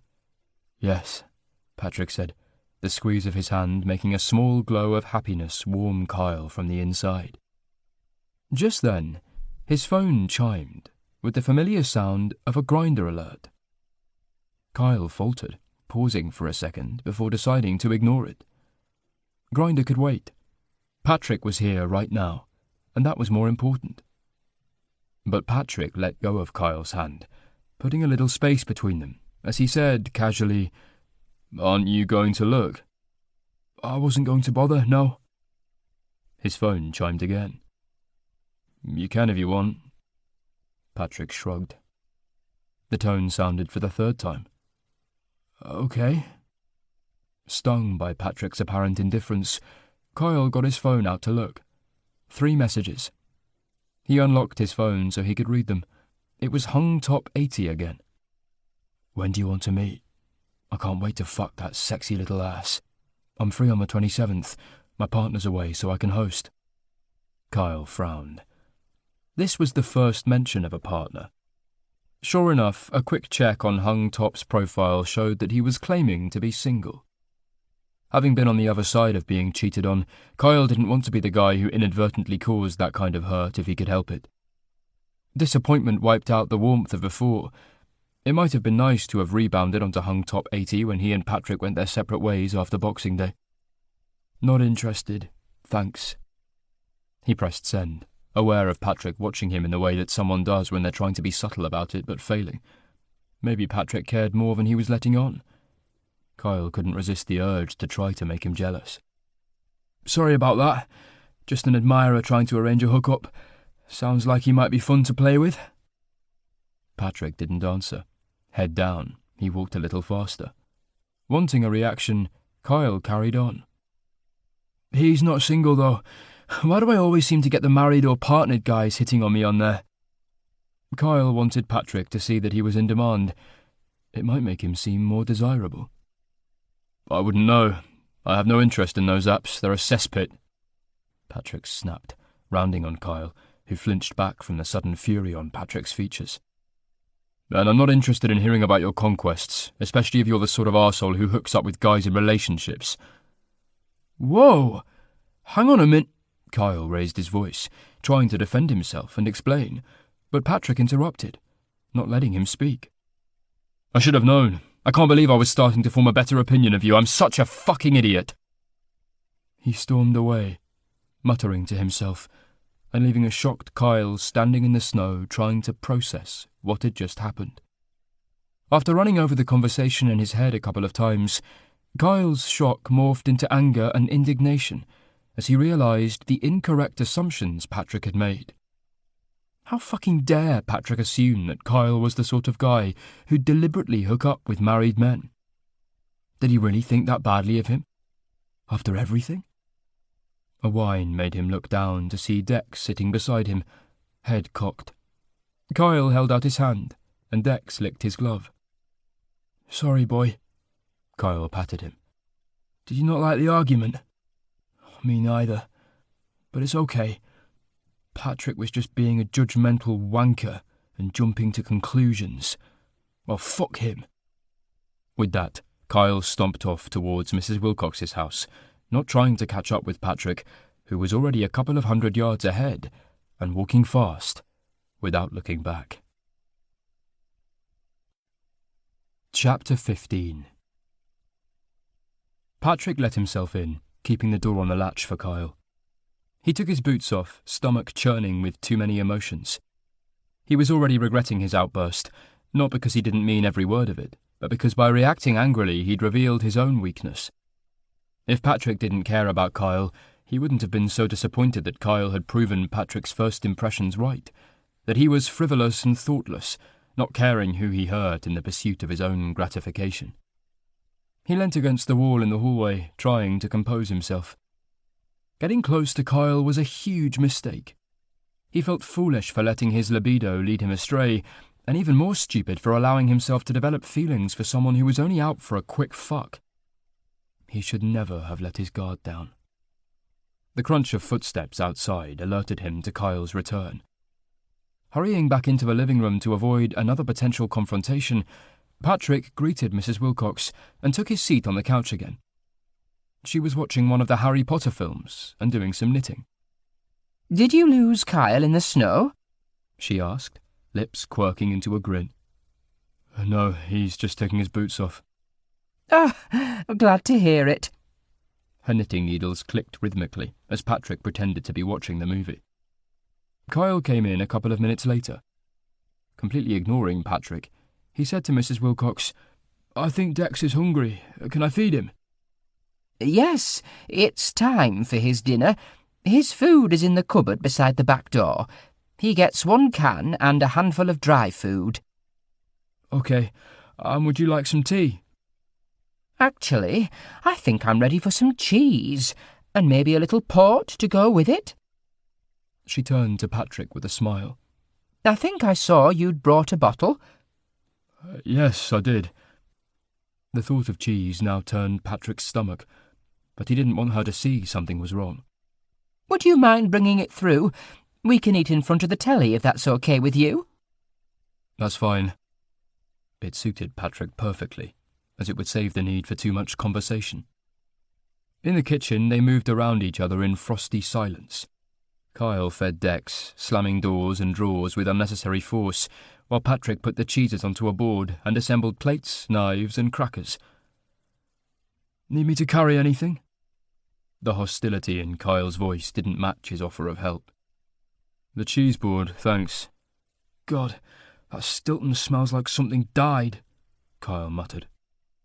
They ate cheese and crackers and sipped at glasses of port while they watched the film in silence, other than the occasional request to pass something. Kyle didn't meet Patrick's eye once, and he chose to sit on an armchair rather than sharing the couch with Patrick like he had earlier. Patrick caught Mrs. Wilcox eyeing them curiously, but she didn't mention the change in atmosphere. Normally Patrick's favourite food of the season, he couldn't stomach the cheese today. It felt cloying, and the crackers were too dry, sticking to the roof of his mouth when he tried to swallow. He had to wash it down with extra port to smooth the way, refilling his glass so he could get through the small portion he'd taken. He was the last to finish, and as soon as he set his plate down, Kyle stood and whisked it away. I'll tidy these up. He gathered the other plates and stacked them. Don't bother, he said sharply, as Patrick made to reach for the cheese board. I can manage fine. He balanced the plates on one side of the board, using it like a tray. When he was gone, Mrs. Wilcox looked up from her knitting. Everything all right with you two? We had a disagreement, Patrick said, deciding there was no point in denying there was an issue. But I'm sure we'll sort it out. He wasn't sure he even wanted to. What was the point? Great sex meant nothing if you were fundamentally incompatible. Patrick couldn't be with someone he didn't respect or trust. I hope so. Kyle was gone for a while, probably tidying up again. And when he came back, Mrs. Wilcox gave an exaggerated yawn. My goodness, I'm shattered. I'm not used to eating so much, but the port's probably to blame too. She put her knitting back in the bag and pushed herself up. It's been lovely having your company today, boys, but I'm going to have to send you packing. I'm going to bed to listen to the radio till it's time to sleep. Of course, Kyle said. We don't want to outstay our welcome. Patrick gave her a suspicious look. Her exhaustion seemed to have come upon her rather suddenly, but maybe she genuinely had enough. Absolutely. He stood and stretched, muscles tense to match his mood.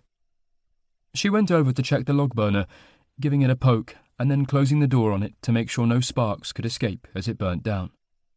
Do you need any help tomorrow? Kyle asked. More wood chopping, or for one of us to take Dex for a walk? The one of us stuck out to Patrick, a clear line in the sand. But that was fine. The less time they had to spend together before they could escape back to Manchester, the better. Well, that would be great, thank you. Yes to both. Any particular time? Whenever suits. She turned out the lamps, leaving them in near darkness apart from the hallway light, which silhouetted Kyle in the doorframe. I'll see you out. Patrick stayed close as Mrs. Wilcox made her way across the room and walked down the hallway with them. She waited as they put on their coats and boots. Sleep well, both of you. She opened the door for them and let them pass. Thank you for today, Kyle said. He stooped to give her a hug and a kiss on the cheek. "You're welcome," she smiled. Patrick gave her a hug too, breathing in her scent of roses and talcum powder. "Thanks for letting us spend Christmas with you." "It was a pleasure." Then she gripped Patrick's arm with surprising strength and added quietly, "It's better not to let the sun go down on an argument." She closed the door behind him, leaving Patrick alone in the darkness. Kyle had already gone ahead and let himself into the flat. Patrick stood for a moment, breathing in the chill air. He tilted his head back and looked at the stars through the bare branches of the trees, trying to gain some perspective and centre himself before facing Kyle again. When he opened the door of the flat, Kyle was nowhere to be seen, but his phone was charging on the kitchen counter, and the shower was running. Patrick could do with a pee, but thought it was best to leave Kyle with some privacy given the current atmosphere. Instead, he put the heater on, sat on the sofa, and turned the television on for distraction. Hopping from channel to channel, he couldn't find anything he wanted to watch, so he got the cryptic crossword he'd been working on and went back to an anagram he'd been trying to solve. Kyle took ages in the shower, finally emerging in his jeans and t-shirt. His damp hair was unstyled, flat and soft-looking, and it made him seem younger. Acting as though Patrick wasn't there, he got some socks out of his bag and sat on one of the kitchen chairs to pull them on. He still had a face like thunder. Patrick had no idea what to say, so he turned back to his crossword. The tinny sound of loud music through headphones made him glance up. Kyle was on his phone, scrolling, and whatever he was listening to must have been full volume. Patrick could hear the beat from the other side of the room, although he couldn't identify the song. It was really fucking annoying, whatever it was. Gritting his teeth, Patrick tried to tune it out and carry on with his crossword, but then Kyle started tapping his heel against the chair leg. Sure that he was doing it on purpose now, Patrick ignored it despite his mounting irritation. It was the drumming fingertips on the kitchen counter that finally tipped him over the edge. "Jesus Christ, can you stop that, please?" he snapped, glaring at Kyle. No response. The music, the tapping, and the drumming carried on. Patrick got up and stalked over to him. Finally, a response. Kyle looked up, clear challenge on his face. "Turn that down and stop being an annoying pain in the arse," Patrick said loudly. "What?" Kyle mouthed. "I can't hear you." He pointed to the headphones. Grabbing one of the earbud cables, Patrick tugged it out of Kyle's ear. "You're being a passive-aggressive twat. Turn the bloody music down and sit still." "Fuck off. You don't get to tell me what to do." They glared at each other in a battle of wills for a moment. "You're such an arsehole." Kyle stood, stopped the music, and shoved his phone in his pocket. He squared up to Patrick, clenching his free hand into a fist. For a moment, Patrick thought he might hit him. "How fucking dare you judge me the way you did earlier? You don't know anything about me." "I'm judging you on what I see. Hooking up with people who are in relationships is a shitty thing to do." "Who said I was hooking up with guys in relationships?" Kyle demanded. "You did." Frustration rose, making Patrick's heart race as adrenaline pumped through his system. "No, I fucking didn't." Kyle's face was flushed with fury. "You made an assumption. If you'd listened to the actual words I said rather than jumping to conclusions, then you'd realise that." Patrick stared at him, trying to recall the exact conversation. "You said something about trying to arrange a hookup and that he wasn't single." He frowned. "Then you said that you always got married men hitting on you." "Yes, that's right. I did say that." More controlled now, Kyle's anger was ice rather than hot rage. His tone was patronising, as though he was trying to explain something to a particularly stupid person. "So?" "What I said was that he was trying to arrange a hookup with me. I never said I'd agreed to it. And yes, I did say that I always got married men hitting on me, but I never said that I'd met any of them, or fucked them." Patrick's stomach lurched unpleasantly, making him feel a little queasy. "But why were you even talking to him if he's not single?" "Because, like way too many of the guys on those apps, he was a lying bastard who claimed to be single on his profile." Kyle shrugged, voice brittle. "Fuck. Patrick felt properly sick now, sick with guilt. Because Kyle was right. Patrick had leapt to conclusions and had treated Kyle like shit as a result. "I'm really sorry," he said quietly, resisting the urge to flinch away from Kyle's gaze. "I'm sorry I misunderstood, and I'm sorry I misjudged you." Kyle took a deep breath, nostrils flaring. "Yeah, well, shit happens." As the protective wall of his anger fell away, Kyle had an air of defeat about him, hurt clearly visible on his face. "Can you forgive me?" Patrick wanted to reach for him and hug him, hold him tight and ease away the wary tension in his body. He held back though, sensing that Kyle wasn't ready. "I don't know, I need some time." With that, Kyle put his earbuds back in and sat, turning his chair away. The music started again, but Kyle turned it down so Patrick couldn't hear it anymore. Dismissed, Patrick went back to his crossword. He ended up doodling in the margin rather than solving any clues, because he was completely unable to concentrate. All he could do was replay the events of the evening on a loop in his head. Unhappy and ashamed of himself, he wished he could turn the clock back a few hours and change things.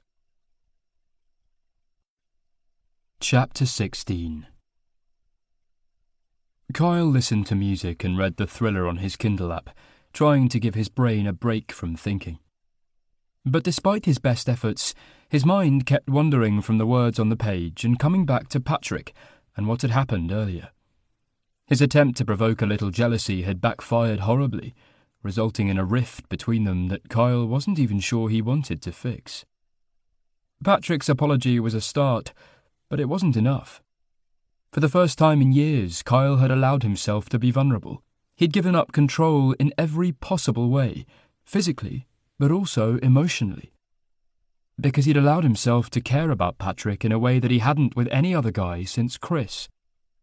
After letting his guard down, Patrick's readiness to believe the worst about Kyle cut deep. He knew they hadn't always got along, and he'd be the first to admit that he could be annoying, deliberately sometimes. But to have Patrick think badly of him about something he hadn't done, and would never do, made Kyle question why Patrick had ever got involved with him.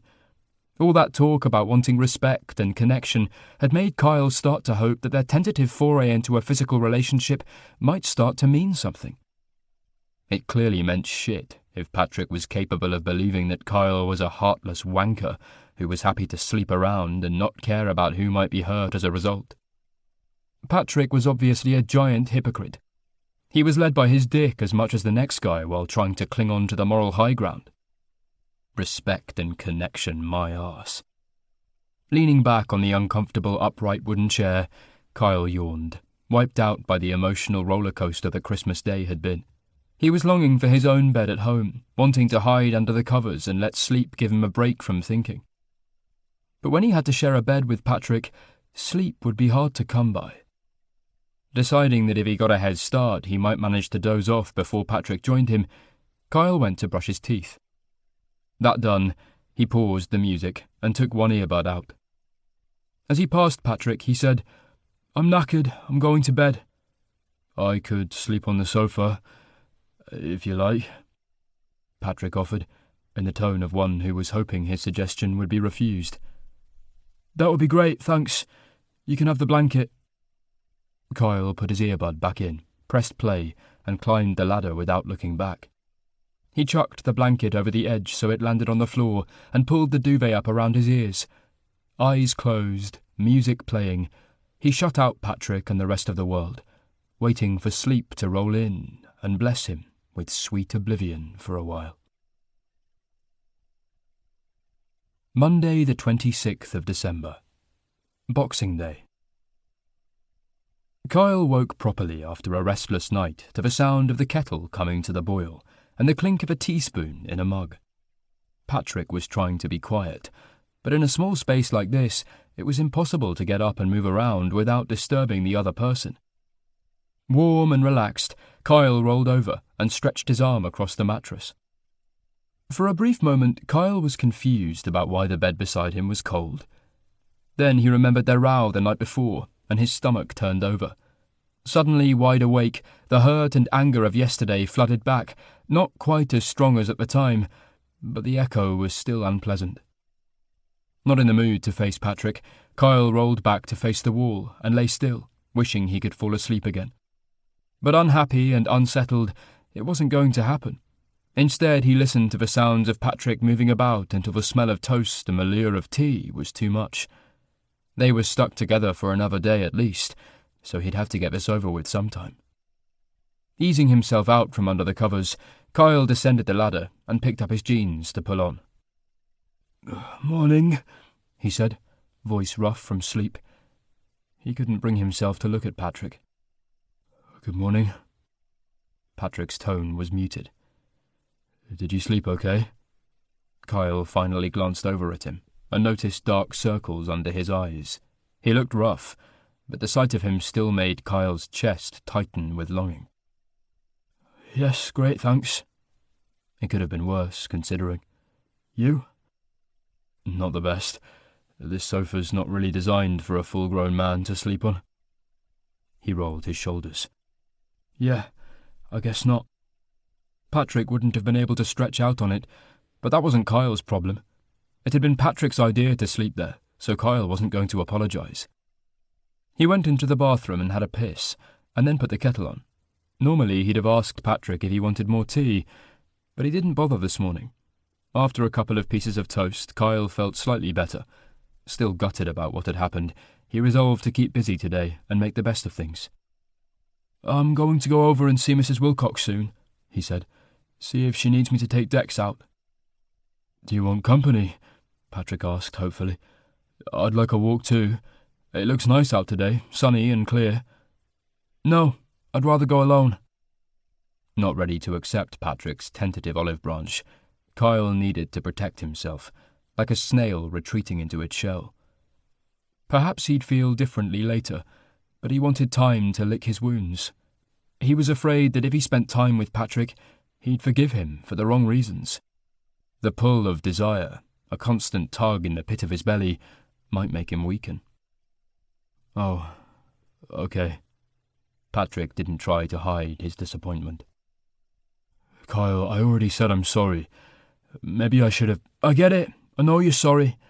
But that doesn't take away the fact that it happened." "But I want to explain why I acted like I did." At the sight of Patrick's stricken face, Kyle relented slightly. "Not now. I need some time away from you to get some perspective. I can't think straight when I'm around you." He flushed at the admission, but it was true. Patrick's eyes opened wider, and their gazes locked for a few seconds that seemed to last forever. "Right." Kyle turned away and started putting on his outdoor clothes. "I'm going in a minute. Are you going to stay here? Should I take the key?" "I think I'm going to go out for a walk. Don't worry," Patrick added quickly. "I'll go farther afield so our paths won't cross. This area is on the map I used for my walk the other day, so I can plan a route. I'll stay out for a few hours to give both of us some space. The door locks itself, so you can take the key, and if you're not here when I get back, I'll come and find you. I assume the only other place you're likely to be is with Mrs. Wilcox?" "Yes," Kyle replied. He wasn't in the mood to go and sit in a pub on his own. If Mrs. W. got fed up of his company, or ran out of jobs for him, he'd come back here. He paused, remembering the last time Patrick had gone for a walk alone. "Shouldn't you let me know your route, just in case?" It must be harder to navigate in snow. "Good thinking. I'll leave a note here telling you where I'm going, and I'll aim to be back here by 3 to allow some leeway before it gets dark." "Okay." Patrick might be a judgmental prick, but Kyle didn't want him freezing to death on a snowy hilltop. "See you later, then." As he knocked on Mrs. Wilcox's door, Kyle realised it might be a little early to visit. But as Dex started barking inside, it was too late to back out. She didn't take long to answer the door. "Good morning, Mrs. W. I hope I didn't get you out of bed." "No, dear. I've been up for a while. I've always been an early riser. Come in." She ushered him inside. "No Patrick today?" "He's going for a hike. I thought I'd come over and get on with chopping some more wood for you. And will Dex want to walk soon?" At the sound of the word walk, Dex pricked up his ears and trotted over to Kyle, wagging his tail. Mrs. Wilcox laughed. I think that's a yes. "OK, perhaps a walk before the wood chopping." But let me make you a cup of tea first. She was already making her way to the kitchen, so Kyle followed. He might have just had a cup, but he could always drink more tea. Kyle took Dex on their usual route. There was a change in the weather today. The bitter cold of the last couple of days had passed, and the air was more gentle on Kyle's lungs as he breathed it in. The sky was mostly clear, and as the sun climbed higher, Kyle could feel the warmth of it on his cheeks. This time, like on the first walk, he headed through the woods. The snow was softer beneath his feet, the icy crispness gone, and patches of earth and dead leaves were just beginning to emerge where it was thawing. Icicles had formed on the tree branches, and the drips from them made tiny holes in the snow. As Kyle entered into the field beyond the woods, the sight of the mistletoe-laden tree in the centre sent a spike of wistfulness through him. That kiss had been the turning point, the moment when the connection between them became more than purely sexual. It had felt that way to Kyle, at least. Something had shifted the moment their lips met that day. He huffed in frustration, anger and hurt flaring up again and threatening to overwhelm him. Hurrying past the tree, Kyle continued to the next stile and followed his nose. There was no visible path, but a gate on the opposite side seemed like a good place to head for. He was walking fast up a slope now, and was soon warm from the exertion. He carried on through the gate and out onto a steep hillside, with no more walls to mark out fields, just empty space with the occasional bush or small, twisted tree to break up the monotony. Dex romped along, obviously enjoying the chance to burn off some energy on the longer walk. He'd run ahead a little, but would always look back to check Kyle was still there, and kept coming back every few minutes, as though to make sure he didn't fall behind. Sweat prickled on Kyle's back and at his temples, so he unzipped the fleece he was wearing, Patrick's, and took his hat off and shoved it in the pocket. Breathless, he carried on up the hill until he reached a rocky outcrop. There he turned and looked back the way he'd come, blown away by the beauty of the scene. His single line of footsteps marked the snow, with Dex's trail circling around them like a crazy doodle on a piece of paper. Morning sun dazzled him where it reflected off the white, and the sky was a deep blue, so vivid that if it had been in a photograph on Instagram, Kyle would have suspected a filter. Far below, the houses of Langbeck nestled, tucked safely in the snowy valley like breakables laid in tissue paper. The spire of the church rose tall, and smoke curled upwards from chimneys. Lost in the pleasure of the view and the satisfaction of his climb, Kyle experienced a lifting of his spirits. He'd never been much of a one for country walks, but maybe he'd reassess that now. If nothing else, perhaps he'd take this away from his little interlude with Patrick, an appreciation for the beauty of the countryside and the enjoyment of exploring it. When he got back to Mrs. Wilcox's cottage, Kyle declined another cup of tea and went straight into chopping wood for her log burner. They'd got through quite a lot yesterday, and he wanted to be sure she had plenty to keep her going until her son could visit again. He got into a rhythm of log splitting, the heavy drop and thwack of the axe incredibly satisfying. As he swung the axe, muscles straining, his residual anger from last night gradually dissipated until he felt calm and centered again. Pausing just once to strip his t-shirt off, Kyle worked until his arms were tired and his shoulders were aching. Mopping his brow with his balled-up t-shirt, Kyle surveyed the stack of wood he'd amassed, reckoning it would be enough to keep her going for a couple of weeks at least. Dressed in his sweaty t-shirt again, Kyle went back into the house and found Mrs. Wilcox standing at the cooker. Leaning on her stick, she was stirring a pan with her free hand. Hearing him enter, she looked around and said, "Hello, dear." "Hi." Kyle smiled. "Something smells good." "It's just some tinned soup, chicken and veg. I hope that's okay. I thought you'd be ready for food. You haven't stopped all morning." "Perfect, thank you." Kyle's stomach growled. He hadn't noticed how hungry he was till he smelt cooking. "Can I help with anything?" No, just go and wash your hands. It'll be ready soon. Sure enough, by the time Kyle returned from the bathroom, she had put 2 bowls of steaming soup on the table, along with a loaf of bread, the butter dish, and some cheese left over from Christmas Day. Seeing the Stilton reminded Kyle of Patrick, and he wondered whether he was enjoying his walk. With a pang, he thought how nice it would have been to have gone together if things had been different. It was as though Mrs. Wilcox was a mind reader, because as soon as they'd settled down to eat, she said, I assume things are still difficult between you and Patrick? What? Kyle froze, spoon halfway to his mouth as he stared at her in surprise. How did you know? Patrick mentioned it last night. He didn't go into details, just said you'd fallen out. Is that why he's not here today? Yeah. Kyle cast his gaze down as he ate his spoonful of soup, hoping she'd change the subject. He liked Mrs. Wilcox, but he didn't want to discuss this with her. No such luck. Is he avoiding you? She frowned. Kyle snorted. No, it's the other way around. I told him I was coming here to walk decks and made it clear he wasn't welcome to join me. Mrs. Wilcox shook her head. You need to talk to him. That's the only way to sort things out. We talked last night. Well, I yelled at him, but he deserved it. Did he apologise? Yeah, but... Kyle sighed heavily. I wasn't ready to hear it. Saying sorry doesn't magically make the bad stuff go away. I needed time to cool off. Have you had enough time now?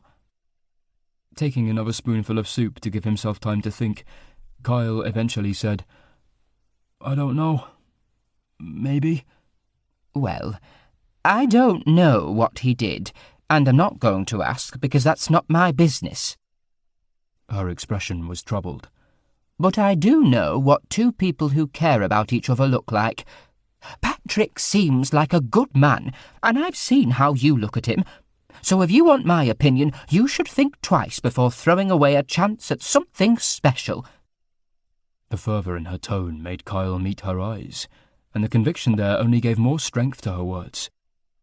Not everyone finds that in life. You shouldn't waste it. Remembering that she'd lost the person she'd had that with, Kyle swallowed down a lump in his throat.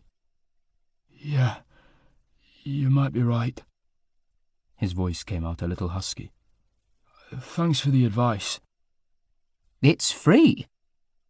Her serious expression melted into a grin. Well, you can take it as payment for all the wood chopping. You were out there ages. It's good for the soul, Kyle smiled back, and a great way of working off anger. So you're ready to give him another chance? I'm ready to listen to what else he has to say. Well, that's a start. Seemingly satisfied, she carried on eating. Kyle ate too, the warm feeling in his belly only partly down to the hot soup. Mrs. Wilcox's faith in both of them gave him hope that they could find a way through this, and at least be friends, if nothing else. After lunch, Kyle sent Mrs. Wilcox to sit by the fire with a cup of tea, while he did the washing up. Then he wiped down the kitchen surfaces, moving things to clean behind where it was a bit grimy in places. Still feeling restless and not in the mood for relaxation, he decided to dry the dishes and put them away, but got sidetracked by her dusty cupboards. He ended up emptying the cupboards and started to give them a good clean.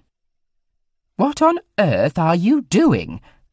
Kyle jumped at the sound of Mrs. Wilcox's voice, banging his head on the inside of the low cupboard. Crawling backwards, he said, Cleaning. What does it look like?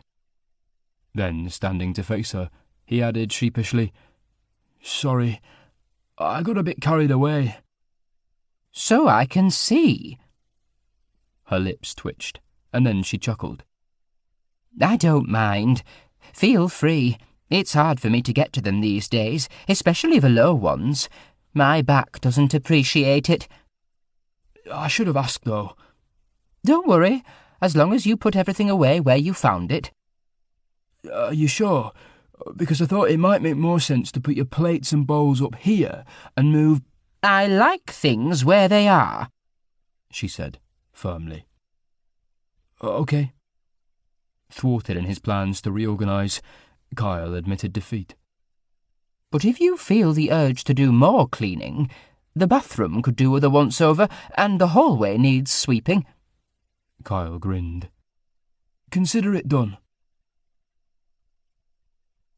By the time Kyle finished all his jobs, he was tired, and even his 23-year-old back was aching. As he emptied the dustpan into the kitchen bin for the final time, he noticed the light outside the window was beginning to fade. A check of his phone showed him it was almost 4 o'clock. Patrick should be back by now. A frisson of anxiety rippled through him. Kyle peered out of the window and saw that the sky was clear. At least there hadn't been any more snow. But even if Patrick hadn't got caught in a blizzard, there were plenty of other things that could have gone wrong on a solo hike. He could have slipped and hurt an ankle, taken a wrong turning, been attacked by sheep. Okay, maybe not that. He was probably fine. Patrick was an experienced hiker, and he knew what he was doing. Chances were the walk had just taken a little longer than anticipated. Wanting reassurance, Kyle went to see Mrs. Wilcox in the living room. Patrick's a bit later than he said he'd be. Do you think we need to worry? Does he have a map? Yes, and he does a lot of hiking. I'm sure he's fine, just taking his time. But it's going to be dark soon. She frowned. Can you call him, see if he's okay? Not from here, but if I go up the road a bit I can get a signal. Maybe I'll do that. Kyle quickly put on his outdoor layers and hurried up the lane. As soon as he had signal, he called Patrick's phone, but it went straight to voicemail. Damn it! His anxiety spiked a little higher, a cold hand squeezing his heart. Suddenly their row the night before seemed less important. Kyle just wanted Patrick back safely. They would work the rest of it out somehow. He turned and hurried back to the flat to look for the details Patrick said he'd leave, when he heard a voice behind him call, "Kyle? Is that you?" Chapter 17. It was hard to tell in the fading light, but Patrick was pretty sure he recognised the slim legs and baggy fleece of the figure in front of him. When he called, the man stopped and turned. "Patrick? Is that you?" Kyle's voice made Patrick's heart lift in anticipation. He hoped Kyle had calmed down now and was going to give him a chance to explain. Perhaps if Patrick told him about what had happened with Matt, it would help Kyle understand why Patrick had reacted so badly. Talking about it would be hard. Even months later it hurt to make himself remember, and it was humiliating too. But he felt he owed Kyle an explanation as well as an apology. He'd thought about little else on his walk today and was anxious to broach the subject again. "Yes. Oh, thank fuck." The relief in Kyle's voice was clear as he hurried towards Patrick. "Sorry, I underestimated how much extra time I'd need with the snow. It was slippery in places and slushy where it's starting to melt, which slowed me down a lot." Patrick felt bad for making Kyle worry. He'd been too wrapped up in his own concerns to think about Kyle noticing he was late. They reached each other and stopped in an awkward face-off before Kyle said, "Oh, come here." He opened his arms and Patrick stepped into them, surprised and hopeful. They hugged tightly. "Your nose is freezing," Kyle said. Patrick breathed in deeply. Kyle's neck was warm and he smelt of wood smoke and clean sweat. "Does this mean I'm forgiven?" "Maybe." His voice was muffled by Patrick's shoulder. "There was more stuff you wanted to say, so I'll listen, if you want to talk." Patrick drew back. Kyle's expression was guarded, his defences still in place. More than anything, Patrick wanted to earn his trust again. "Okay, back at the flat. And I need to eat something first. I'm starving." "You go straight back then." He handed Patrick the key. "And I'll tell Mrs. Wilcox you're not dead in a ditch somewhere. I'll join you soon." When they were ready to talk, they sat on the sofa together. Patrick in one corner and Kyle in the other. Kyle sat side on with his legs crossed, face intent, as he waited for Patrick to start. "So," Patrick sighed, "I used to be with a guy called Matt. We were together for 3 years and were planning on getting married. I was crazy about him, and I thought he felt the same. We'd agreed to be exclusive, and I trusted him completely." He paused, and Kyle waited in silence. Patrick looked down at where his hands were twisted in his lap, unable to meet Kyle's gaze. "I believed him when he said he had late meetings at work and started going to the gym more often at weekends. When I found out he'd been cheating on me with guys he was meeting on hookup apps, I felt so stupid. How could I have not suspected anything?" Patrick's voice cracked, and he swallowed hard as hot shame flooded his cheeks. "He was out fucking guys in locker rooms and cars, while I was at home planning our wedding like an utter idiot." "You weren't an idiot, Patrick. He was a lying, cheating scumbag." The anger in Kyle's tone made Patrick finally look up. "What a total wanker." "Yep." "How did you find out?" "He had a second phone. I found it in his pocket when I was looking for his car keys. There was a Grindr notification on it. I guessed the unlock code, which was my birthday, just to add insult to injury, and there were a few hookup apps on it. I went through the message threads and things became very clear very fast." Patrick still felt nauseous talking about it. He looked down again, afraid that seeing sympathy on Kyle's face would make him lose control. "Jesus, Patrick, I'm so sorry." Kyle scooted closer and covered Patrick's hands with one of his own. Turning a hand palm up, Patrick let Kyle lace their fingers together and squeeze. He squeezed back, unable to speak for a moment. "No wonder you freaked out when you thought I was hooking up with married blokes. It would be a bit close to home for you." Patrick nodded. "Well, I don't ever do that," he said fiercely. "And there's a good reason why not. Because I know how it feels to be hurt like that too." "Yeah?" Glancing up, Patrick frowned. "What happened?" "My first and only serious boyfriend, Chris, did the same thing to me. The difference is that I suspected. In fact, I was pretty sure it was happening. But he kept denying it. I wanted to believe him because I was young and stupid, and I thought I was in love with him. He was much older than me, in his 40s, and we had the whole daddy twink thing going on. I looked up to Chris and wanted him to look after me, which he did to a point. He'd take me out and spoil me, buy me drinks and tell me how pretty I was, and he'd go mad with jealousy if another guy so much as looked at me. But he often used to work late." Kyle did air quotes and rolled his eyes. What a cliché. So I had my suspicions. But it wasn't till I caught him literally with his pants down and his dick in another twink's arse that I finally believed it without any doubt. "Oh, Kyle, that must have been horrific. What did you do?" "Yelled at them both, went a bit crazy and smashed up a load of his stuff." Patrick snorted, well able to imagine that with Kyle's temper. "Nice." "Then I packed my bags and went home to my mum's. I was only 18 at the time, and she welcomed me back with open arms, thankfully." Kyle took a shaky breath, and it was Patrick's turn to squeeze his hand now. "So you know how it feels too?" "Yeah." Their gazes locked and held. "And that's why I was so pissed off with you for thinking I'd do something like that. Sure, I hook up with lots of guys, and I'm not into relationships, but I only meet men who I believe are single or in open relationships. I know I'm annoying and can be a sarcastic bitch at times, but I'm not a horrible person. I'd never do something deliberately that could potentially cause that kind of hurt." Kyle paused, a muscle clenching in his jaw before adding, "That you could think that about me after what had happened between us? After I'd let my guard down around you? It cut pretty deep." "I'm sorry." Patrick felt terrible, especially now he knew that Kyle had experienced something similar to him. It gave him a new perspective on why Kyle behaved the way he did. "Is that why you avoid relationships?" "Yes." Kyle nodded. "I don't want to be hurt like that again." Patrick sighed. I can understand that. I've been telling myself that I want to be in a relationship, but it's been 11 months since the split and I haven't made any effort to meet someone new.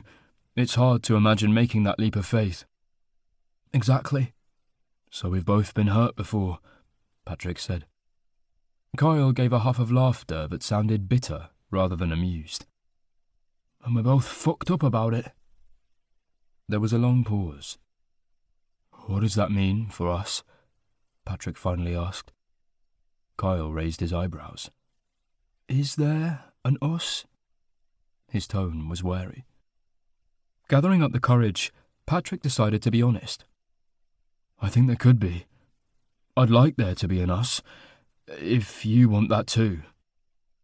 He waited, heart thumping hard, as Kyle stared at him, expression impossible to read.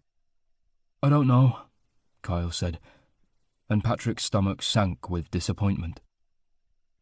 Never mind, I shouldn't have... Wait, I'm not finished. Kyle cut in, face intense as he squeezed Patrick's hand so hard it hurt. I think I do want that, but I'm also shitting myself terrified at the thought of it. You're the first person since Chris who's made me want more than a quick fuck. You've shown me what that connection and intimacy feel like. But I've been closed off for so long, I don't know if I can handle it. Hope rising, Patrick said. Well, at least we're both in the same boat. We could give it a try together and promise to be honest with each other. So, what do you want? For us to be exclusive? Yes. Open relationships aren't for me. I tried it once and couldn't cope with it. If we're going to be together, I want you all to myself. A flare of possessiveness rushed through him. Kyle smiled, raising an eyebrow. Yeah? Yes. Patrick pulled one of his hands free from where they were twined with Kyle's and lifted it to cup Kyle's jaw. Looking into his eyes, he said, If you're going to be my boyfriend, you don't get to play with anyone else. Kyle's pupils widened, and he licked his lips. That would be okay with me. So is that a yes, to giving it a try? Being an us? Yes. Kyle's grin was wide and brilliant. Fuck it. Yes. With that, he scrambled into Patrick's lap and kissed him fervently. Patrick's hands moved to Kyle's arse as though drawn there by invisible magnets. He squeezed and stroked as Kyle tangled his fingers in Patrick's hair. They kissed until they were breathless. Dragging his lips along Kyle's jaw to his neck, Patrick murmured, God, I want you so much. Me too. Kyle flexed his hips, grinding down on Patrick's erection. Patrick undid Kyle's fly, freeing his cock and stroking it with one hand as he shoved his other hand down the back of Kyle's jeans and underwear, seeking his hole with a finger. Kyle hissed, pushing back greedily. So impatient, Patrick chuckled. Yes, very. Kyle reached down to start work on Patrick's button and zip, but it was too awkward. Here, let me... He wriggled free of Patrick's grasp and dropped to his knees. Get your cock out for me. Cheeks flushed, expression urgent. He was so sexy. It drove Patrick crazy when he was submissive like this, begging Patrick for more. Putting his hand on his fly, Patrick said with a teasing grin, Good boys say please. Heat flared in Kyle's eyes. Please. Patrick stood, and then unfastened his button and slid the zip down while Kyle waited, lips parted, gaze fixed on Patrick's crotch. As Patrick pushed his clothing down to let his cock spring free, Kyle went to take it in his mouth, but Patrick grabbed his hair to stop him. Did I say you could have it yet? He put on a stern voice. No, Kyle said immediately. I'm sorry. Sitting back on his heels, he looked up at Patrick, a mischievous glint in his eye giving him away as he tried to look contrite. Patrick took his cock in hand and stroked it. Kyle's eyes tracked the movement and he licked his lips again. His dick was hard, jutting out in front of him untouched. Please, he said again, sounding genuinely desperate this time. His parted mouth was too tempting for Patrick to resist using. He guided his cockhead to Kyle's lips and rubbed it over them. Kyle opened wider, offering more, but Patrick fought the urge to push deeper immediately. Torturing both of them, he let his pre-cum wet Kyle's lips as he carried on rubbing slowly. Kyle moaned, putting out his tongue to taste it. The movement of his hand caught Patrick's attention. "No," he said, as Kyle reached to touch his own cock. "You want to suck me? Focus on my dick, not yours." With that, he finally allowed himself to thrust into the warm, sleek heat of Kyle's mouth. Kyle groaned, sucking him hard, and Patrick wasn't sure if it was with pleasure or frustration. Probably both. He took Kyle's head in both hands and fucked his mouth. "Look at me." Kyle raised his eyes, locking gazes, mouth full of dick. "That's better." Easing off, Patrick let Kyle take control for a while, enjoying the slide of his lips and the tease of his tongue. At first, Kyle kept his hands behind his back, but then he moved them to rest on his thighs, fists clenched. As Patrick watched, Kyle's eyes fluttered closed, and his right hand edged inwards until his thumb was rubbing lightly against his dick. "Hands off," Patrick said. Kyle's eyes flew open, and he glared at Patrick, cheeks flushed. He didn't stop sucking, but deliberately took his own dick in his hand and started jerking off, gaze fixed on Patrick, and eyebrows raised, as though to say, "What are you going to do about it?" It was a clear challenge, and Patrick realized what Kyle was pushing for. "Somebody wants a spanking." Letting Patrick's cock slip from his mouth, still stroking himself, Kyle said, "I think I deserve one." Patrick pulled his jeans back up, not bothering to fasten them. "Stand up and kneel over the back of the sofa. Jeans and underwear down around your knees." Kyle moved eagerly, assuming the position Patrick had demanded. Just as Patrick was about to get started, Kyle looked over his shoulder and said, "You need to christen your Christmas present." Oh. Patrick had forgotten about that.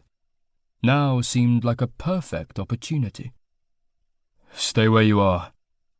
He went to his bag and got out the wooden spoon. Testing it on his palm as he came back to stand behind Kyle, he reckoned it might hurt a little more than his hand, so he'd need to be cautious. "You ready? If it's too painful, tell me immediately. Just say stop, and I'll stop." "Okay." Kyle gripped the back of the sofa. Patrick's first strike was cautious. "How's that?" "Barely felt it." Right then. Trying again, Patrick struck harder. This time Kyle flinched and let out a hiss. "Too much?" Patrick asked. "No." Patrick carried on at the same sort of intensity, watching Kyle's reactions carefully. His knuckles were white where he gripped the sofa, but he'd stopped flinching from the blows. Reaching around, Patrick checked Kyle's cock to find it was still hard. "You're such a slut for pain." "Yeah." Kyle gave a breathless chuckle. "More?"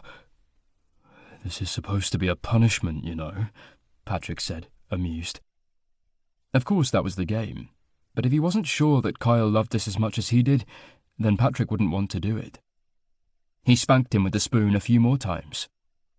Kyle groaned, thrusting his cock into Patrick's grip. "Please." "Please what?" Another spank. "Please, will you fuck me now?" His voice was rough and needy, and it went straight to Patrick's balls. "Seeing as you asked me so nicely. Strip. I want you naked." Patrick hurried to the bathroom to rummage in Kyle's wash bag. When he returned to the living room, he stopped. "Jesus, you look insanely hot like that." Kyle was naked now, and back in his position on the sofa, head down, arms braced. Patrick advanced on him slowly, drinking in the sight. Putting the lube and a condom down on the sofa cushion, he cupped Kyle's arse in his palms, feeling the heat of his skin where it bloomed red from the blows of the spoon. Making a whimpering sound, Kyle spread his legs wider, opening himself up for Patrick. "Fuck, Kyle." The sight of his hole made Patrick too desperate to wait any longer. Teasing Kyle would only be torturing himself. He shoved his trousers and underwear down just enough to free his cock, rolled the condom on, and then grabbed the lube and squirted some into his palm. "Yes, come on," Kyle begged, looking back over his shoulder as Patrick smeared the lube onto his erection. The slide of Patrick's own hand felt good, but it was nothing to the toe-curling sensation as he lined himself up and pushed hard into Kyle's tight heat. Patrick groaned, the sound torn out of him as Kyle squeezed around him and cried out. "You okay?" Patrick stopped, balls deep, and desperate to thrust but waiting for the go-ahead. "Yeah, do it." That was all the permission Patrick needed. He drew back and ploughed into Kyle, and then gripped his hips and did it again and again. Soon, realizing he wasn't going to be able to last much longer, he said breathlessly, "You can jerk off now." "Already am." Kyle's voice was strained. "Fuck, don't stop." "Not planning on it." Patrick hoped he could hold on long enough. His climax was like a ticking bomb, ready to explode at any second. "Harder, I'm so close, just a little more. Oh!" Kyle's words trailed off into a groan of release. "Fuck, yes!" Sending up a prayer of thanks to the universe, Patrick gave himself up to the blissful flash of pure pleasure, coming so hard his legs nearly collapsed underneath him. "Thank fuck, this sofa is made of leather," Kyle said. "Huh?" With his brain still stuck somewhere in his balls, Patrick wasn't sure why Kyle was suddenly talking about furniture.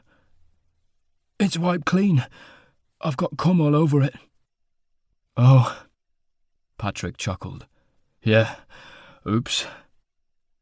Taking that as his cue to move, he carefully eased himself out of Kyle and staggered to the bathroom on shaky legs to get rid of the condom. He returned with a few sheets of toilet paper, handed half of it to Kyle, and started mopping at the white streaks on the brown leather with the rest of it. "Fancy a shower?" he asked when he was done. "Yeah, you can go first if you want, though."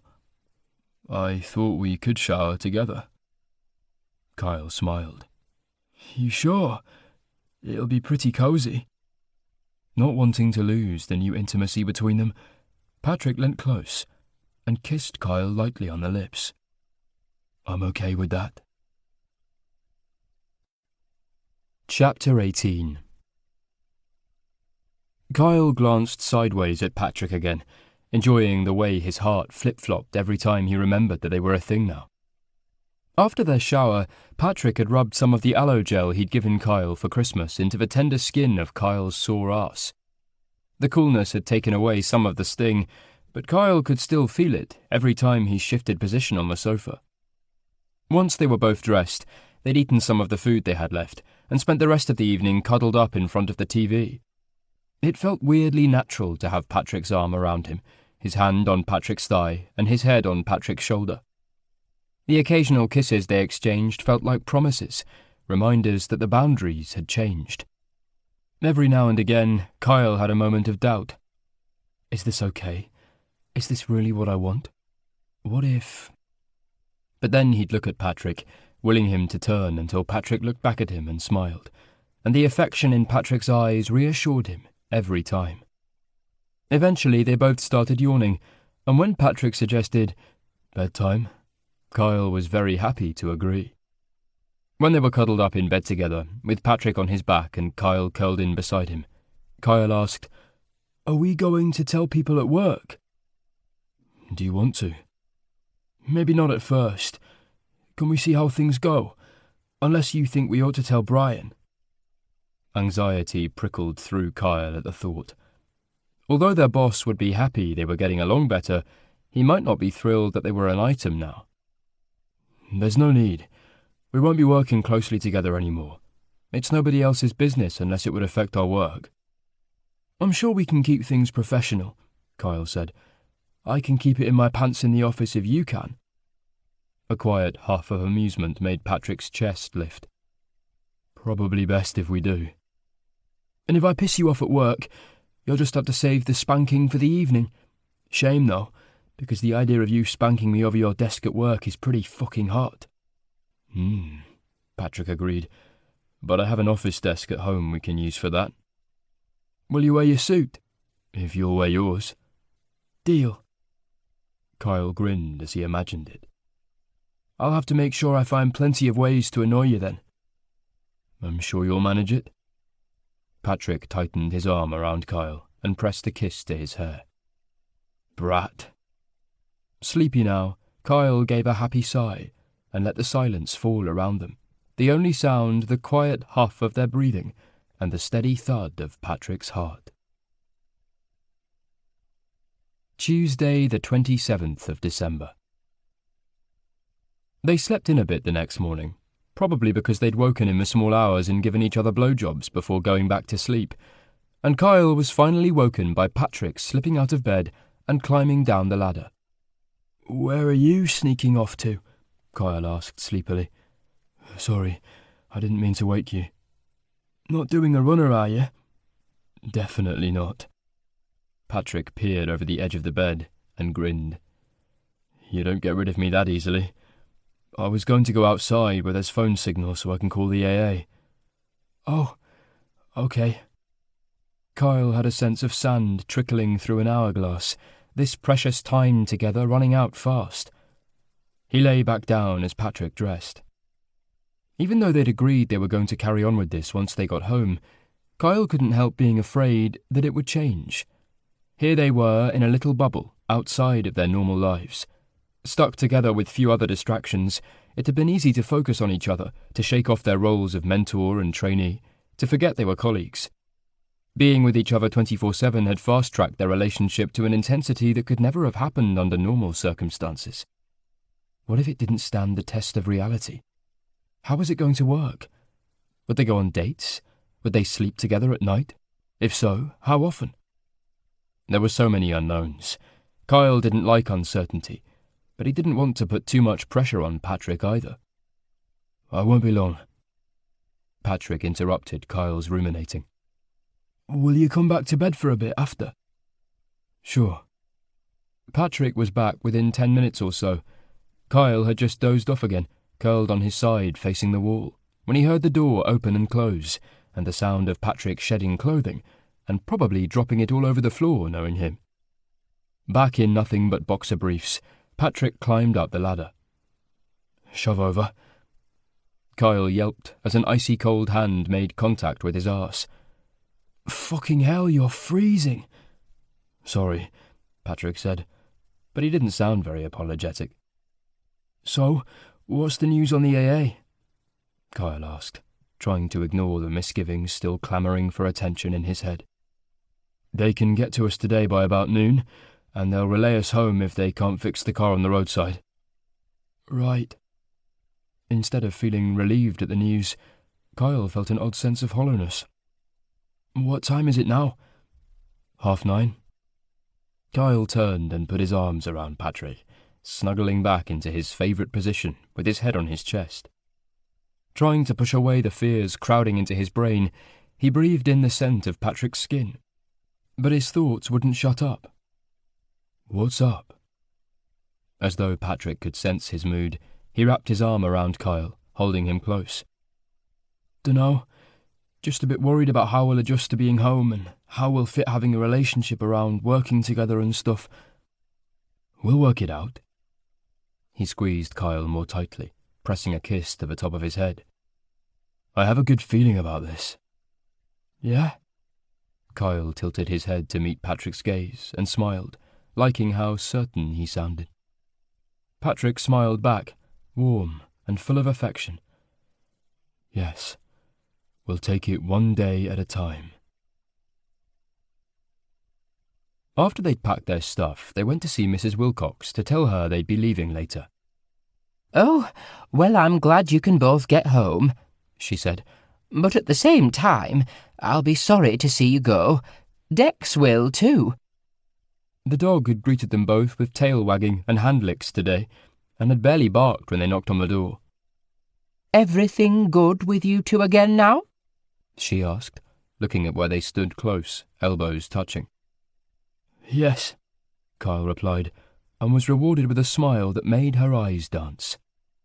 "I'm glad." Patrick cleared his throat. Shall we take Dex out for a walk before we go?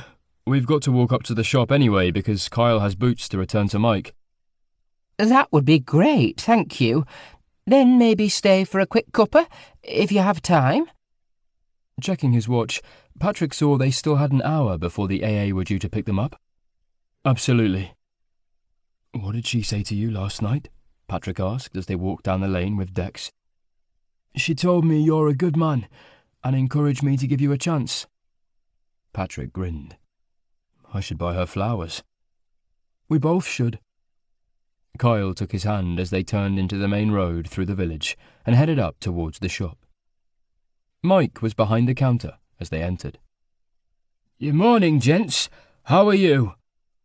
Good, thanks, Kyle said. Thank you so much for these. He handed the boots back, missing them already, with his own stupid boots damp and cold from the thawing snow. You're welcome, lad. I'm glad I could help. Did you have a good Christmas? We did, thanks. It had been better than Kyle could ever have imagined. We spent a lot of time with Mrs. Wilcox, Patrick added. Ah, how's she doing? Does she have everything she needs? Although I expect her son will be able to visit soon now the snow's melting. She should be fine for a day or so, Kyle said, but she might appreciate you taking Dex out. It's hard for her to go far in this, and Dex is the sort of dog who needs exercise. No problem. I can get my wife to mind the shop and pop out to walk him. Right. Well, Patrick offered Mike a hand to shake.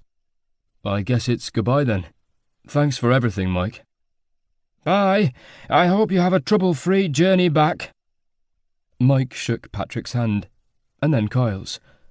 Will you be back to visit sometime? If you're in the area again, you must look me up. Maybe we'll come back in the summer. I'd love to return for some snow-free hiking, Patrick said, and then smiled at Kyle. But we'll need to make sure Kyle's got a decent pair of walking boots by then. Warmth filled Kyle at Patrick's easy assumption of them still being together that far ahead. He hoped it would prove to be true. After a cup of tea and several biscuits each with Mrs. Wilcox, Kyle and Patrick took their leave. She hugged them both tightly, telling them they were welcome to visit any time. Just let me know if you're thinking of coming, and I'll keep the flat free for you. She'd already refused to let them pay her for the nights they'd stayed, insisting they'd done enough for her to earn their keep. That would be wonderful, thank you, Patrick said. We might take you up on that. Yeah, definitely, Kyle agreed. He loved the idea of coming back here together. It would be interesting to see what Langbeck looked like when it wasn't covered in snow. Safe travels, she said. Take care of yourself. Kyle hugged her again, and then crouched to pet Dex, who whined, seeming to know they were about to leave. I'll see you again, buddy. Mrs. Wilcox stood at her door, with Dex by her side, watching as they left. They'd arranged to meet the AA truck up at the pub, as it would be easier for the driver to find. At the end of the lane they turned and waved, and she waved back. The AA guy was able to fix Kyle's car by the roadside. It turned out to be a relatively straightforward issue with the exhaust. He explained it, but Kyle didn't really take in the details. Apparently it was something that occasionally happened, even with new cars. You were just unlucky, mate, the man said. Chance in 1,000, probably. And extra unlucky that it happened right before Christmas in the snow. It must have been a right pain for you guys being stuck here instead of home with your families. Oh, it wasn't so bad, Kyle said, with a quick glance at Patrick, who winked at him. Well, I'm sorry we weren't able to get you home in time. Right, I better be on my way. Drive safe. He gave them a wave as he hopped into the cab of his truck. You too. Cheers. They watched as he drove away. Right, you ready to go? Kyle asked. Yes. You happy to drive? Patrick asked. Sure. Kyle got into the driver's seat while Patrick opened the passenger door. The AA man had helped them shovel the snow away that had drifted up around the wheels and had towed them back onto the road. There were still a few icy patches, but none of the tarmac was showing through again now. He'd assured them that the main road had been gritted and ploughed and was totally clear, so the only tricky part would be the first few miles. Kyle turned the key, and the engine purred beautifully into life. Putting it in gear, he pulled away. "Do you really want to come back together in the summer?" Kyle asked, as he drove carefully down the narrow country lane. "I'd love to. How about you?" "Yeah, just... that's a long way off. I guess we'll have to see how it goes." It was hard for Kyle to imagine that far ahead, but he wanted it to happen. The idea of him and Patrick back here through choice, not because they were trapped together, was like a beacon to aim for as they navigated their way through their fledgling relationship. "I think we'll get there," Patrick said, looking sidelong at Kyle and giving him an encouraging smile. "I'd put money on it, in fact." "How much?" "Dinner at the Huntsman?" "Done." Kyle grinned. Epilogue. 8 months later. "How much further is it?" Kyle grumbled. "My feet are killing me." "About half a mile. You're doing great. This is by far the longest hike we've done together." Patrick used his most encouraging tone, the one that wound Kyle up when he was in this kind of mood. "No shit." He glared at Patrick, who grinned back, making Kyle even more annoyed. It was unfair that Patrick still had a spring in his step after an entire day of walking. Kyle's feet felt like bruised lumps of lead, and his legs were literally shaking from the effort of walking down the final steep incline of the hill they'd climbed. It was ironic that coming downhill was as hard as going up. It just hurt Kyle's legs in different places. "Wasn't it worth it, though? That view from the top was incredible." "Yeah, it was all right, I guess." Patrick gave Kyle a quick swat on the arse. "Stop being moody. I'll give you a foot rub later." It had been an amazing hike, even though Kyle had bitched most of the way up the insanely long, steep path that led to a ridge. Once up on top, he'd be able to appreciate why Patrick loved hill walking so much. They'd been fortunate to get a clear day, so as they walked up the gentler slope of the ridge, the landscape of the Lake District stretched out on either side of them in all its glorious beauty. Hills painted in shades of green and brown, interspersed with flashes of blue where water reflected the sky above. They'd stopped to eat their lunch near the trig point, enjoying the breeze in their hair and the warmth of the sun on their faces. Kyle had been looking forward to walking down, mistakenly assuming that would be the easy part. But after 2 hours of descending a steep and rocky path, Kyle's quads were burning. Now, on the final gentler slope, the pain in his legs had receded enough that the ache in his feet was more apparent. "Why aren't your feet sore too?" he asked. "They are. I just don't complain about it, because what's the point in focusing on that when I can focus on all the nice things about the walk instead?" "Humph." Kyle wasn't going to admit Patrick had a point. Patrick took his hand. "Look, we can see the car now." Sure enough, below them the silver roof of Kyle's BMW gleamed in the sunshine. "Thank fuck." But the sight of it lent some energy to Kyle's tired limbs, and he picked up his pace. When they finally reached the car, he unlocked it and handed the keys to Patrick. "You can drive. I don't think my legs can handle it." He tossed his backpack into the boot and then opened the passenger door and collapsed gratefully into the seat, easing off his walking boots to rub his feet. Patrick got into the driving seat and leant across, cupping Kyle's jaw and turning his head for a kiss. "Well done. You just climbed the highest peak in the Lake District." With no more walking ahead of him, till tomorrow at least, Kyle finally rewarded Patrick with a smile and said begrudgingly, "Yeah, it was pretty cool." They parked in front of Mrs. Wilcox's cottage and walked around the path and through the back garden to their flat. Kyle thought of it as theirs, even though it was regularly rented out to holidaymakers now it was the summer season. This was their third trip back since Christmas. They'd been to visit over Easter, as well as for a long weekend in June. Now, in August, they were back for a whole week this time, the trip having been planned to coincide with an important date. "You got the key?" Kyle asked. Patrick handed it to him, and Kyle let them in. Kicking off his boots at the door, he headed straight for the sofa and lay on it, feet tucked up and head on a cushion. The cushions were one of the new features, along with a thick pile carpet and a rug, a coffee table, a small table at the kitchen end, and a few watercolour paintings on the freshly painted walls. "Where am I supposed to sit?" Patrick asked. Kyle lifted his legs and pointed. "Here, the perfect spot for giving me a foot rub." "Your feet will be all sweaty. Don't you want a shower first?" "No, too tired." "Okay, I'm making some tea first. Do you want one?" "Yes, please." Kyle put his legs back down again. "And I need biscuits too." "You're so demanding," Patrick said, but his voice was fond. "I know. I don't know why you put up with me." "Because your arse is cute?" Kyle laughed. "Truth." When Patrick returned with cups of tea, a packet of chocolate chip cookies, and a pot of peppermint foot cream, Kyle lifted his legs so Patrick could sit down. Patrick peeled off Kyle's socks and tossed them on the floor, got some lotion out of the pot, and smoothed it into the arch of one of Kyle's feet.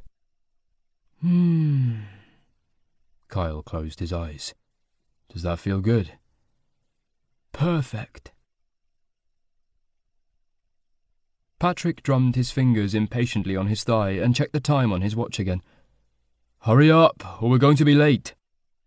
Already fully dressed, shoes on, with a bottle of wine, a box of chocolates, and a large bunch of pink roses on the coffee table in front of him, Patrick was waiting for Kyle, who was still faffing about in the bathroom. "I'm nearly ready, just trying to sort out my hair," Kyle called. Kyle always took ages to get ready to go out, and it drove Patrick nuts. He seemed incapable of planning for the extra time he needed to fuss with his hair and change his clothes 4 times till he was happy with his outfit. Rolling his eyes, Patrick didn't reply. Instead, he took a calming breath and focused on his crossword. After another few minutes, he put the newspaper aside and went to see what the hell his boyfriend was doing. Leaning over the sink, wearing nothing but tight white briefs, so much for being nearly ready, Kyle was teasing the spikes of his hair with his fingertips and frowning at his reflection. "Your hair looks great," Patrick said. And it was the truth. Kyle always looked immaculate, even if the perfectionist in him was never satisfied. "But you need to rethink the outfit." "Ha ha, funny man." Kyle carried on messing with his hair. His cute arse sticking out was way too much for Patrick to resist. Quick as a flash, he yanked Kyle's briefs down and gave him 2 sharp smacks, one on each cheek, punctuating them with the words, "Hurry up." "Ow!" Kyle yelped. Okay, I'm hurrying." Turning away from the sink, he pulled his briefs back up. Patrick couldn't help noticing the growing bulge at the front. Spanking always turned Kyle on, and Patrick loved his instant response to it. It turned Patrick on too, but he ignored the rush of desire. They were already going to be late, so this would have to wait. He stood by the front door, wine under one arm and chocolates in hand, watching Kyle as he dressed in pale skinny jeans and a white short-sleeved shirt with a grey and blue paisley print. Finally, Kyle slipped on some loafers and then turned to Patrick. "How do I—" "You look gorgeous, as always, and we're leaving. Don't forget to pick up the flowers." Patrick opened the door and waited. "Thanks, darling. You look gorgeous too." Kyle grinned and kissed Patrick on the cheek as he passed him, heading out into the garden. The back door of the cottage was open, and as Patrick and Kyle walked along the path, Dex came running out, followed by a toddler with hair the colour of sun-ripened corn, giggling joyously, hands outstretched. "Will!" A man followed. "Wait for Grandad." Kyle immediately recognised him as Mrs. Wilcox's son, John, from the photos in her cottage. Will, who had presumably been named after his great-grandfather, stopped short of a sound of Patrick and Kyle's feet crunching on the gravel and looked up at them, blue eyes round and curious. "Hello," Patrick said to the child, crouching down to pet Dex, who'd run over to greet him. "Lo?" Will stared at him warily, sidling closer to Dex. He put out a chubby hand and stroked Dex's fur. "Yeah, hi," the man said cheerfully, offering his hand to Kyle. "You must be Kyle and Patrick. I've heard so much about you. It's wonderful to meet you both at last. I'm John." "I'm Kyle," Kyle smiled, "and that's Patrick. Hi, John. Patrick stood to shake his hand. Good to meet you too. I can't thank you enough for what you did for my mum at Christmas. You made such a difference. She helped us out of a tight spot too, Patrick said. We were desperate for somewhere to stay. No room at the inn? John grinned. Something like that. Anyway, that's everyone here now, so it's time for the toast. Let's head inside. I know Mum's dying to introduce you to everyone. Come on, Will. We're going in for a bit. No. Will stuck out his lower lip and frowned, not keen on that plan. Dex is coming, aren't you, Dex? Kyle said, patting his hip. Dex immediately went to heel, with Will following. Let's go. Will grabbed onto the thick fur at the scruff of Dex's neck and toddled along beside him as Kyle headed for the back door. Well, that was easier than I expected, John said to Patrick in amusement. Your fella's smart. As they stepped into the kitchen, Patrick was surrounded by noisy chatter.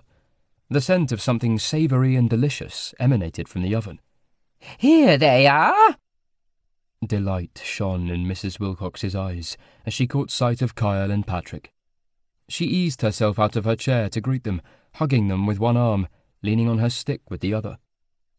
Oh, thank you. How lovely, she said, as they gave her their gifts. Can you pop them down on the table for now? Let me introduce you to my family. I see you've already met John and Will. She smiled fondly at Will, who was still petting Dex, tugging on his ears and ruffling his fur the wrong way. Dex sat patiently beside him, a long-suffering look on his face. Try it like this. Kyle crouched beside Will and guided his little hand more gently, showing him what to do. This is Marianne, my daughter-in-law. Mrs. Wilcox gestured to a woman with wavy blonde hair. Hi. Marianne smiled at them.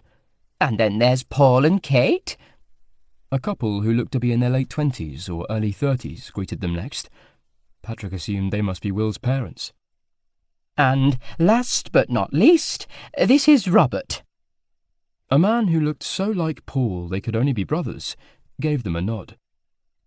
Everyone, this is Patrick and Kyle, Mrs. Wilcox announced. My Christmas angels. Kyle snorted.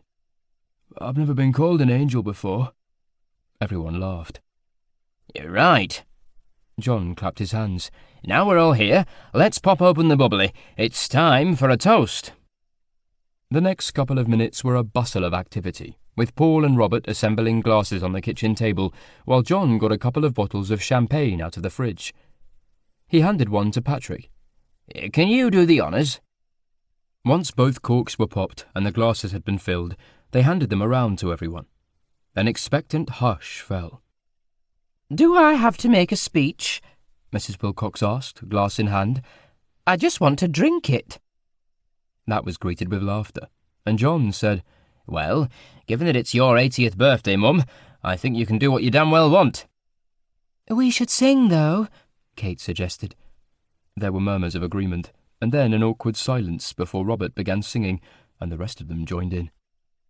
Happy birthday to you. Happy birthday to you. When they'd finished, they all raised their glasses and drank. Oh, this is lovely, Mrs. Wilcox said. Then she looked around the room at everyone. Thank you all for being here to celebrate with me, my family, and friends who feel like family. She smiled fondly at Kyle and Patrick. You're all so important to me, and I'm glad we were able to get together for this date. A swell of emotion made Patrick's eyes prickle. It's an honour to be here, he managed, voice a little husky. Thank you for inviting us. Kyle moved to stand by his side. Reaching for Patrick's free hand, he laced their fingers together and squeezed gently. His family had always made Patrick welcome too, and Kyle understood how bittersweet these occasions were for him. The evening passed in a delightful haze of champagne, good food, and great company. They ate in the kitchen, squeezed around the table, and then adjourned to the living room for birthday cake with tea, coffee, or more wine, depending on who was driving. Will started to get grumpy and tearful by 8 o'clock, so Kate whisked him off to get him settled for bed. They were staying in the cottage tonight, and Dex, bored without his little companion, came to bother Kyle instead, nudging him with his nose. "Hey, boy." Kyle petted him. Dex gave a yelp. "What's up?" He got a grumbly noise in reply. "I think he needs a walk," Kyle said to Patrick. At the sound of the word, Dex's ears pricked up, and he barked sharply. "Oh dear, you've done it now," John said with a chuckle. "Mum, do you want me to take Dex out?" "We can do it," Kyle said immediately. "You'll be up for a stroll, won't you, Patrick?" Patrick nodded. He was always happy to get outdoors, and it looked as though it was a beautiful evening. Blue sky was just beginning to fade into twilight through the living room window. "You sure?" John asked. "Absolutely." Kyle stood and offered a hand to Patrick, pulling him up. "Come on, Dex. See you later, everyone." They went to put their walking boots on back at the flat, while Dex whined impatiently, raring to go. "Which way do you want to walk?" Patrick asked once they were ready. During their various trips here, they'd explored the local area thoroughly and knew several good routes for a short dog walk now. "To the tree." Patrick didn't need to ask which tree. They walked through the village hand in hand, not caring when one old man looked at them curiously, his gaze dropping to their joined hands. "Good evening," Patrick greeted him. "Evening," he replied pleasantly enough, touching the peak of his cap before hurrying past them. "Not used to seeing gays in the village," Kyle whispered, grinning. Patrick chuckled. "Apparently not." They passed the shop, closed for the evening now, and then the pub, before taking the path into the woods near the church. Given permission to leave Kyle's heel, Dex bounded off happily, while Patrick and Kyle walked more slowly. The leaves overhead made it dark and mysterious, and when they climbed over the stile into the field beyond, the contrast of the open sky above them was dramatic. Utterly clear, the deep blue faded at the horizon into delicate shades of rose gold and pink. A skylark wheeled above them, singing its last song of the evening. Walking in comfortable silence, they made their way to the middle of the field, while Dex ran around the periphery, sniffing happily. Covered in leaves now, the tree in the centre was very different to how it had been when they'd first seen it in midwinter, with its stark bare branches spreading towards the sky. The clumps of mistletoe were still visible, although harder to spot in the camouflage of the oak leaves. Looking up, Kyle tugged on Patrick's hand until they were standing beneath one dark cluster, and then he tilted his face expectantly. Patrick cupped Kyle's jaw and kissed him lightly on the mouth. "I love you," he whispered. "Love you too." "I don't need mistletoe as an excuse to kiss you now," Patrick said. "Nope. You get to kiss me whenever you like. Now get on with it." Kyle slipped his hand around the back of Patrick's neck, pulling him down for more. "Brat." Patrick smacked him on the arse, the word muffled as he pressed his mouth to Kyle's again. When they drew apart, Kyle's expression was soft with affection, so different to the hard veneer he'd shown Patrick when they'd first met. "You still sure you want to move in with me at the end of the month?" Patrick asked. They'd discussed it carefully before making the decision, but Patrick still harboured a fear that Kyle might change his mind at the last minute. "Yes!" Kyle gripped Patrick's shoulders. "How many times do I have to say it?" "And you'll cope with me being messy?" "If you'll cope with me tidying up your stuff." Patrick laughed. "I'm already used to that." Over the last few months, Kyle had spent more and more of his time at Patrick's. The larger of their two flats and closer to work, it made sense for them to stay there when they wanted to spend the night together, which was virtually every night. "Anyway, it's too late to back out now. I've already given notice on my flat, so you're stuck with me." "Oh well, I guess I'll have to make the best of it." Patrick tried to sound resigned, but he couldn't stop the grin that spread across his face. "I've been stuck with you before, and it wasn't so bad." Dipping his head for another kiss, Patrick was sure he'd never get tired of this. With Kyle in his arms, he was happy, a deep, peaceful happiness that he was gradually learning to trust. Kyle still had moments of insecurity too, but they got through them together, understanding the reasons for their fears and forgiving them, one day at a time. Holding each other close, they kissed in the fading light, with the song of the lark high above them. This has been Stuck With You, written by J. Northcote, narrated by Hamish Long. Copyright 2018 by J. Northcote. Production copyright by J. Northcote. Audible hopes you have enjoyed this program.